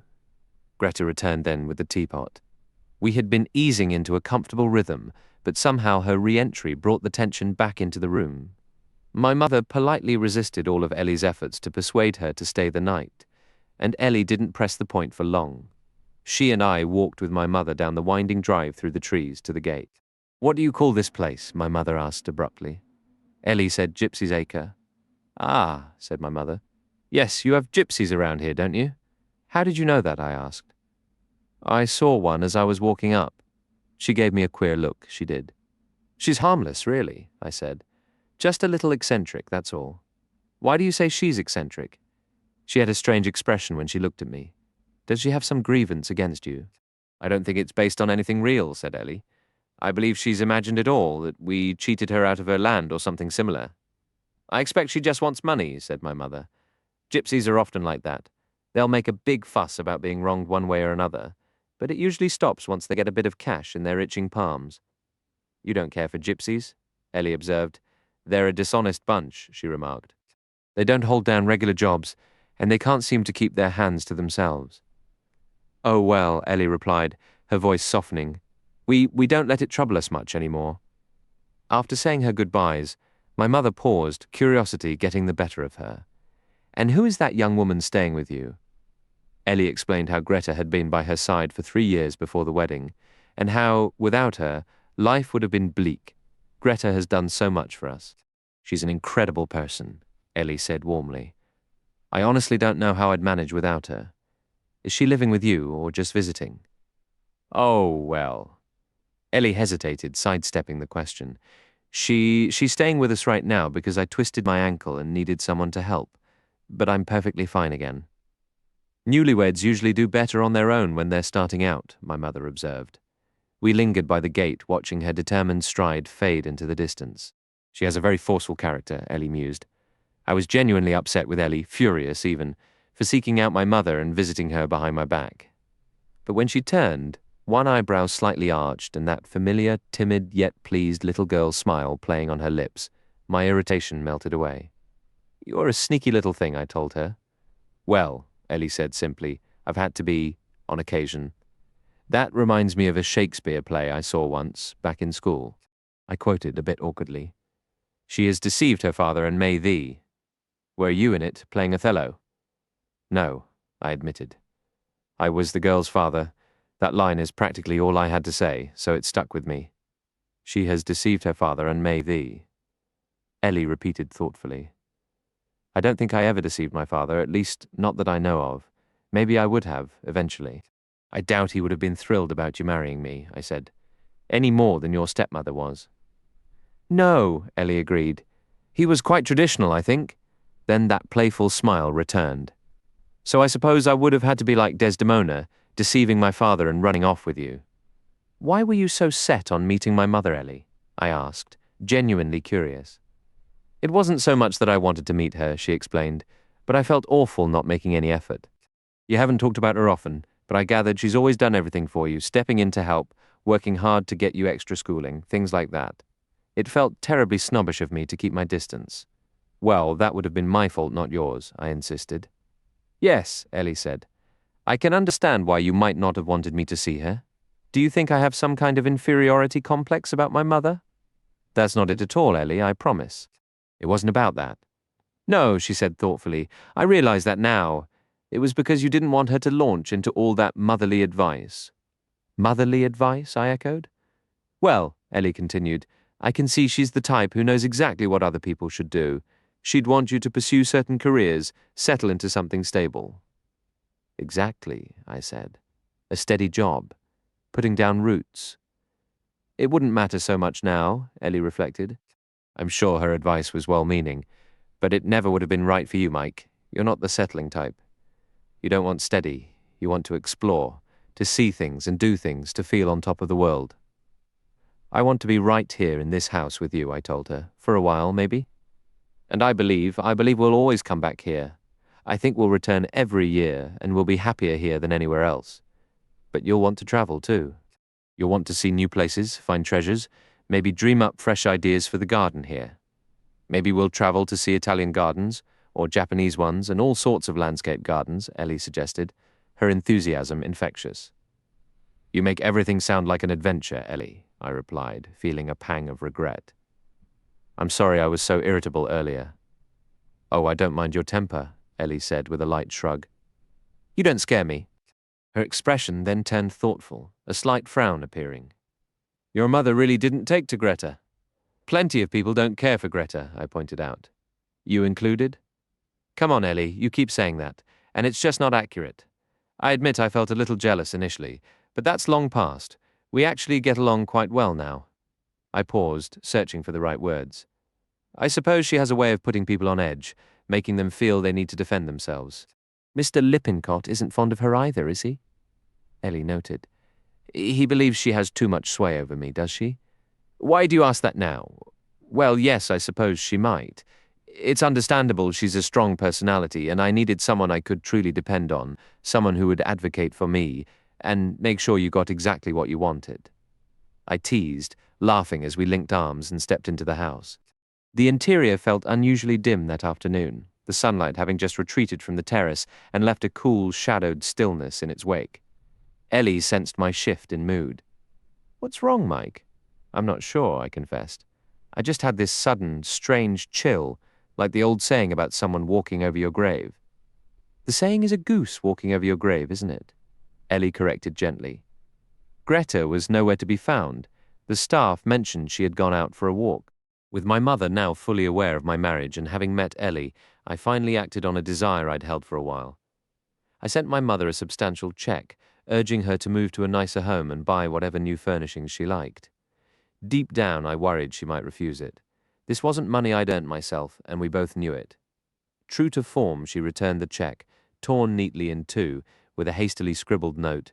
I want no part of this. You'll never change. I see that now. Heaven help you. I tossed it onto the table in front of Ellie. See what I mean about her? I said, my voice tight.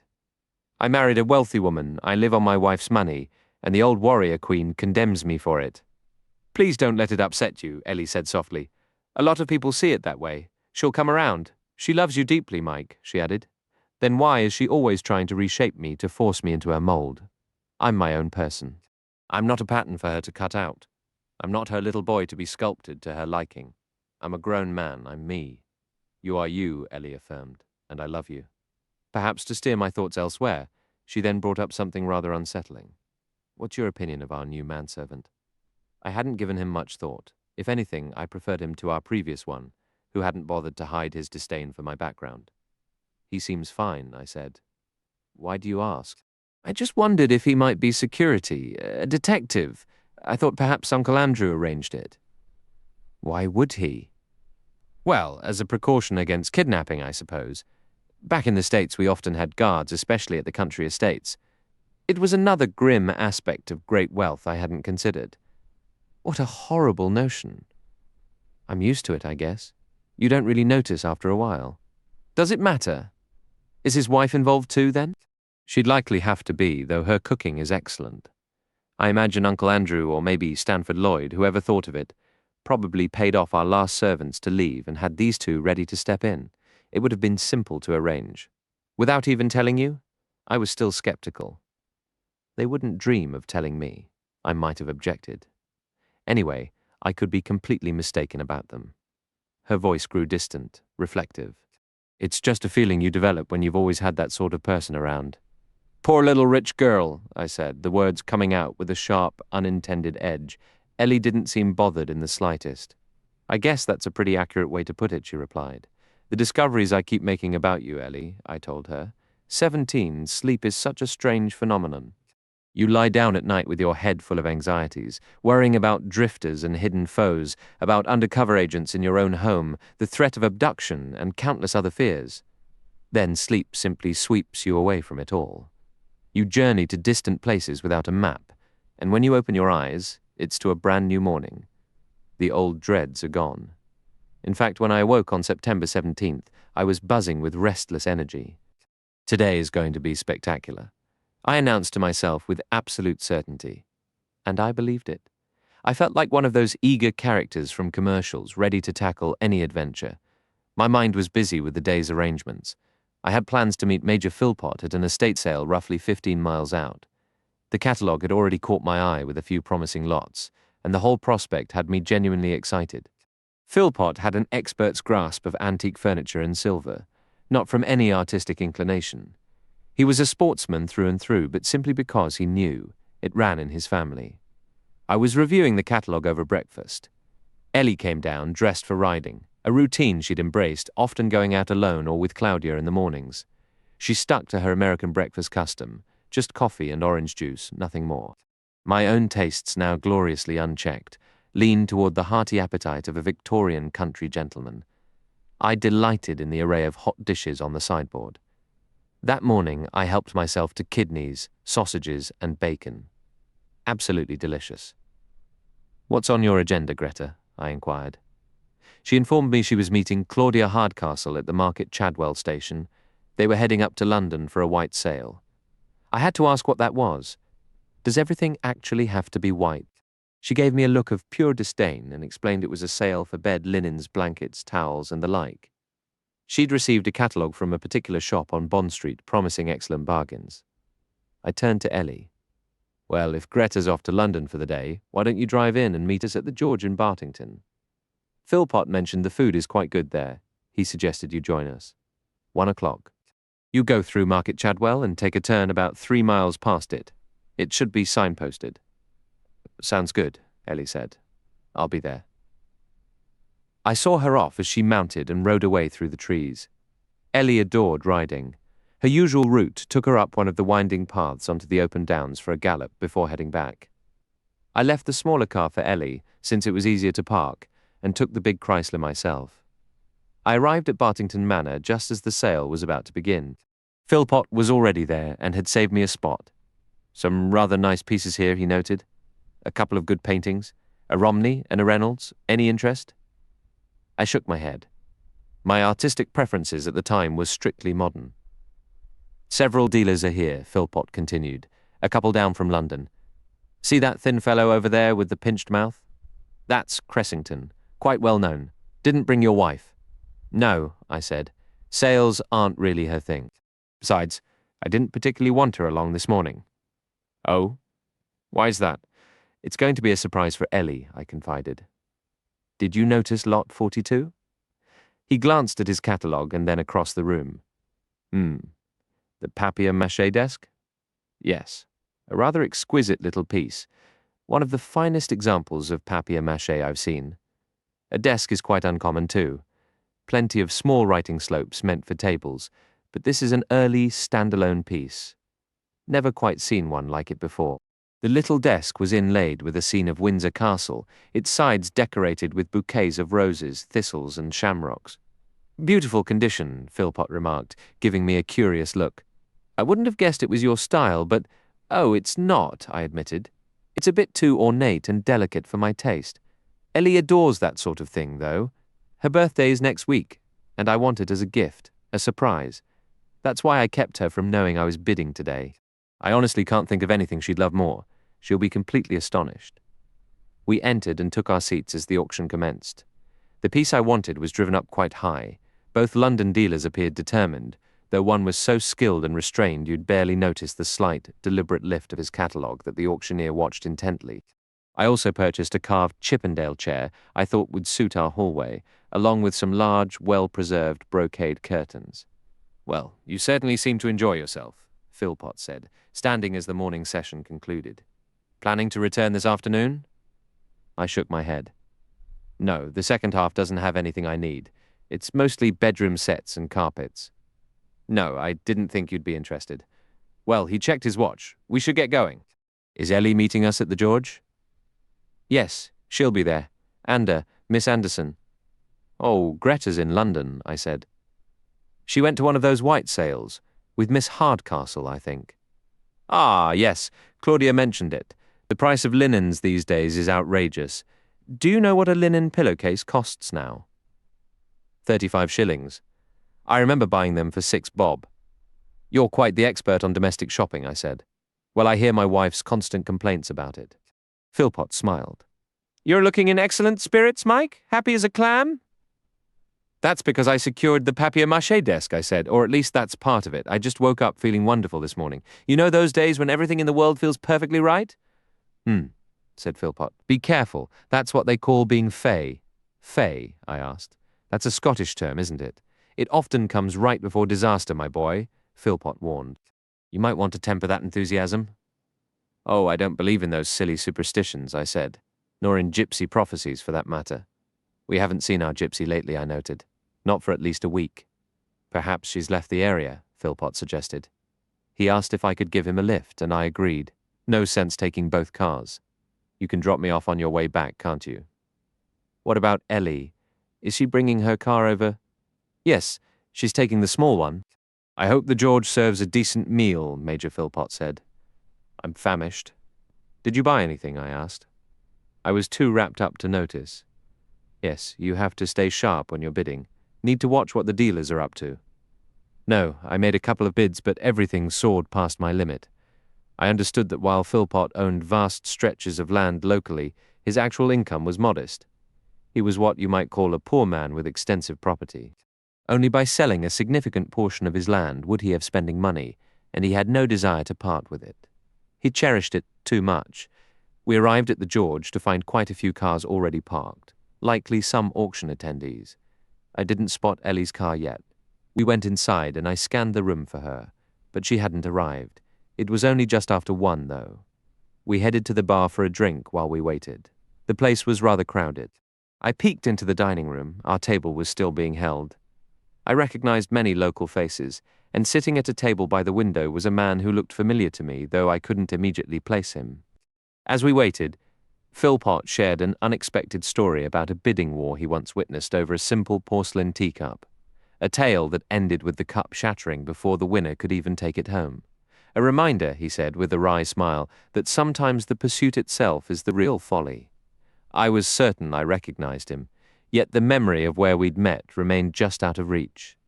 He didn't strike me as a local. His attire was all wrong for the area. Over the years, I've crossed paths with countless people, so it's no surprise some faces slip my mind. I didn't recall seeing him at the sale earlier, though there had been one man there whose features nagged at me in the same way. A face is just a face, unless you can pin it to a specific time and place. The hostess of the George, swishing over in her usual somewhat theatrical black Edwardian-style silk, approached me. "Will you be joining your table shortly, Mr. Rogers?" "There are a few patrons waiting," she said. "My wife will be here any moment," I replied. I returned to Philpott, suggesting Ellie might have had a flat tire. "We should probably go in," I said. "They're getting a bit anxious, and the place is busy today. I must admit," I added, "punctuality isn't exactly Ellie's strongest virtue." "Ah," Philpott said in his quaint manner, "the fairer sex does enjoy keeping us in suspense, doesn't it?" "Very well, Mike, if you're ready. Let's go in and begin lunch." We entered the dining room, selected the steak and kidney pie from the menu, and started our meal. "It's really too bad of Ellie to leave us hanging like this," I remarked. I suggested it might be because Greta was away in London. "Ellie has grown quite accustomed, you see," I explained, "to Greta managing her schedule, reminding her of appointments, and ensuring she gets out the door on time. Is she that reliant on Miss Anderson?"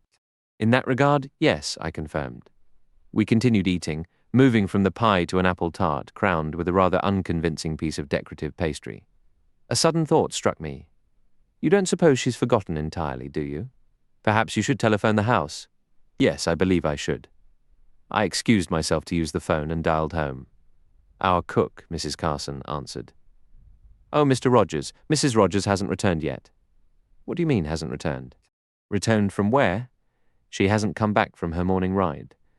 But that was right after breakfast. She can't possibly have been out riding all this time. She didn't indicate otherwise. I've been expecting her. A flicker of irritation sparked. Why didn't you call to let me know sooner? I asked. Well, sir, I had no idea where to reach you. I didn't know your plans. I told her I was at the George in Bartington and gave her the number, instructing her to call immediately if Ellie returned or if there was any news. Returning to Philpot, my concern must have been plain on my face. Ellie hasn't come home, I said. She went riding this morning. She usually goes out, but it's never more than an hour at most. Now, don't borrow trouble, my boy, he said kindly. Your property is in a very remote spot. Her horse may have gone lame and she could be walking it back. All that open moorland above the woods. There's hardly a soul out there to send a message with. If she had changed her plans, decided to ride over to visit someone, anything like that, I insisted, she would have telephoned here. She would have left a message for us. Let's not get worked up prematurely, Philpot advised. I think our best course is to leave now, straight away, and see what we can discover. As we walked out to the car park, another vehicle was pulling away. Inside was the man I had noticed earlier, and in a sudden flash I placed him. It was Stanford Lloyd, or someone who looked remarkably like him. What on earth could he be doing here? Could he be coming to see us? If so, it was strange he hadn't contacted us first. In the car with him was a woman who bore a strong resemblance to Claudia Hardcastle, but I was sure she was supposed to be in London shopping with Greta. The whole thing left me thoroughly bewildered. As we drove off, Philpot glanced at me several times. Catching his eye once, I said with a trace of bitterness, Go on, say it. You told me I was having a foreboding this morning. Let's not jump to conclusions, he replied gently. She may have taken a minor fall, perhaps sprained an ankle. That's all. She's a skilled rider, he remarked. I've watched her. It's hard to believe a simple accident could be the cause. I replied, tragedy can strike at any moment. We sped along, eventually reaching the high road that overlooks our land, scanning the landscape as we went. We paused several times to question passers-by. One man, Cutting Pete, gave us the first clue. I saw a horse without a rider, he said. Maybe 2 hours back or more. Tried to catch it, but it bolted. Didn't see a soul with it. Perhaps we should return to the house, Philpot suggested. There might be word there. We drove back, but there was no news. We sent the groom out to search the moors, and Philpot called his own place to dispatch another man. Together we took a path through the woods, one Ellie favoured, emerging onto the open downs. At first the view was empty. Then, walking the tree line where other trails met the grass, we found her. A small, crumpled shape lay in the distance, her horse grazing quietly nearby. I broke into a run. Philpot, moving with surprising speed for his years, was right behind me. She was there. A small, still form, her pale face turned upward. A wave of disbelief washed over me. I just can't, I managed, turning my head away. Philpot knelt beside her, rising almost immediately. We'll fetch a doctor, he said. Shore is closest, but, Mike, I don't think it will help. Do you mean she's gone? Yes, he said quietly. There's no sense pretending otherwise. My God, I whispered, turning away. Not Ellie, it doesn't seem real. Here, take this. Philpot offered his flask. I accepted it and took a long drink. Thanks. The groom arrived then, and Philpot sent him for Dr. Shaw. Shaw arrived in a weathered Land Rover, the kind used for rough farm tracks.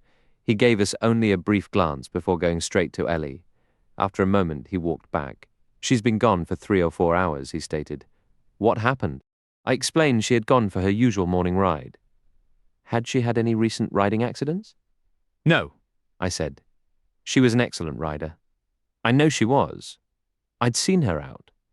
Rode since childhood, I understand. I wondered if a recent scare might have shaken her confidence. If the horse had spooked, why would it spook? It's a placid animal. This horse has no bad habits, Major Philpot confirmed. It's steady. Are there any broken bones? I haven't done a full examination, but there's no obvious external injury. Could be internal, or it might simply be shock. But people don't die from shock, I protested. They can and have, Shaw said, if there was a pre-existing heart condition. They mentioned a heart weakness back in America. Some sort of issue. I found little evidence of that when I checked her. Still, we lacked proper equipment. No use speculating now. We'll know more after the inquest. He studied me, then placed a hand on my shoulder.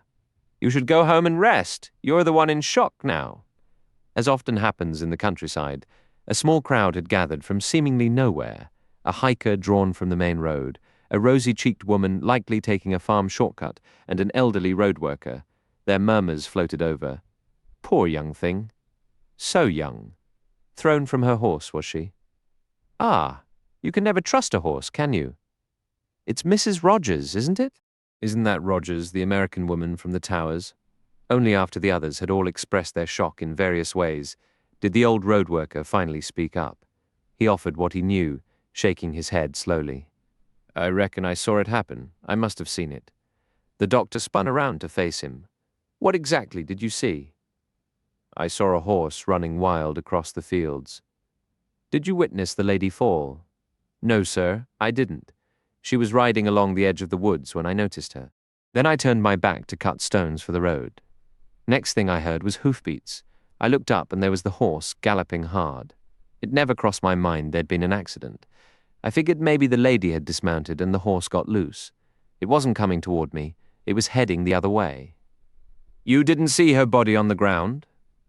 No. My eyes aren't good for distance. I saw the horse because it was outlined against the sky. Was she riding alone?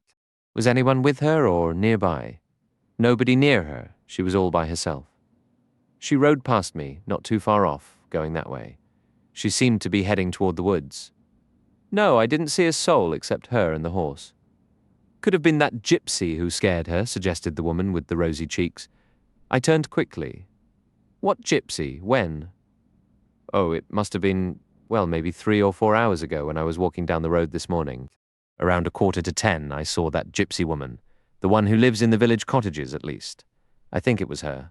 I wasn't close enough to be certain, but she's the only one around here who wears a red cloak. She was walking up a path through the trees. Someone told me she'd said awful things to the poor young American lady, threatened her, told her something terrible would happen if she didn't leave this place. I heard she was very menacing. The gypsy? I said. Then, bitterly, more to myself than anyone, though I spoke aloud. Gypsy's Acre, I wish I'd never laid eyes on it. Book 3, 19. It's strange how hard it is for me to recall the order of events after that. Everything up to that point is sharp in my memory. I was only unsure where to begin, but from that moment on, it was as if a blade came down, slicing my life clean in two. What followed Ellie's death feels now like something I was utterly unprepared for, a chaotic swirl of pushing people and noise and incidents where I had no control whatsoever. Things didn't happen to me, they just happened all around me. That's how it felt. Everyone was terribly kind. That's what I remember most. I moved in a daze, stumbling, completely lost about what to do. Greta, I recall, came into her own. She had that remarkable ability some women possess to take charge of a situation and manage it. Manage all the trivial, necessary details that somebody has to handle. I was incapable of handling anything. The first clear memory I have after they took Ellie away, and I returned to my house, our house, the house, was when Dr. Shaw came and spoke with me. I don't know how much later that was. He was calm, kind, logical, just explaining things clearly and gently, arrangements. I remember him using that word. What a vile word it is, and all the wretched things it represents. The grand concepts in life, love, passion, life, death, hatred, those aren't what really govern existence. It's all the other petty, degrading stuff. The things you have to endure, the things you never think about until they crash into your world. Undertakers, funeral plans, inquests, and servants coming into rooms to draw the blinds. Why should blinds be drawn because Ellie was gone? What a stupid custom. That's why I remember. I felt genuinely grateful to Dr. Shaw. He handled such matters with such kindness and good sense, gently explaining why certain things like an inquest were necessary. I recall speaking slowly, making sure he understood I was absorbing every detail. I had no idea what to expect from an inquest. It was my first. The whole thing struck me as oddly informal, almost makeshift. The coroner was a small, bustling man with pince-nez glasses. My testimony covered identifying Ellie, describing our last breakfast together, her departure for her morning ride, and our plan to meet for lunch. I stated she had seemed completely normal, in perfect health. Dr. Shaw's evidence was subdued and vague. There were no major injuries, just a wrenched collarbone and bruises consistent with a fall, nothing severe, and all occurring at the moment of death. She hadn't moved after falling. Death, he believed, was almost immediate. There was no clear organic cause, so he concluded it was heart failure due to shock. From the medical terms I gathered, Ellie had essentially stopped breathing, a form of asphyxia. Her organs were healthy, her stomach contents ordinary. Greta, also testifying, emphasized more strongly than she had to Dr. Shaw that Ellie had experienced some heart trouble 3 or 4 years earlier.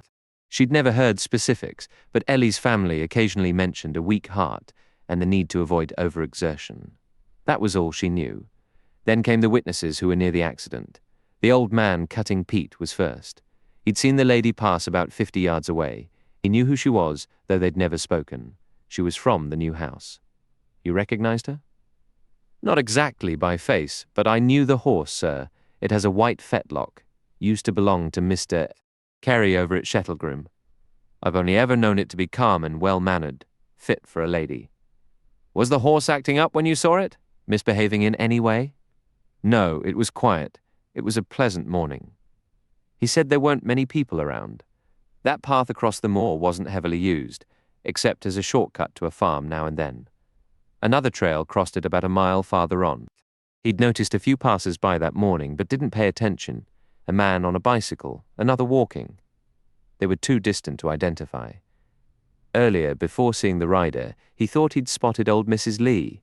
She was coming up the track toward him, then turned off into the woods. She often wandered the moors and woods. The coroner asked why Mrs. Lee wasn't present as she'd been summoned. He was informed she'd left the village days ago. No one knew exactly when. She hadn't left an address. It was her habit to come and go without telling anyone. So this wasn't unusual. In fact, some believed she'd already departed before the accident. The coroner pressed the old man. But you think it was Mrs. Lee? Couldn't say for sure. Wouldn't swear to it. It was a tall woman, striding along, wearing a scarlet cloak like Mrs. Lee sometimes does. But I wasn't looking closely. I was busy with my work. Might have been her, might have been someone else. Who can tell? He repeated the rest much as he'd told us. He'd seen the lady riding nearby. He'd seen her before. He hadn't paid special attention. It was only afterwards that he noticed the horse running by itself. He mentioned it seemed spooked, possibly by something. Could be, anyway. He had no idea of the exact time, maybe 11, maybe earlier. Much later, he spotted the horse again in the distance, appearing to head back toward the trees. Then the coroner called me back and asked a few more things about Mrs. Esther Lee from Vine Cottage. You and your wife recognized Mrs. Lee? Yes, I replied. We knew her fairly well. Did you ever speak with her? A few times, or more accurately, I added. She did most of the talking. Did she ever make threats toward you or your wife? I hesitated. In a manner of speaking, yes, I said carefully, but I didn't really believe. You didn't believe what? I never thought she was serious, I told him. Did she seem to hold some specific resentment against your wife? My wife mentioned it once. She felt Mrs. Lee had some private grievance, but she couldn't understand why. Had either of you ever ordered her off your property, threatened her, or handled her roughly? Any hostility came from her, I said. Did you ever get the sense she was mentally unstable? I thought about it. Yes, I admitted. I believed she'd convinced herself the land our house stood on was hers, or belonged to her people, whatever they called themselves. She was fixated on it. Slowly, I added, I think it was getting worse, more of an obsession over time. I see. Did she ever become physically violent with your wife? No, I said after a pause. I wouldn't say that. It was more like gypsy warning kind of talk. You'll have bad luck if you stay. A curse will fall on you unless you leave. Did she use the word death? Yes, I believe so. We didn't take it to heart, at least. I corrected. I didn't. Do you think your wife did? I'm afraid she might have at moments. The old woman could be unsettling. I don't think she was fully in control of what she said or did. The inquest wrapped up with the coroner postponing it for 2 weeks. Everything suggested accidental death, but there wasn't enough proof to explain how the accident happened. He would resume once he heard testimony from Mrs. Esther Lee. The next day, I visited Major Philpott and asked him straight out for his opinion. The old peat cutter had seen someone he took for Mrs. Esther Lee walking toward the woods that morning. "You know her?" I said. "Do you honestly think she could have caused an accident out of deliberate malice?" "I find it hard to accept, Mike," he said. "To do something like that, you need a powerful motive. Revenge for some personal wrong. And what had Ellie ever done to her? Nothing. It sounds insane, I know. But why did she keep appearing like that, threatening Ellie, telling her to leave? She acted as if she held a grudge, but how could she? She'd never met Ellie before. What was Ellie to her except a complete stranger from America? There's no history, no connection. I know, Philpott said. I can't shake the feeling, Mike, that there's something here we're missing. I don't know how much time your wife spent in England before you married. Did she ever live around here for a while? No, I'm certain she didn't. It's all so confusing. Truth is, I don't really know much about Ellie's past, who she knew, where she went. We just met. I stopped and looked at him. You have no idea how we met, do you? No, I continued, a strange, almost giddy feeling rising in me. You wouldn't guess in 100 years how it happened. And then, despite everything, I started to laugh, a tight, nervous sound before I caught myself. I could feel I was teetering on the edge. I could see his kind, patient face just waiting for me to collect myself. He was a helpful man, no doubt about that. We met right here, I told him, here at Gypsy's Acre.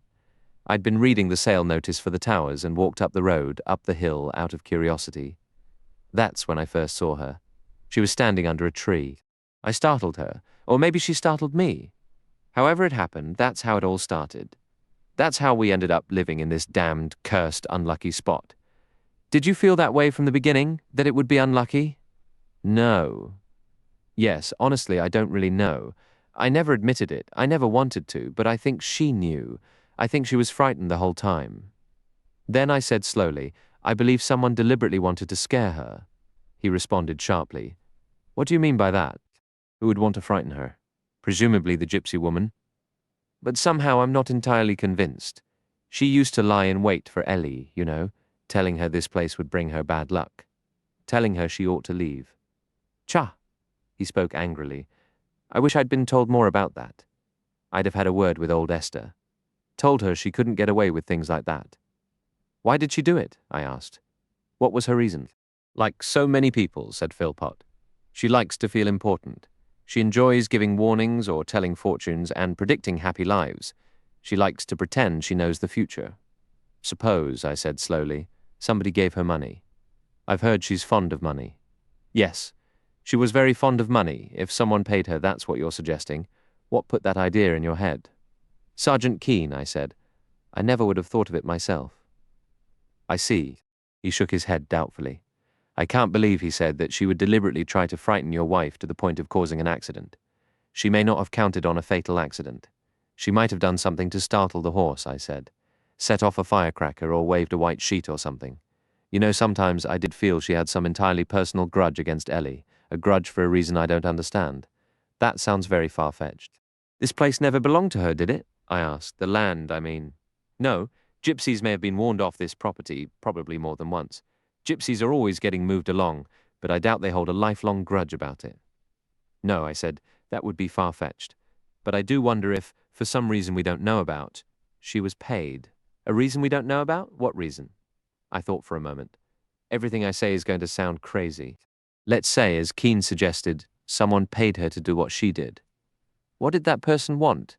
Say they wanted to make us both leave here. They focused on Ellie, not on me, because I wouldn't be scared the way Ellie would be. They frightened her to get her, and through her, both of us to go. If that's true, there must be some reason for wanting the land to come back on the market. Somebody, for some reason, wants our property. I stopped. It's a logical suggestion, Philpott said, but I know of no reason why anyone would. Some important mineral deposit, I suggested, that nobody knows about. I doubt it. Something like buried treasure. Oh, I know it sounds absurd.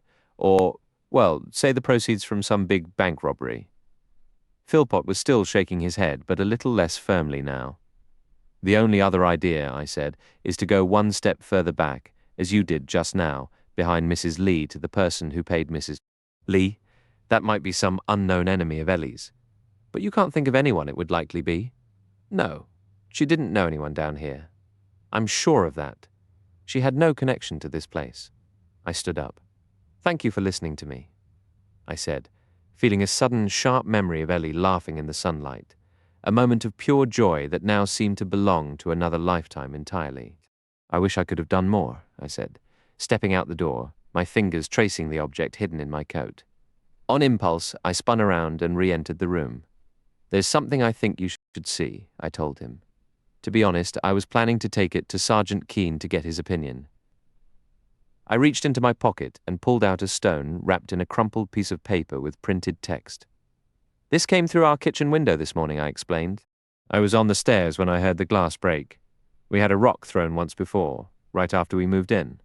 I can't say if it's the same person or not. Unfolding the paper, I handed it over.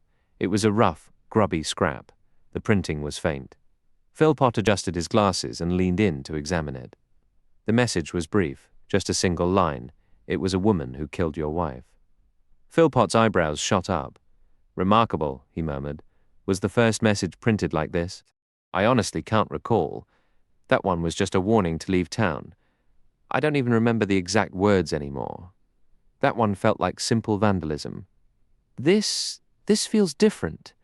Do you believe it was thrown by someone with actual knowledge? More likely it's just cruel, anonymous malice. You see a lot of that in small towns, you know. He handed the paper back.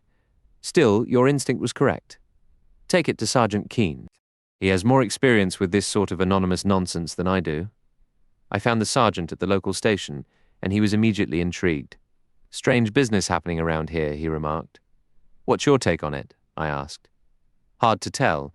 Could be malicious gossip pointing a finger at someone specific. Could it be pointing at Mrs. Lee? I doubt it would be phrased that way. It might be, and I'd like to think it is that someone actually saw or heard something. Maybe they heard a commotion or a shout or saw the horse run past and then spotted a woman nearby shortly after. But it suggests a different woman from the gypsies since everyone already suspects her involvement. This implies another woman entirely. What about the gypsy? I pressed. Any news? Have you found her? He shook his head slowly. We know some of her old haunts from when she left here. Toward the east coast, that general area. She had connections with a traveling group there. They claim she hasn't been around, but they'd say that regardless. They close ranks. She's recognizable in those parts, but no one's reported seeing her. Still, I don't believe she's made it as far as the coast. There was an odd emphasis in his tone. I'm not following, I admitted. Think of it this way. She's frightened, and with good reason. She threatened your wife, scared her, and now let's say she caused an accident that led to a death. She knows the police are looking for her. So she'll hide, burrow down. She'll put as much distance between herself and us as she can, but she won't risk being seen. Public transportation would be too dangerous. But you'll track her down. She has a very memorable look. Oh, we'll find her in time. These things don't happen overnight. That is, if that's how it happened. You think it might have happened another way? Well, you know what I've always wondered, was someone paying her to say those things? Then she'd be even more desperate to disappear, I noted. But someone else would be desperate too. You have to consider that, Mr. Rogers. You mean, I said slowly, the person who paid her? Exactly. Suppose it was a woman who paid her, and suppose someone else has an inkling of that. So they start sending anonymous notes. The woman would be terrified as well. She likely never intended for things to go this far, you understand? No matter how much she paid that fortune teller to scare your wife away from this property, she wouldn't have wanted it to end in Mrs. Rogers' death. Exactly, I replied. Death was never the goal. It was just meant to frighten us, to scare my wife and to scare me into leaving, and now who's going to be the one who's scared? The person who set this whole awful chain of events in motion, that's Mrs. Esther Lee. So she's going to confess, isn't she? She'll say it wasn't truly her idea. She might even admit she was paid to do it. And she'll give up a name. She'll say who hired her. And somebody really wouldn't want that to happen, would they, Mr. Rogers?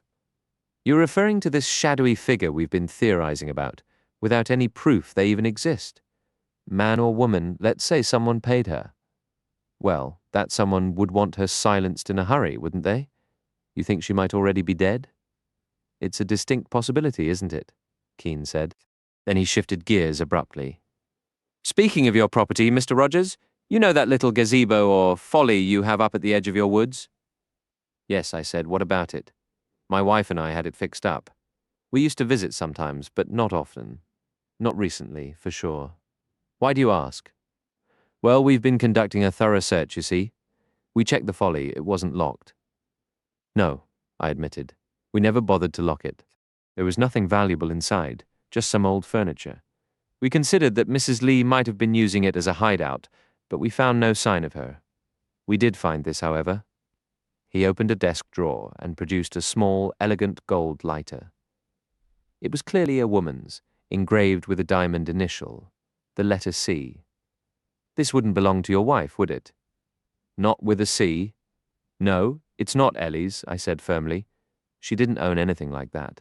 And it's not Miss Anderson's either. Her name is Greta. It was up there, dropped on the floor. It's a high-end piece, cost a pretty penny. C, I repeated, turning the initial over in my mind. I can't think of anyone who's visited us with that initial except for Cora, I said.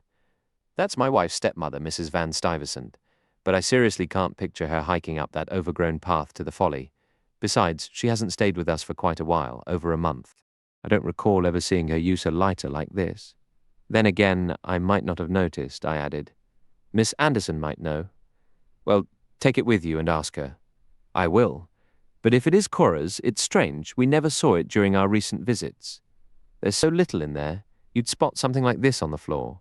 Was it on the floor? Yes, right near the couch. Of course, anyone could use that folly. It's a convenient spot, you know, for a local couple to meet privately. But they probably wouldn't own an expensive trinket like this. There's Claudia Hardcastle, I suggested, but I doubt she'd have something so flashy. And what reason would she have to be in the folly? She was quite close with your wife, wasn't she? Yes, I said, feeling a sudden defensive loyalty. I believe she was Ellie's best friend here, and she'd know we wouldn't mind her using the place. The thought of Claudia as some hidden enemy was suddenly laughable, a paranoid fantasy. What a ridiculous notion. Ah, said Sergeant Keene, a single syllable loaded with implication. I stared at him. You don't seriously think Claudia Hardcastle was an enemy of Ellie's, do you? That would be absurd. Doesn't seem like there's any reason why she should be. I agree, Keene said with a shrug. But you never can tell with people. I suppose, I began, then hesitated. Yes, Mr. Rogers. I believe Claudia Hardcastle was once married to an American, a man named Lloyd. Actually, the name of my wife's main trustee in America is Stanford Lloyd, but there are countless Lloyds, and it would probably just be a coincidence if it were the same person. I said it to dismiss the idea, but the connection, once voiced, felt like a cold stone dropping into my stomach. And what could that possibly have to do with any of this?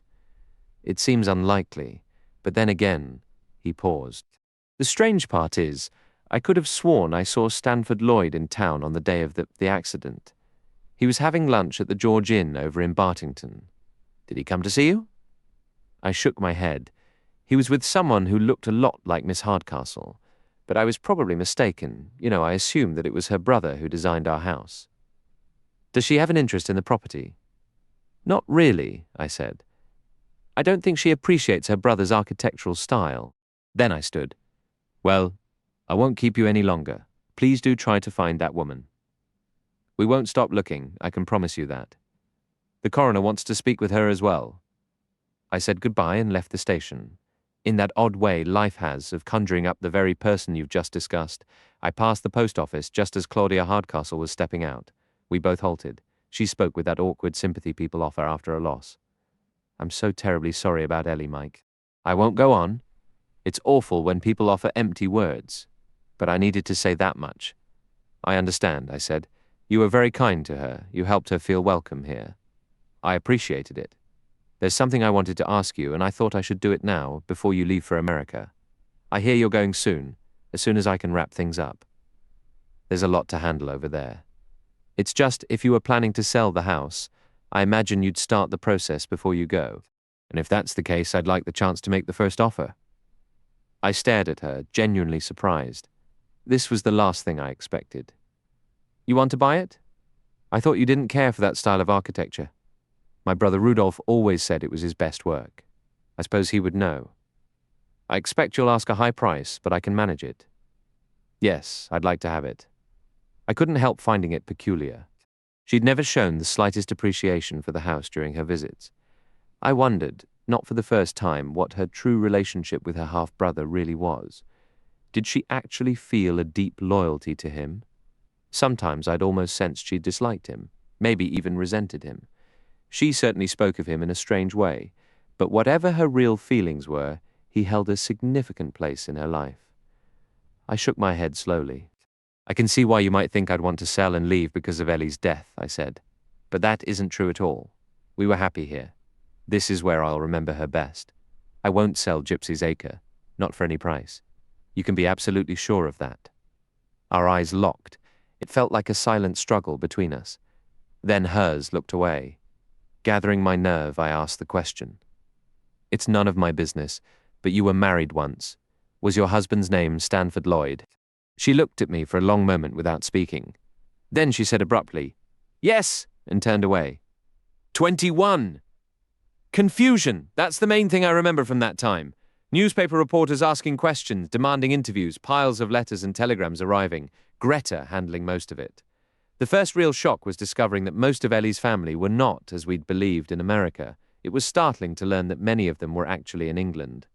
It made some sense for Cora van Stuyvesant to be here, of course. She was a restless woman, always jetting between Europe and the States, to Italy, Paris, London, then back to Palm Beach or the family ranch out west, never staying in one place for long. On the day Ellie died, she had been less than 50 miles away, still chasing her latest whim of finding an English country house.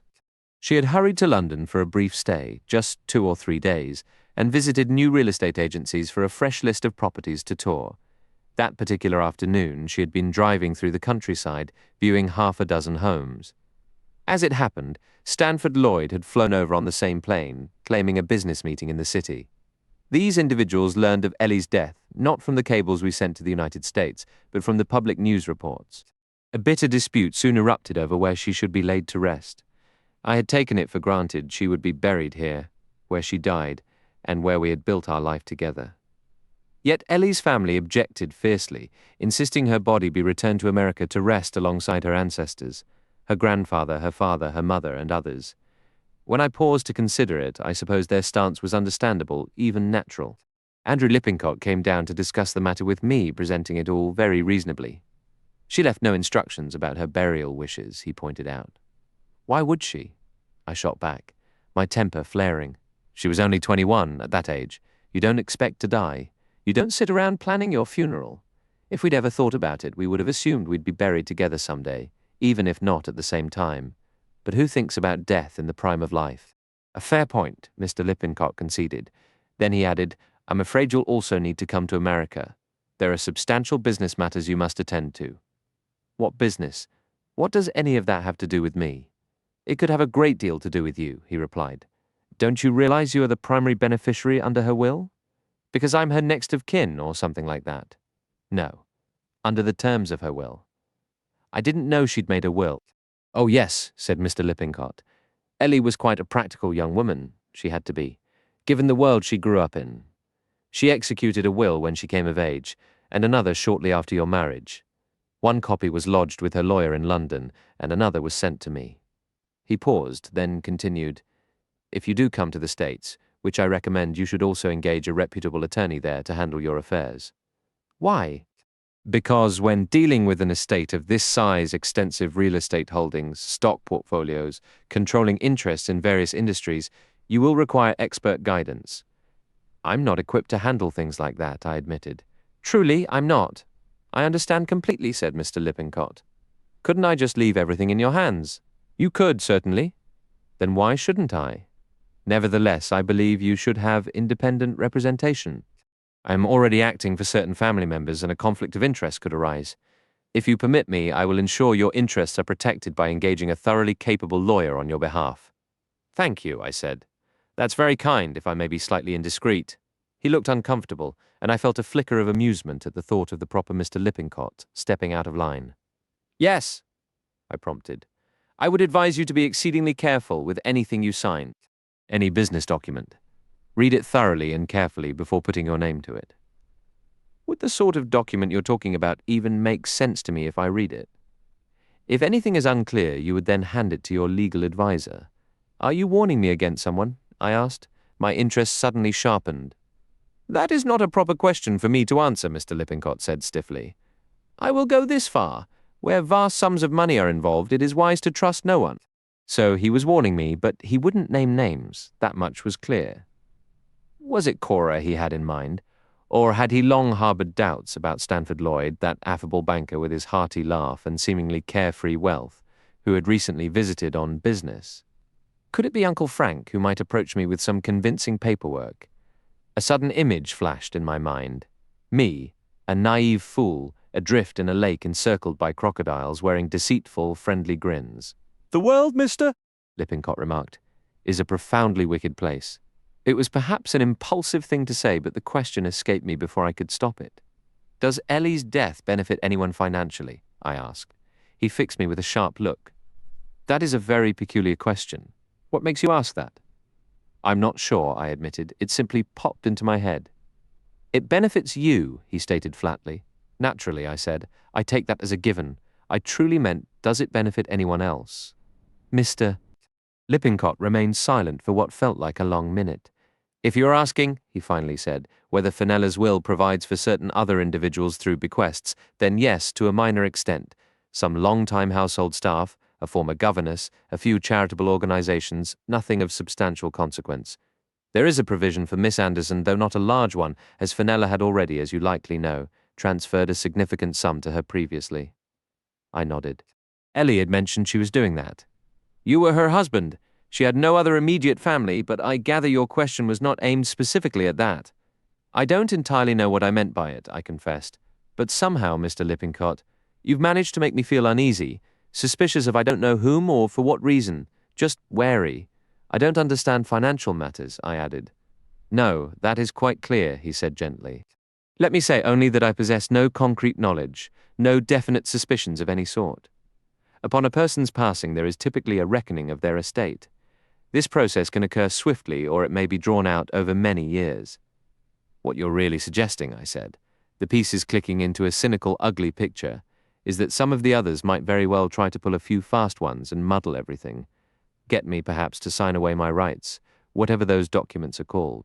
If Fenella's financial affairs were not, let us say, in the robust condition they should be, then yes, possibly her untimely death could be considered fortunate for someone. We will mention no names. Someone who could conceal their tracks more easily if they had a relatively straightforward person, if I may be blunt, like yourself, to handle matters. I will go that far, but I do not wish to speak further on the subject. It would not be proper to do so. A simple funeral service was held in the small local church. If I could have avoided it, I would have. I despised all those people with their curious eyes fixed on me, lining the path outside. Greta essentially steered me through the entire ordeal. I hadn't fully appreciated until then what a strong, dependable presence she was. She handled the arrangements, ordered the flowers, managed every detail. I understood better now why Ellie had leaned on her so heavily. The world doesn't contain many people like Greta. The attendees were mostly neighbors, some we barely knew, yet I noticed one familiar face I couldn't immediately place. Upon returning to the house, Carson informed me a gentleman was waiting in the drawing room. I can't see anyone today. Send him away. You shouldn't have let him in. Pardon me, sir. He stated he was a relation. A relation, suddenly. I recalled the man from the church. Carson was handing me a card. The name meant nothing at first, Mr. William R. Pardoe. I turned it over, puzzled, then handed it to Greta. Do you have any idea who this is? I asked. His face seemed familiar, but I couldn't place it. Maybe it's one of Ellie's acquaintances. Greta took the card and glanced at it. Then she said, Of course. Who is it? Uncle Reuben? You remember Ellie's cousin. The memory clicked into place. Ellie had kept a few framed photos of her family scattered around the sitting room.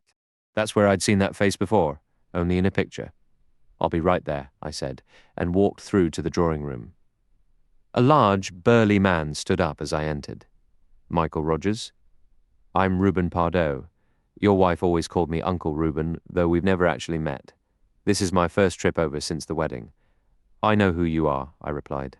Reuben had a broad, somewhat distant face, as if his mind were elsewhere. Yet after a minute of conversation, you sensed a sharpness beneath the surface. I don't need to tell you how devastated I was by Ellie's passing, he began. Let's not talk about it, I cut in. I can't handle that right now. Of course I understand, he had a sympathetic manner, but something about him put me on edge. Just then, Greta came in. You know Miss Anderson? Naturally, he said, turning. How are you, Greta? Managing, she answered. How long have you been in the country? A couple of weeks, just travelling around. Then it struck me, and I spoke on impulse. I saw you recently. Did you? Where? At an auction, Bartington Manor.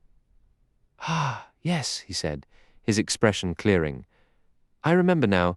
You were with an older gentleman, a Major Philpott, I believe. That's right. You both seemed in excellent spirits that day, he remarked. We were, I said, the familiar hollow wonder creeping into my voice. Never better. Of course you didn't know then. That was the very day of the accident, wasn't it? Yes. We were expecting Ellie to meet us for lunch. Tragic, Uncle Reuben murmured. Simply tragic. I had no idea you were in England, I said. I don't think Ellie knew either. I paused, waiting. No, I hadn't written. My schedule was uncertain, but I finished my business sooner than expected. I'd actually considered driving over to see you after the sale. You came from the States on business? I asked. Partly business, partly personal. Cora wanted my advice on a few things, including a house she's thinking of buying. That's when he mentioned where Cora had been staying. We didn't know that, I said again. She was quite close by that day, in fact, he added. Near here? At a hotel? No, she was visiting a friend. I didn't realize she knew anyone in this area. A woman named Hardcastle, I think. Claudia Hardcastle. I was taken aback. Claudia Hardcastle? Really? Yes, they became friends when Cora was in the States. You didn't know? I know very little about the family, I admitted. I glanced at Greta. Did you know Cora and Claudia were acquainted? I don't recall her ever mentioning it, Greta said. So that's why Claudia didn't show up that day, I realized. Exactly, I said. She was supposed to meet you at Market Chadwell Station to go shopping in London. Right? She called the house just after I'd left. Said an American visitor had arrived unexpectedly and she couldn't leave. I wonder if that visitor was Cora, I mused. It must have been, Reuben Pardoe said with a slow shake of his head. It all seems so tangled, he continued. I understand the inquest was adjourned. Yes, I confirmed. He finished his tea and stood. I won't intrude any longer, he said. If there's anything I need, you can find me at the Majestic Hotel in Market Chadwell. I told him I didn't think there was anything he could do and thanked him all the same. After he left, Greta turned to me, her voice edged with suspicion. What was that about? Why would he come all this way? Then, more sharply, she added, I wish they'd all just go back to wherever they came from. I'm not even sure it was Stanford Lloyd I saw at the George. Just a quick glance, I said. You mentioned he was with someone who looked like Claudia, so it likely was him. Maybe he came to see her, and Reuben came for Cora. What a mess. I don't like it, I admitted, all of them circling around that day. Greta, ever practical, said these things sometimes happen in clusters. She was her usual calm, reasonable self about it. There was nothing left for me at Gipsy's Acre. I left Greta to manage the house while I sailed to New York to settle my affairs and face what I dreaded would be the most opulent, gilded funeral imaginable for Ellie. You're walking into the jungle, Greta warned me. Watch your back. Don't let them strip you to the bone. She was absolutely right. It was a jungle the moment I arrived. I was out of my depth, and I knew it. Not the hunter, but the hunted. I felt surrounded, people lurking in the shadows, taking aim. Sometimes I probably imagined threats, but other times my suspicions were dead on. I recall visiting the lawyer Mr. Lippincott had recommended, a polished man who treated me like a patient needing a routine checkup. I'd been advised to sell off some mining properties with questionable titles. When I said Stanford Lloyd had suggested it, the lawyer replied, Well, we'll have to look into that. A man like Mr. Lloyd should know. Later, he told me plainly. There's nothing wrong with your deeds and no reason to sell in a hurry, as he seemed to urge. Hold on to it. That confirmed it. Everyone was gunning for me. They all knew I was a novice when it came to money. The funeral was lavish and, to me, utterly grotesque, gold-plated, just as I'd feared. The cemetery was like a manicured park, overflowing with flowers and all the heavy marble trappings of wealthy grief. Ellie would have hated every second of it, I was certain, but I suppose her family had a claim on her. 4 days after I landed in New York, I got word from Kingston Bishop. Old Mrs. Lee's body had been found in the abandoned quarry on the far side of the hill. She'd been dead for days. There'd been accidents there before. People always said it should be fenced off, but nothing was ever done. The verdict was accidental death, with a recommendation to the council to finally secure the area. In her cottage, £300 in £1 notes were discovered hidden under the floorboards. Major Philpott added in a postscript, "I'm sure you'll be sorry to hear Claudia Hardcastle was thrown from her horse and killed out hunting yesterday." Claudia dead? I couldn't believe it. The news hit me like a physical blow. 2 people killed in riding accidents within 2 weeks. It seemed like an impossible coincidence. I don't want to linger on that time in New York. I was a stranger in a foreign world, constantly watching my words and steps. The Ellie I knew, the Ellie who belonged to me, wasn't there. I saw her now as an American heiress, surrounded by friends, connections, and distant relatives, part of a family rooted there for generations. She had come into my life like a passing comet, and now she had returned to be buried with her own people, in the place she truly called home. In a way, I was glad for that. Standing in that tidy small cemetery nestled at the edge of the pine woods just outside the village, I knew I shouldn't feel at peace with her being there. The sensation was all wrong. "Go back where you belong, Ellie," I whispered inside my head. That haunting melody she used to play on her guitar kept drifting back to me. The memory of her fingers plucking the strings as clear as day. Every morn and every night, some are born to sweet delight. That was you, all right. You were made for delight. You found it too, there at Gypsy's Acre. It just didn't stick around for long. Now it's finished. You've returned to a place that maybe never offered much joy, where you weren't truly happy. But you're home here regardless. You're with your own people.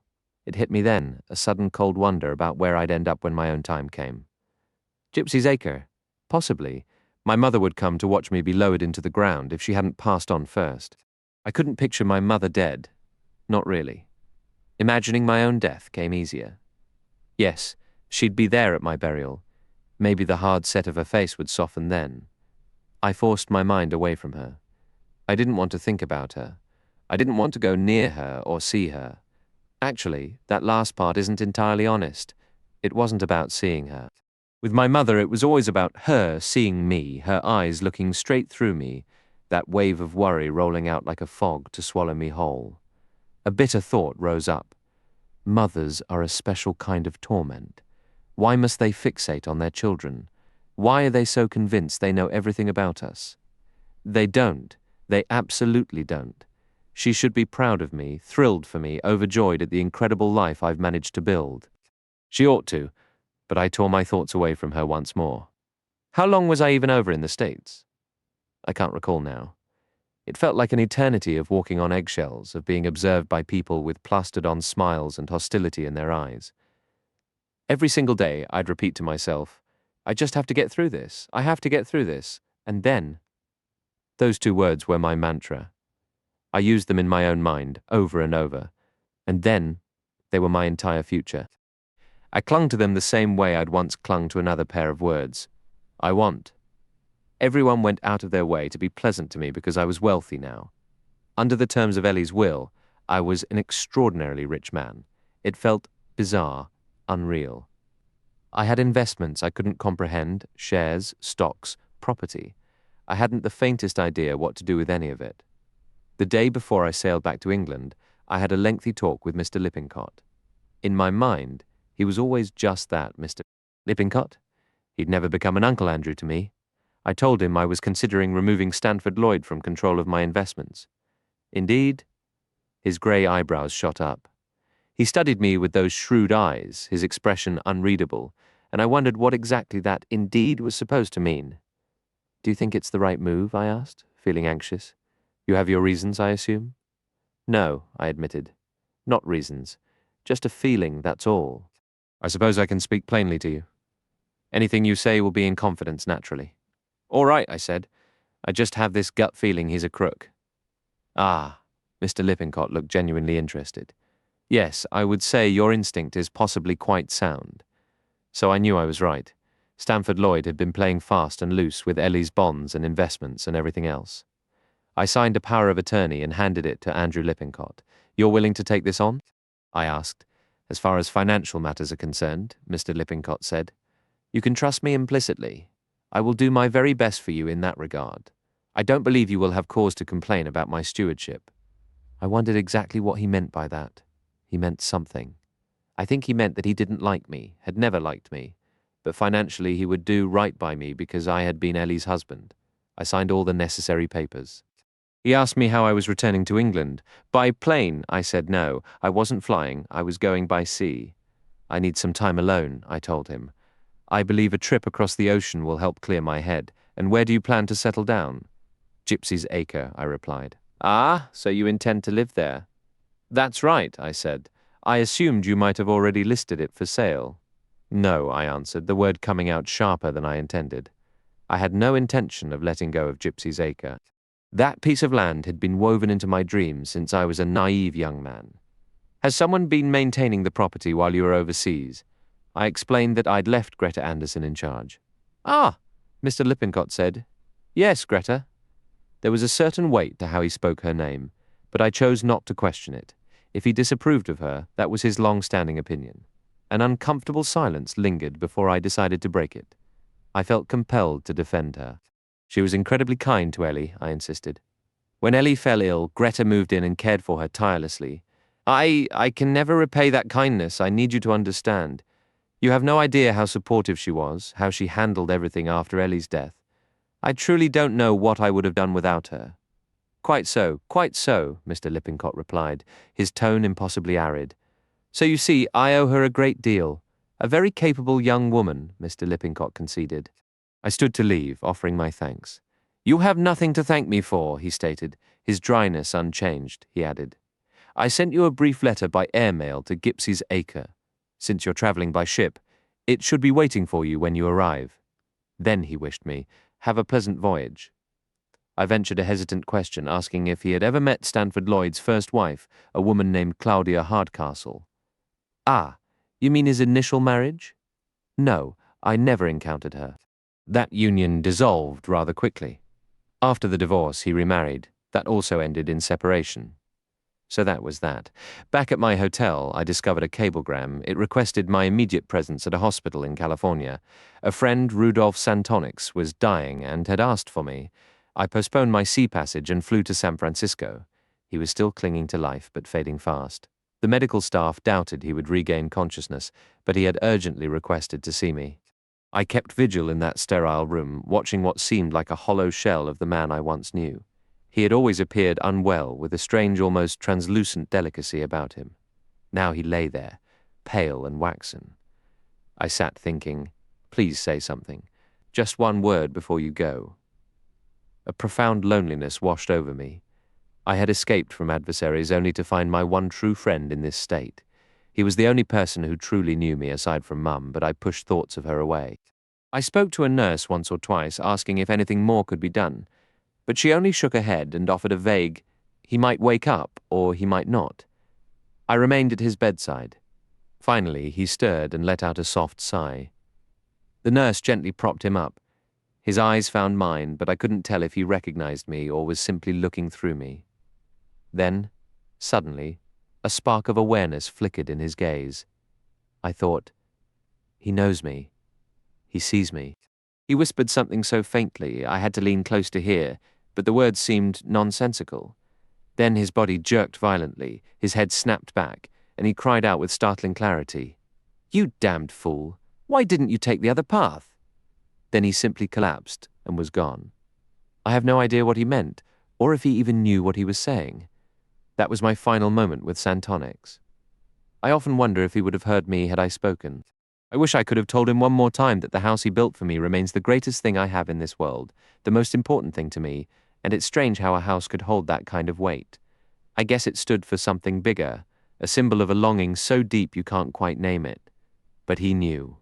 He understood exactly what it was, and he gave it to me, and now it was mine. I was going home to it. That thought filled my head the whole time I was on the ship. At first, there was just this bone-deep exhaustion. Then, slowly, a warmth of happiness began to rise, seeping up from somewhere way down inside. I was going home. I was going home.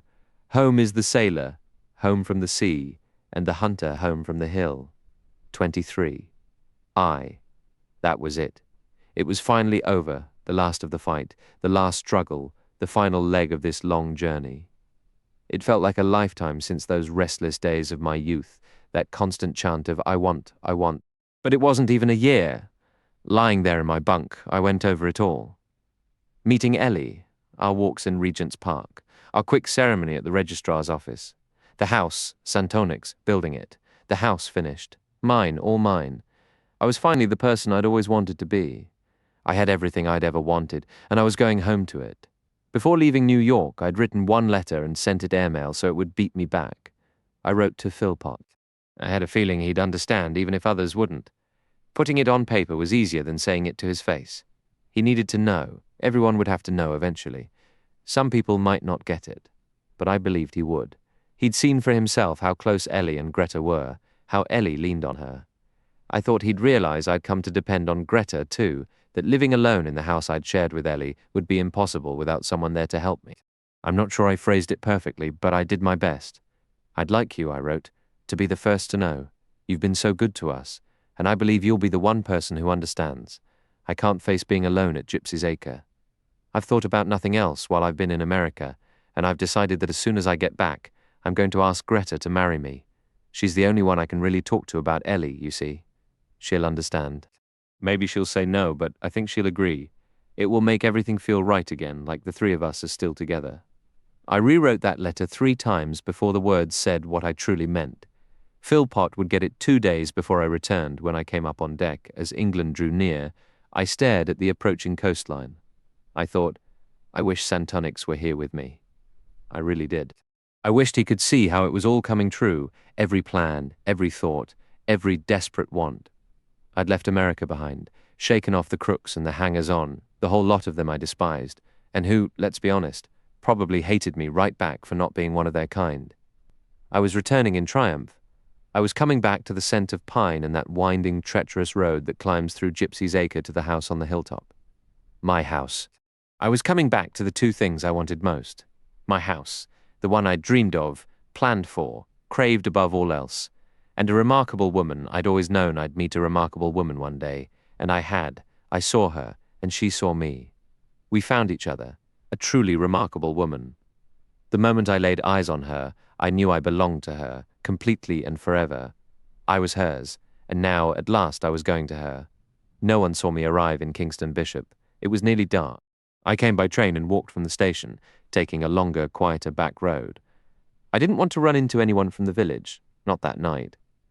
The sun had set by the time I started up the road to Gypsy's Acre.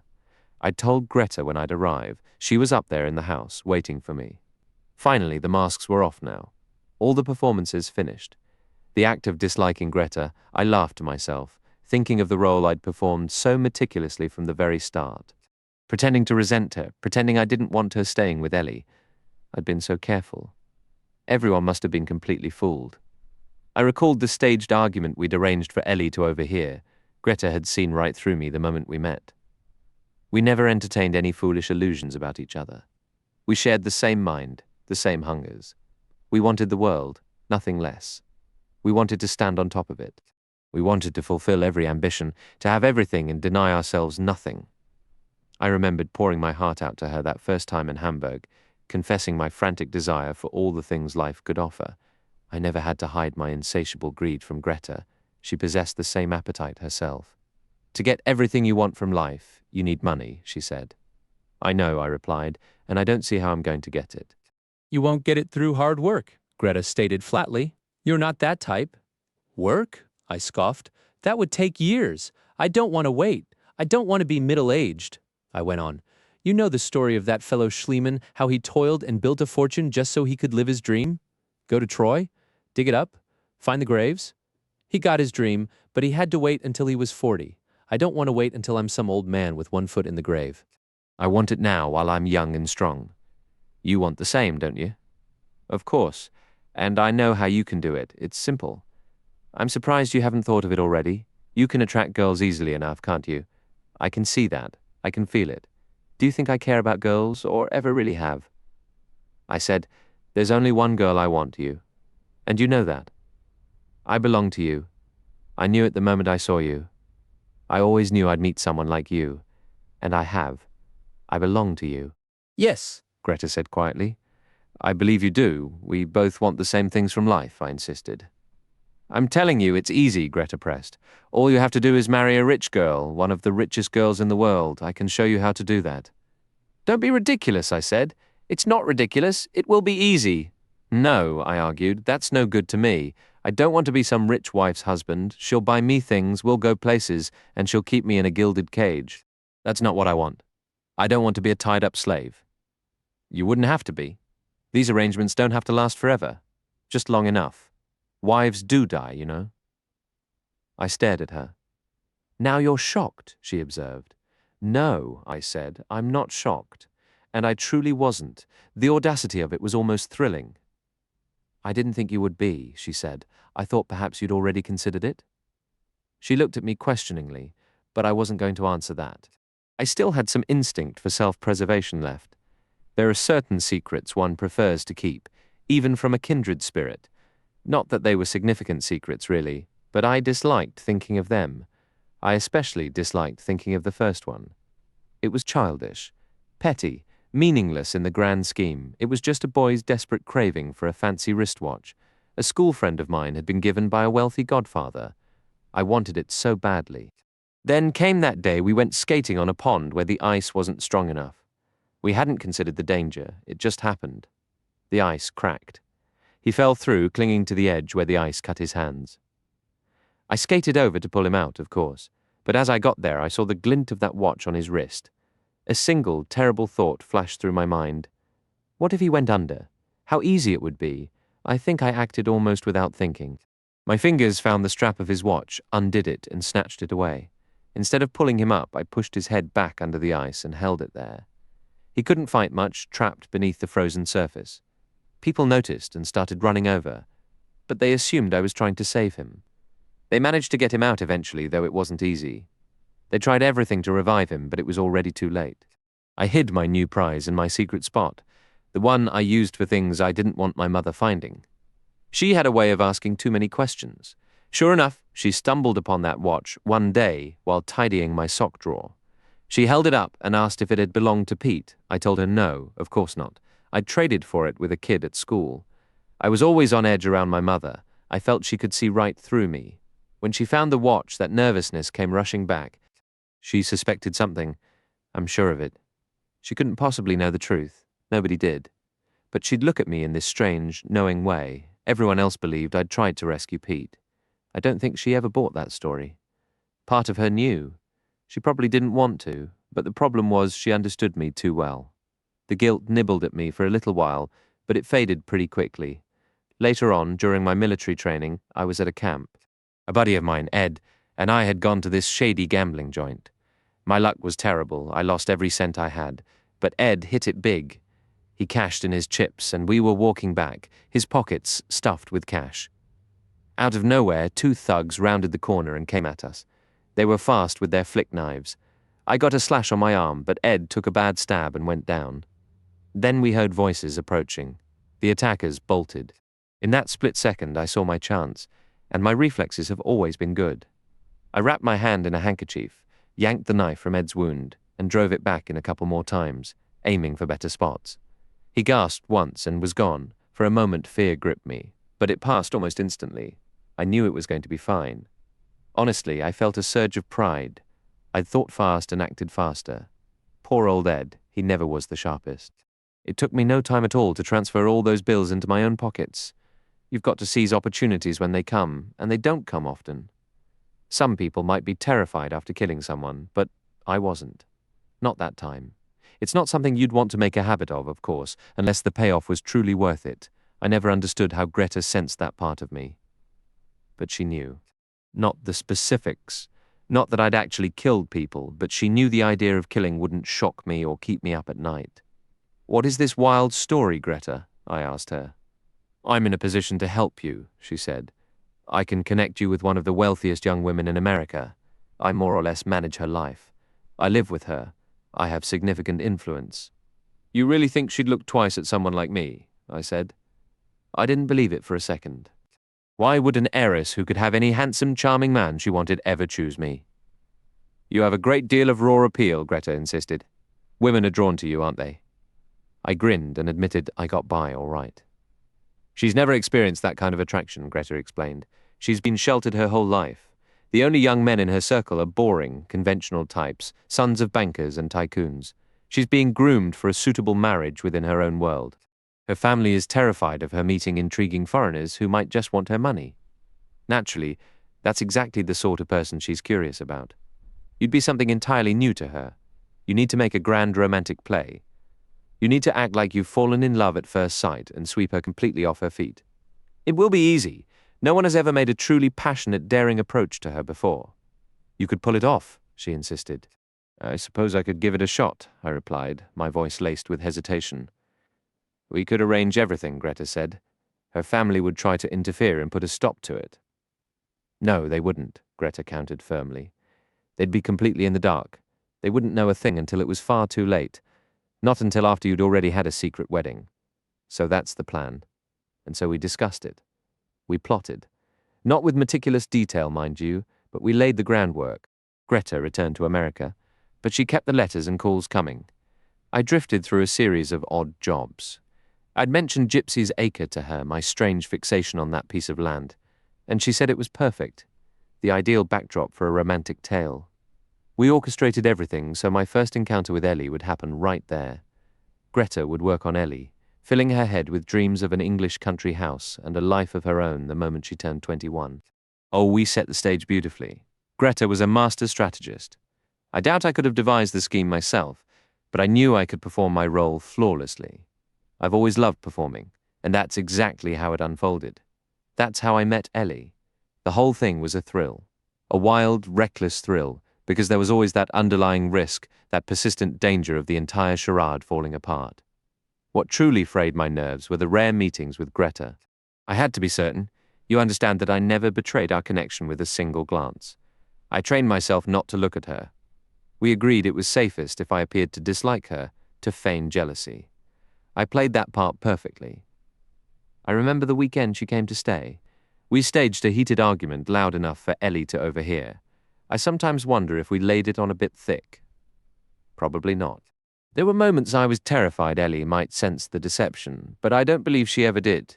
Or maybe she did. I honestly don't know.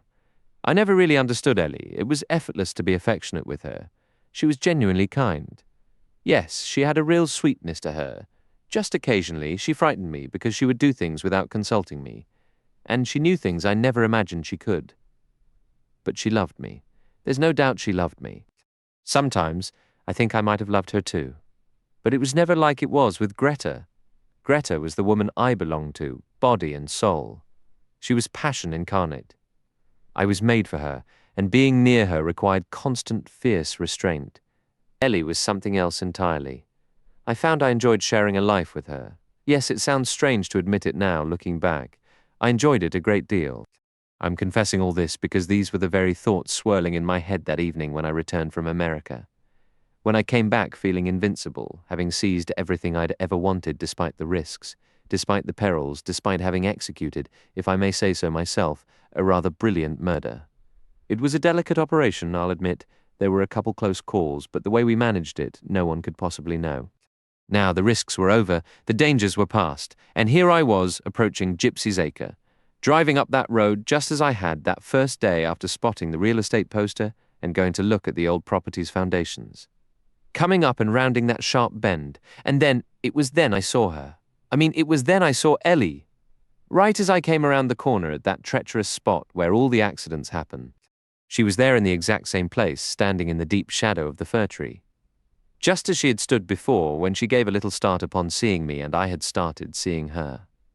That was where we had first locked eyes, where I had walked up and spoken to her, playing the part of the young man struck by sudden, consuming love. And I played it brilliantly, I might add. Oh, I tell you, I'm a first-rate actor. But I hadn't expected to see her now.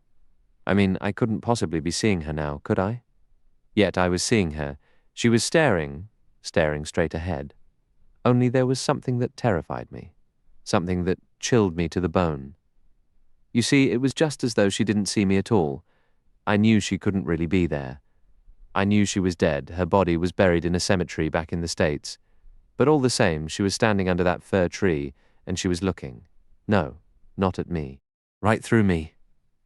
She stood there as if she'd been waiting for me, her expression full of affection. The same look I remembered from that afternoon when she was strumming her guitar. She'd asked me then, "What are you thinking about?" And I'd deflected with, "Why do you ask?" She'd replied softly, "You were watching me like you loved me." I'd mumbled something clumsy like, "Well, of course I do." I froze right there in the middle of the street. My whole body trembled. I whispered her name aloud. Ellie. She didn't stir. She just kept gazing right through me.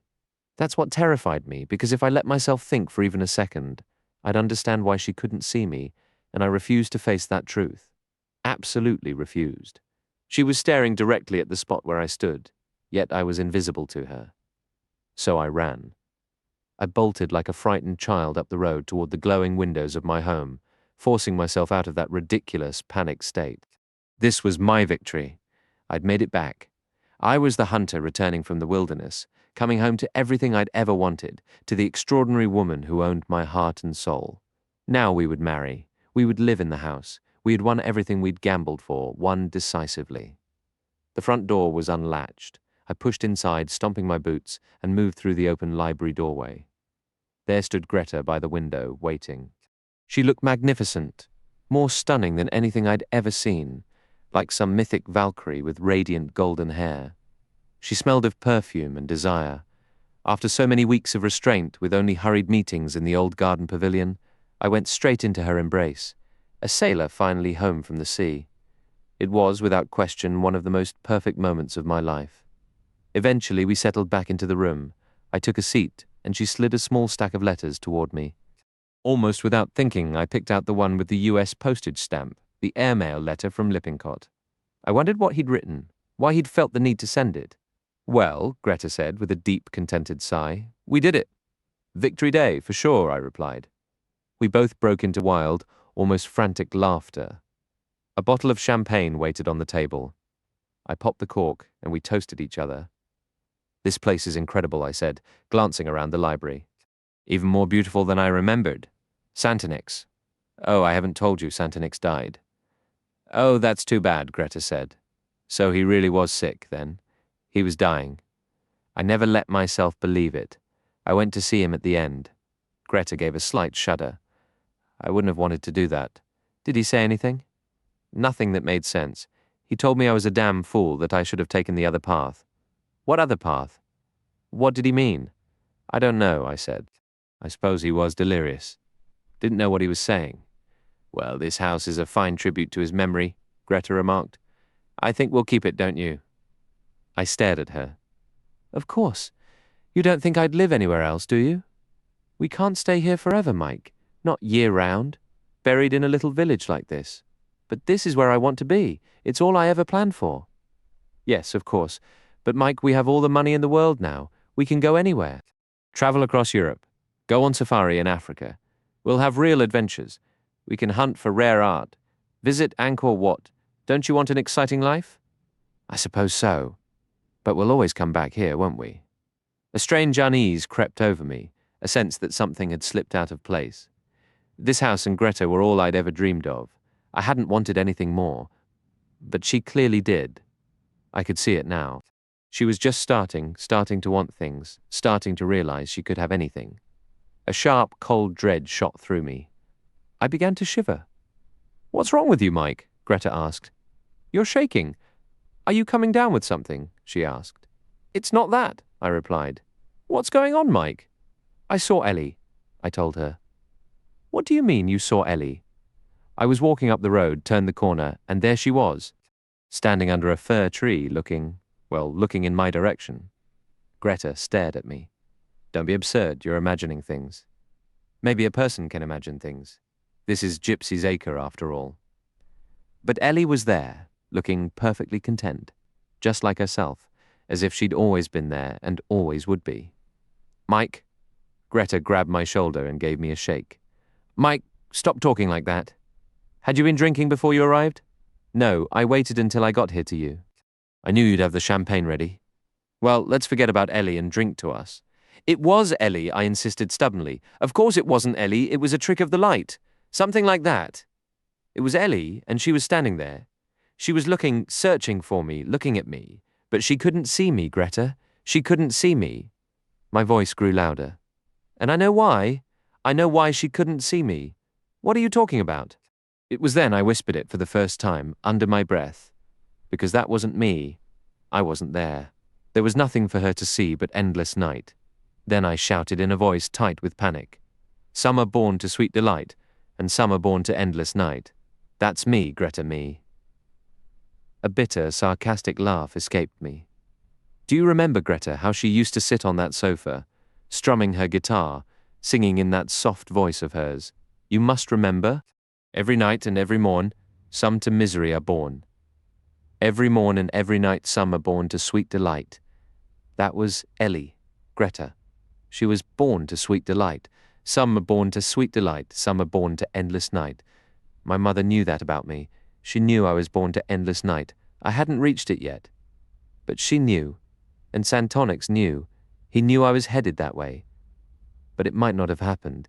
There was just a moment, one single moment, when Ellie sang that song. I could have been happy, couldn't I? Truly happy, married to Ellie? I could have stayed married to her.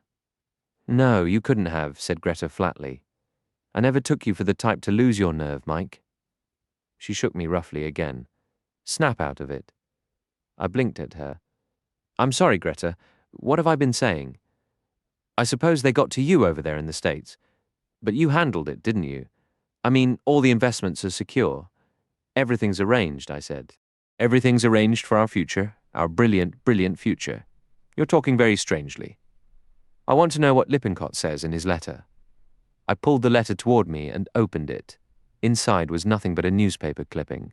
It wasn't new, it was old and worn. I stared down at it. It was a picture of a city street. I recognized it with a rather imposing building in the background. It was a street in Hamburg with people walking toward the camera. Two people in the foreground walking arm in arm. It was Greta and me. So Lippincott had known. He'd known all along that I already knew Greta. Someone must have sent him this clipping, probably without any malicious intent. Just amused, perhaps, to recognize Miss Greta Anderson strolling the streets of Hamburg. He had known I knew Greta, and I remembered how specifically he had asked me whether I had met Greta Anderson or not. I had denied it, of course, but he'd known I was lying. That must have been the start of his suspicion. A sudden cold fear of Lippincott washed over me.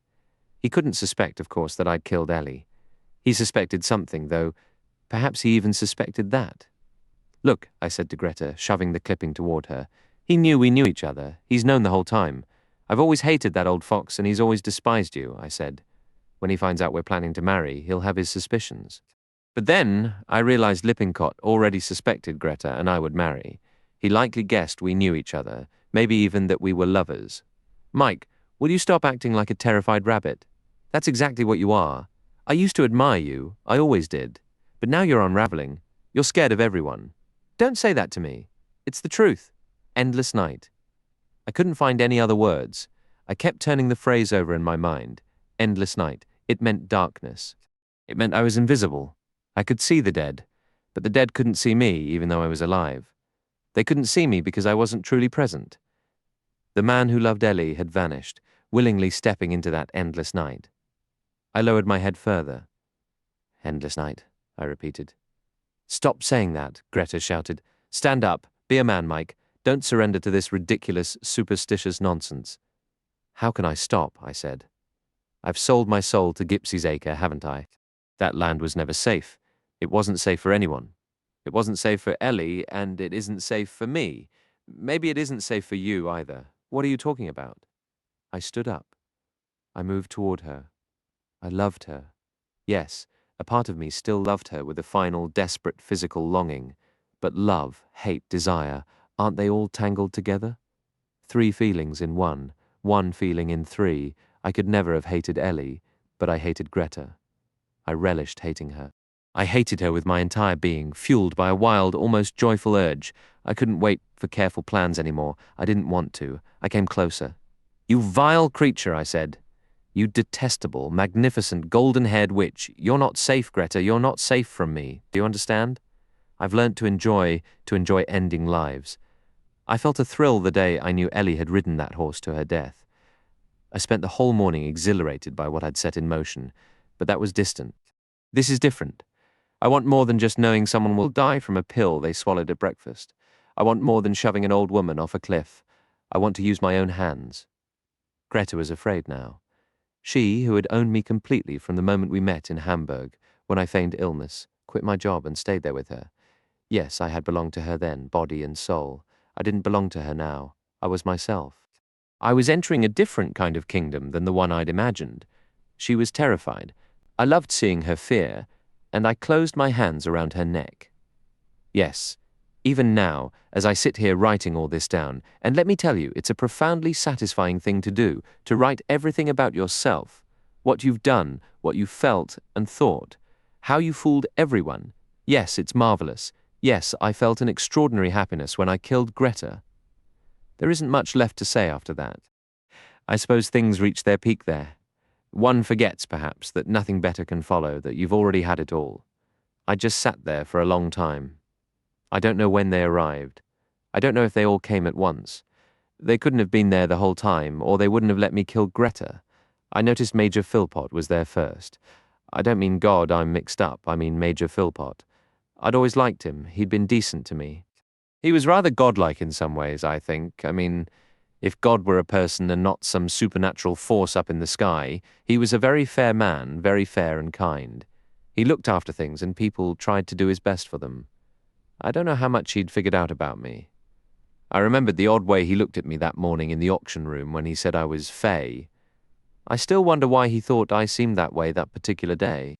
The moment we stood over that small, crumpled shape on the ground, Ellie in her riding clothes, I often wondered if he sensed then, or had some inkling, that I was involved. After Greta died, as I mentioned, I simply remained in my chair, gazing into my empty champagne glass. It was drained. Everything felt hollow, profoundly hollow. A single lamp Greta and I had switched on stood in the corner, casting a weak glow. The sun, I believe, had vanished hours earlier. I sat there with a numb curiosity, wondering what would come next. Then, I suppose, people started to arrive. Maybe a whole group came at once. They moved so quietly, or perhaps I just wasn't registering anyone. If Santonix had been present, he might have guided me, but Santonix was gone. He'd chosen a different path than mine, so his help was out of reach. No one's help would truly matter. Eventually, I became aware of Dr. Shaw. He was so still I barely noticed him at first, seated close by, simply waiting. After a time, I sensed he was waiting for me to speak. I told him I've returned home. A few other figures moved in the shadows behind him. They all seemed to be waiting, anticipating some action from him. "Greta is dead," I stated. "I killed her. You should probably have the body removed, shouldn't you?" Somewhere, a flashbulb popped, likely a police photographer documenting the scene. Dr. Shaw turned his head and said sharply, "Not yet." He looked back at me. I leaned closer and said, "I saw Ellie tonight, did you?" "Where?" "Outside, standing beneath a fir tree. It was the very spot I first saw her, you know." I paused, then added, "She didn't see me. She couldn't see me because I wasn't really there." After a moment, I confessed, "It shook me. It shook me deeply," Dr. Shaw asked. "It was in the capsule, wasn't it? Cyanide in the capsule? That's what you gave Ellie that morning." "It was for her hay fever," I explained. "She always took a capsule as a preventative before riding. Greta and I prepared a couple of capsules using insecticide from the garden shed and resealed them. We did it up in the folly. Clever, wasn't it?"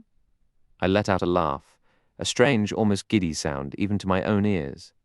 "You'd inspected all her medications when you came to check her ankle, hadn't you? The sleeping pills, the allergy capsules, they were all perfectly fine, right? Nothing dangerous about them." "Nothing dangerous," Dr. Shaw confirmed. "They were completely innocent." "That was rather ingenious, really, wasn't it?" I remarked. "You've been quite clever?" "Yes, but not clever enough. All the same, I don't see how you figured it out. We figured it out after a second death occurred, the one you never intended. Claudia Hardcastle. Yes, she died the same way Ellie did. She fell from her horse during the hunt. Claudia was a healthy young woman, yet she just fell and died. The timing was different, you see. They reached her almost immediately, and the scent of cyanide was still detectable. If she had lain out in the open like Ellie for a couple of hours, there would have been nothing, no odor, no evidence. I don't understand how Claudia got the capsule, though. Unless you left one behind in the folly. Claudia sometimes visited the folly. Her fingerprints were there and she dropped a lighter. We must have been careless. Filling them was a delicate operation. Then, I said, you suspected I had something to do with Ellie's death, didn't you? All of you. I glanced around at the shadowy forms. Perhaps every one of you. Very often one has a feeling. But I wasn't certain we could prove anything. You ought to caution me, I said, reproachfully. I'm not a police officer, Dr. Shaw replied. What are you, then? I'm a doctor. I don't need a doctor, I said. That's still up for debate. I turned my gaze toward Philpott and asked, what's your role in all this? Did you come to pass judgment to oversee my trial? I'm just a justice of the peace, he replied. I'm here as a friend of mine. The idea took me by surprise. A friend of Ellie's, he clarified. It didn't make any sense to me, but I couldn't shake a strange sense of importance. All of them gathered there, the police, the doctor, Shaw, and Philpott, a man with his own demanding schedule. The situation felt overwhelmingly complex. My mind started to drift, my thoughts scattering. I was utterly exhausted, you understand. These sudden waves of fatigue would wash over me, pulling me into sleep, and there was so much coming and going. Various people visited me, lawyers, a solicitor, I believe, accompanied by another type of attorney, and doctors, several doctors. They pestered me with questions I had no desire to answer. One kept asking if there was anything I needed. I told him there was. I said the only thing I wanted was a ballpoint pen and a stack of paper. I needed to write it all down to explain how everything had unfolded. I wanted to convey what I had felt, what I had thought. The more I reflected on my own story, the more I believed others would find it compelling, because I was compelling. I was a genuinely fascinating person who had lived through fascinating events. At least one of the doctors seemed to think this was a reasonable request. I insisted, you always allow people to give a statement, so why can't I write mine out? Maybe someday everyone can read it. They granted my wish. I couldn't write for very long stretches. The tiredness would return. I overheard someone use a term like diminished responsibility, and another person argued against it. You pick up all sorts of things when they assume you're not listening. Later, I had to appear in court, and I requested my best suit. I needed to present a respectable figure. It turned out detectives had been watching me for some time. Those new servants, I suspect they were hired or directed by Lippincott to keep tabs on me. They uncovered too much about Greta and me. It's odd, but after she died, I hardly thought of Greta at all. Once I had killed her, she just didn't seem to matter anymore. I tried to recapture that fierce, triumphant surge I felt when I strangled her. But even that sensation had faded. They brought my mother to see me quite unexpectedly one day. There she stood in the doorway looking at me. She didn't wear the anxious expression I remembered. Now she just looked profoundly sad. We didn't have much to say to each other. All she told me was, I tried, Mike. I tried so hard to keep you safe. I failed. I was always afraid I would fail, I said. It's all right, Mum.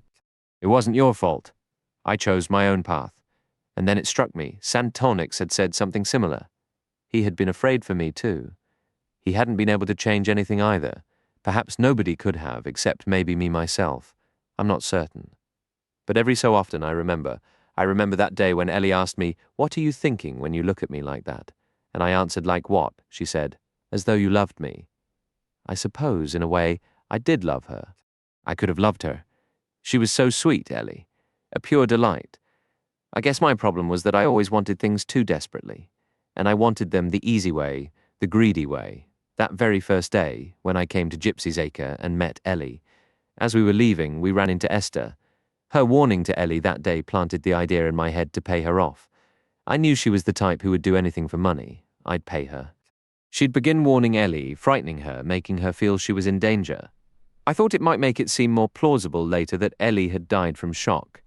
I realize now, I'm sure of it, that on that first day, Esther was genuinely frightened.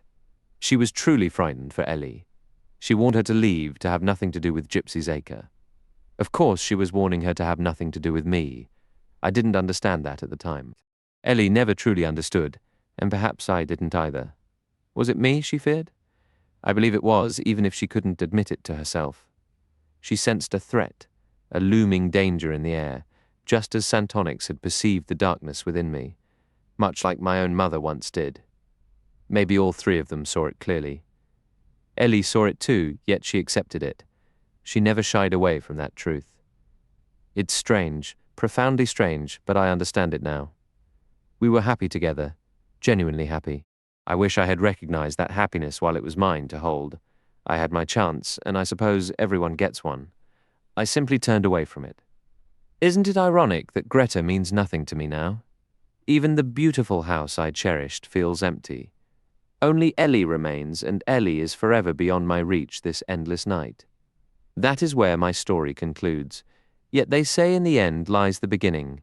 What does that even mean? Where does a story like mine truly start? I need to think, to remember. The Agatha Christie Collection. The Hercule Poirot Mysteries. Test your skills against the renowned Belgian detective. The Mysterious Affair at Styles. The Murder on the Links. Poirot Investigates. The Murder of Roger Ackroyd. The Big Four. The Mystery of the Blue Train. Peril at End House. Lord Edgware Dears. Murder on the Orient Express. 3-act tragedy. Death in the Clouds. The ABC. Murders. Murder in Mesopotamia. Cards on the Table. Murder in the Mews and Other Stories. Dumb Witness. Death on the Nile. Appointment with Death. Hercule Poirot's Christmas. Sad Cypress. 1-2. Buckle My Shoe. Evil Under the Sun. 5 Little Pigs. The Hollow. The Labors of Hercules. Taken at the Flood. The Underdog and Other Stories. Mrs. McGinty's Dead. After the Funeral Hickory Dickory Dock. Dead Man's Folly. Cat Among the Pigeons. The Clocks. Third Girl. Halloween Party. Elephants. Can Remember Curtain. Poirot's Last Case. The Miss Marple Mysteries follow the celebrated amateur detective from St. Mary Mead as she solves crimes near and far. The Murder at the Vicarage. The Body in the Library. The Moving Finger. A Murder is Announced. They Do It with Mirrors. A Pocket Full of Rye. 4.50 from Paddington. The Mirror Cracked. A Caribbean Mystery at Bertram's Hotel. Nemesis. Sleeping Murder. Miss Marple. The complete short story collection, The Tommy and Tuppence Mysteries. Join the lively crime-solving duo from Young Adventurers Limited, The Secret Adversary, Partners in Crime, or M. By the Pricking of My Thumbs, Postern of Fate. Agatha Christie's Standalone, Novels and Collections. Discover all of Agatha Christie's independent novels and story collections. The Man in the Brown Suit, The Secret of Chimneys, The 7 Dials Mystery, The Mysterious Mr. Quinn, The Sitterford Mystery, Parker Pine Investigates. Why Didn't They Ask Evans? Murder is Easy, The Regatta Mystery and Other Stories, and then there were none, towards 0. Death Comes as the End, Sparkling Cyanide, The Witness for the Prosecution and Other Stories. Crooked House, 3 Blind Mice and Other Stories, They Came to Baghdad, Destination Unknown, Ordeal by Innocence, Double Sin and Other Stories. The Pale Horse, Star Over Bethlehem, Poems and Holiday Stories, Endless Night, Passenger to Frankfurt, The Golden Ball and Other Stories, The Mousetrap and Other Plays. The Harlequin Tea Set, about the author. Agatha Christie is the best-selling novelist of all time, her works surpassed only by the Bible and the plays of William Shakespeare. Her books have sold over 1 billion copies in English and another billion worldwide in numerous languages. She authored 80 crime novels and short story collections, 19 plays, 2 memoirs, and 6 romantic novels published under the pseudonym Mary Westmacott. Her writing career began in a hospital dispensary during World War I, where she crafted her first detective story, introducing the now iconic sleuth Hercule Poirot in The Mysterious Affair at Styles. In 1930, with the publication of The Murder at the Vicarage, Agatha Christie unveiled her brilliant amateur detective, Miss Jane Marple, who would become a cornerstone of her literary legacy. Her cast of recurring characters grew to include the adventurous husband and wife duo Tommy and Tuppence Beresford, the unconventional private consultant Parker Pine, and the steady professionals from Scotland Yard, Superintendent Battle and Inspector Japp. Christie's prolific output found a second life on stage and screen. Her play The Mousetrap, which debuted in 1952, holds the record as the longest-running theatrical production in history. Iconic film adaptations like Murder on the Orient Express, 1974, and Death on the Nile, 1978, featured stellar performances from Albert Finney and Peter Ustinov as the fastidious Hercule Poirot. On television, David Suchet became the definitive Poirot for a generation, while Joan Hickson, followed by Geraldine McEwen and Julia Mackenzie, brought Miss Marple to life with memorable charm. Christie's personal life was as rich as her fiction. Her first marriage was to Archibald Christie, and later she wed the renowned archaeologist Sir Max Mallowan. She often joined him on digs across the Middle East, and the exotic locales she experienced from the sun-baked deserts of Iraq to the bustling markets of Syria would vividly color the settings of her future novels. It was during one such expedition, while sheltering from a sudden sandstorm in a dusty tent, that she conceived the plot for a mystery set on an archaeological site, a detail born directly from her adventures. In 1971, her extraordinary contribution to literature was recognized when she was appointed a Dame Commander of the Order of the British Empire. She passed away in 1976 at the age of 85, leaving behind a timeless collection of stories. The global celebration of her 120th anniversary in 2010 was a testament to her enduring popularity. Your purchase grants you a specific, non-transferable license to view this digital book on your screen. This text cannot be copied, shared, electronically transmitted, or converted into any other format. It is also prohibited to store it in any database or system, whether through current methods or technologies developed in the future, without obtaining direct written authorization from HarperCollins eBooks. For cataloging details from the Library of Congress, please submit a formal request. The ISBN for this edition is 978-0062073518. This EPUB file carries its own publication mark dated May 2011 with the identifier 9780062006646. This is version 12.2020.13.333 with subsequent printings indicated by the numbers 11 through 15. Now, about the folks who made this possible, the publisher. HarperCollins has offices all over the globe. In Australia, you can find them on Elizabeth Street in Sydney. Their Canadian operations are run from Toronto on Bloor Street East. Over in New Zealand, their office is located in Auckland. In the United Kingdom, their base is on Fulham Palace Road in London, and of course in the United States, HarperCollins Publishers Inc. is headquartered on East 53rd Street in New York City.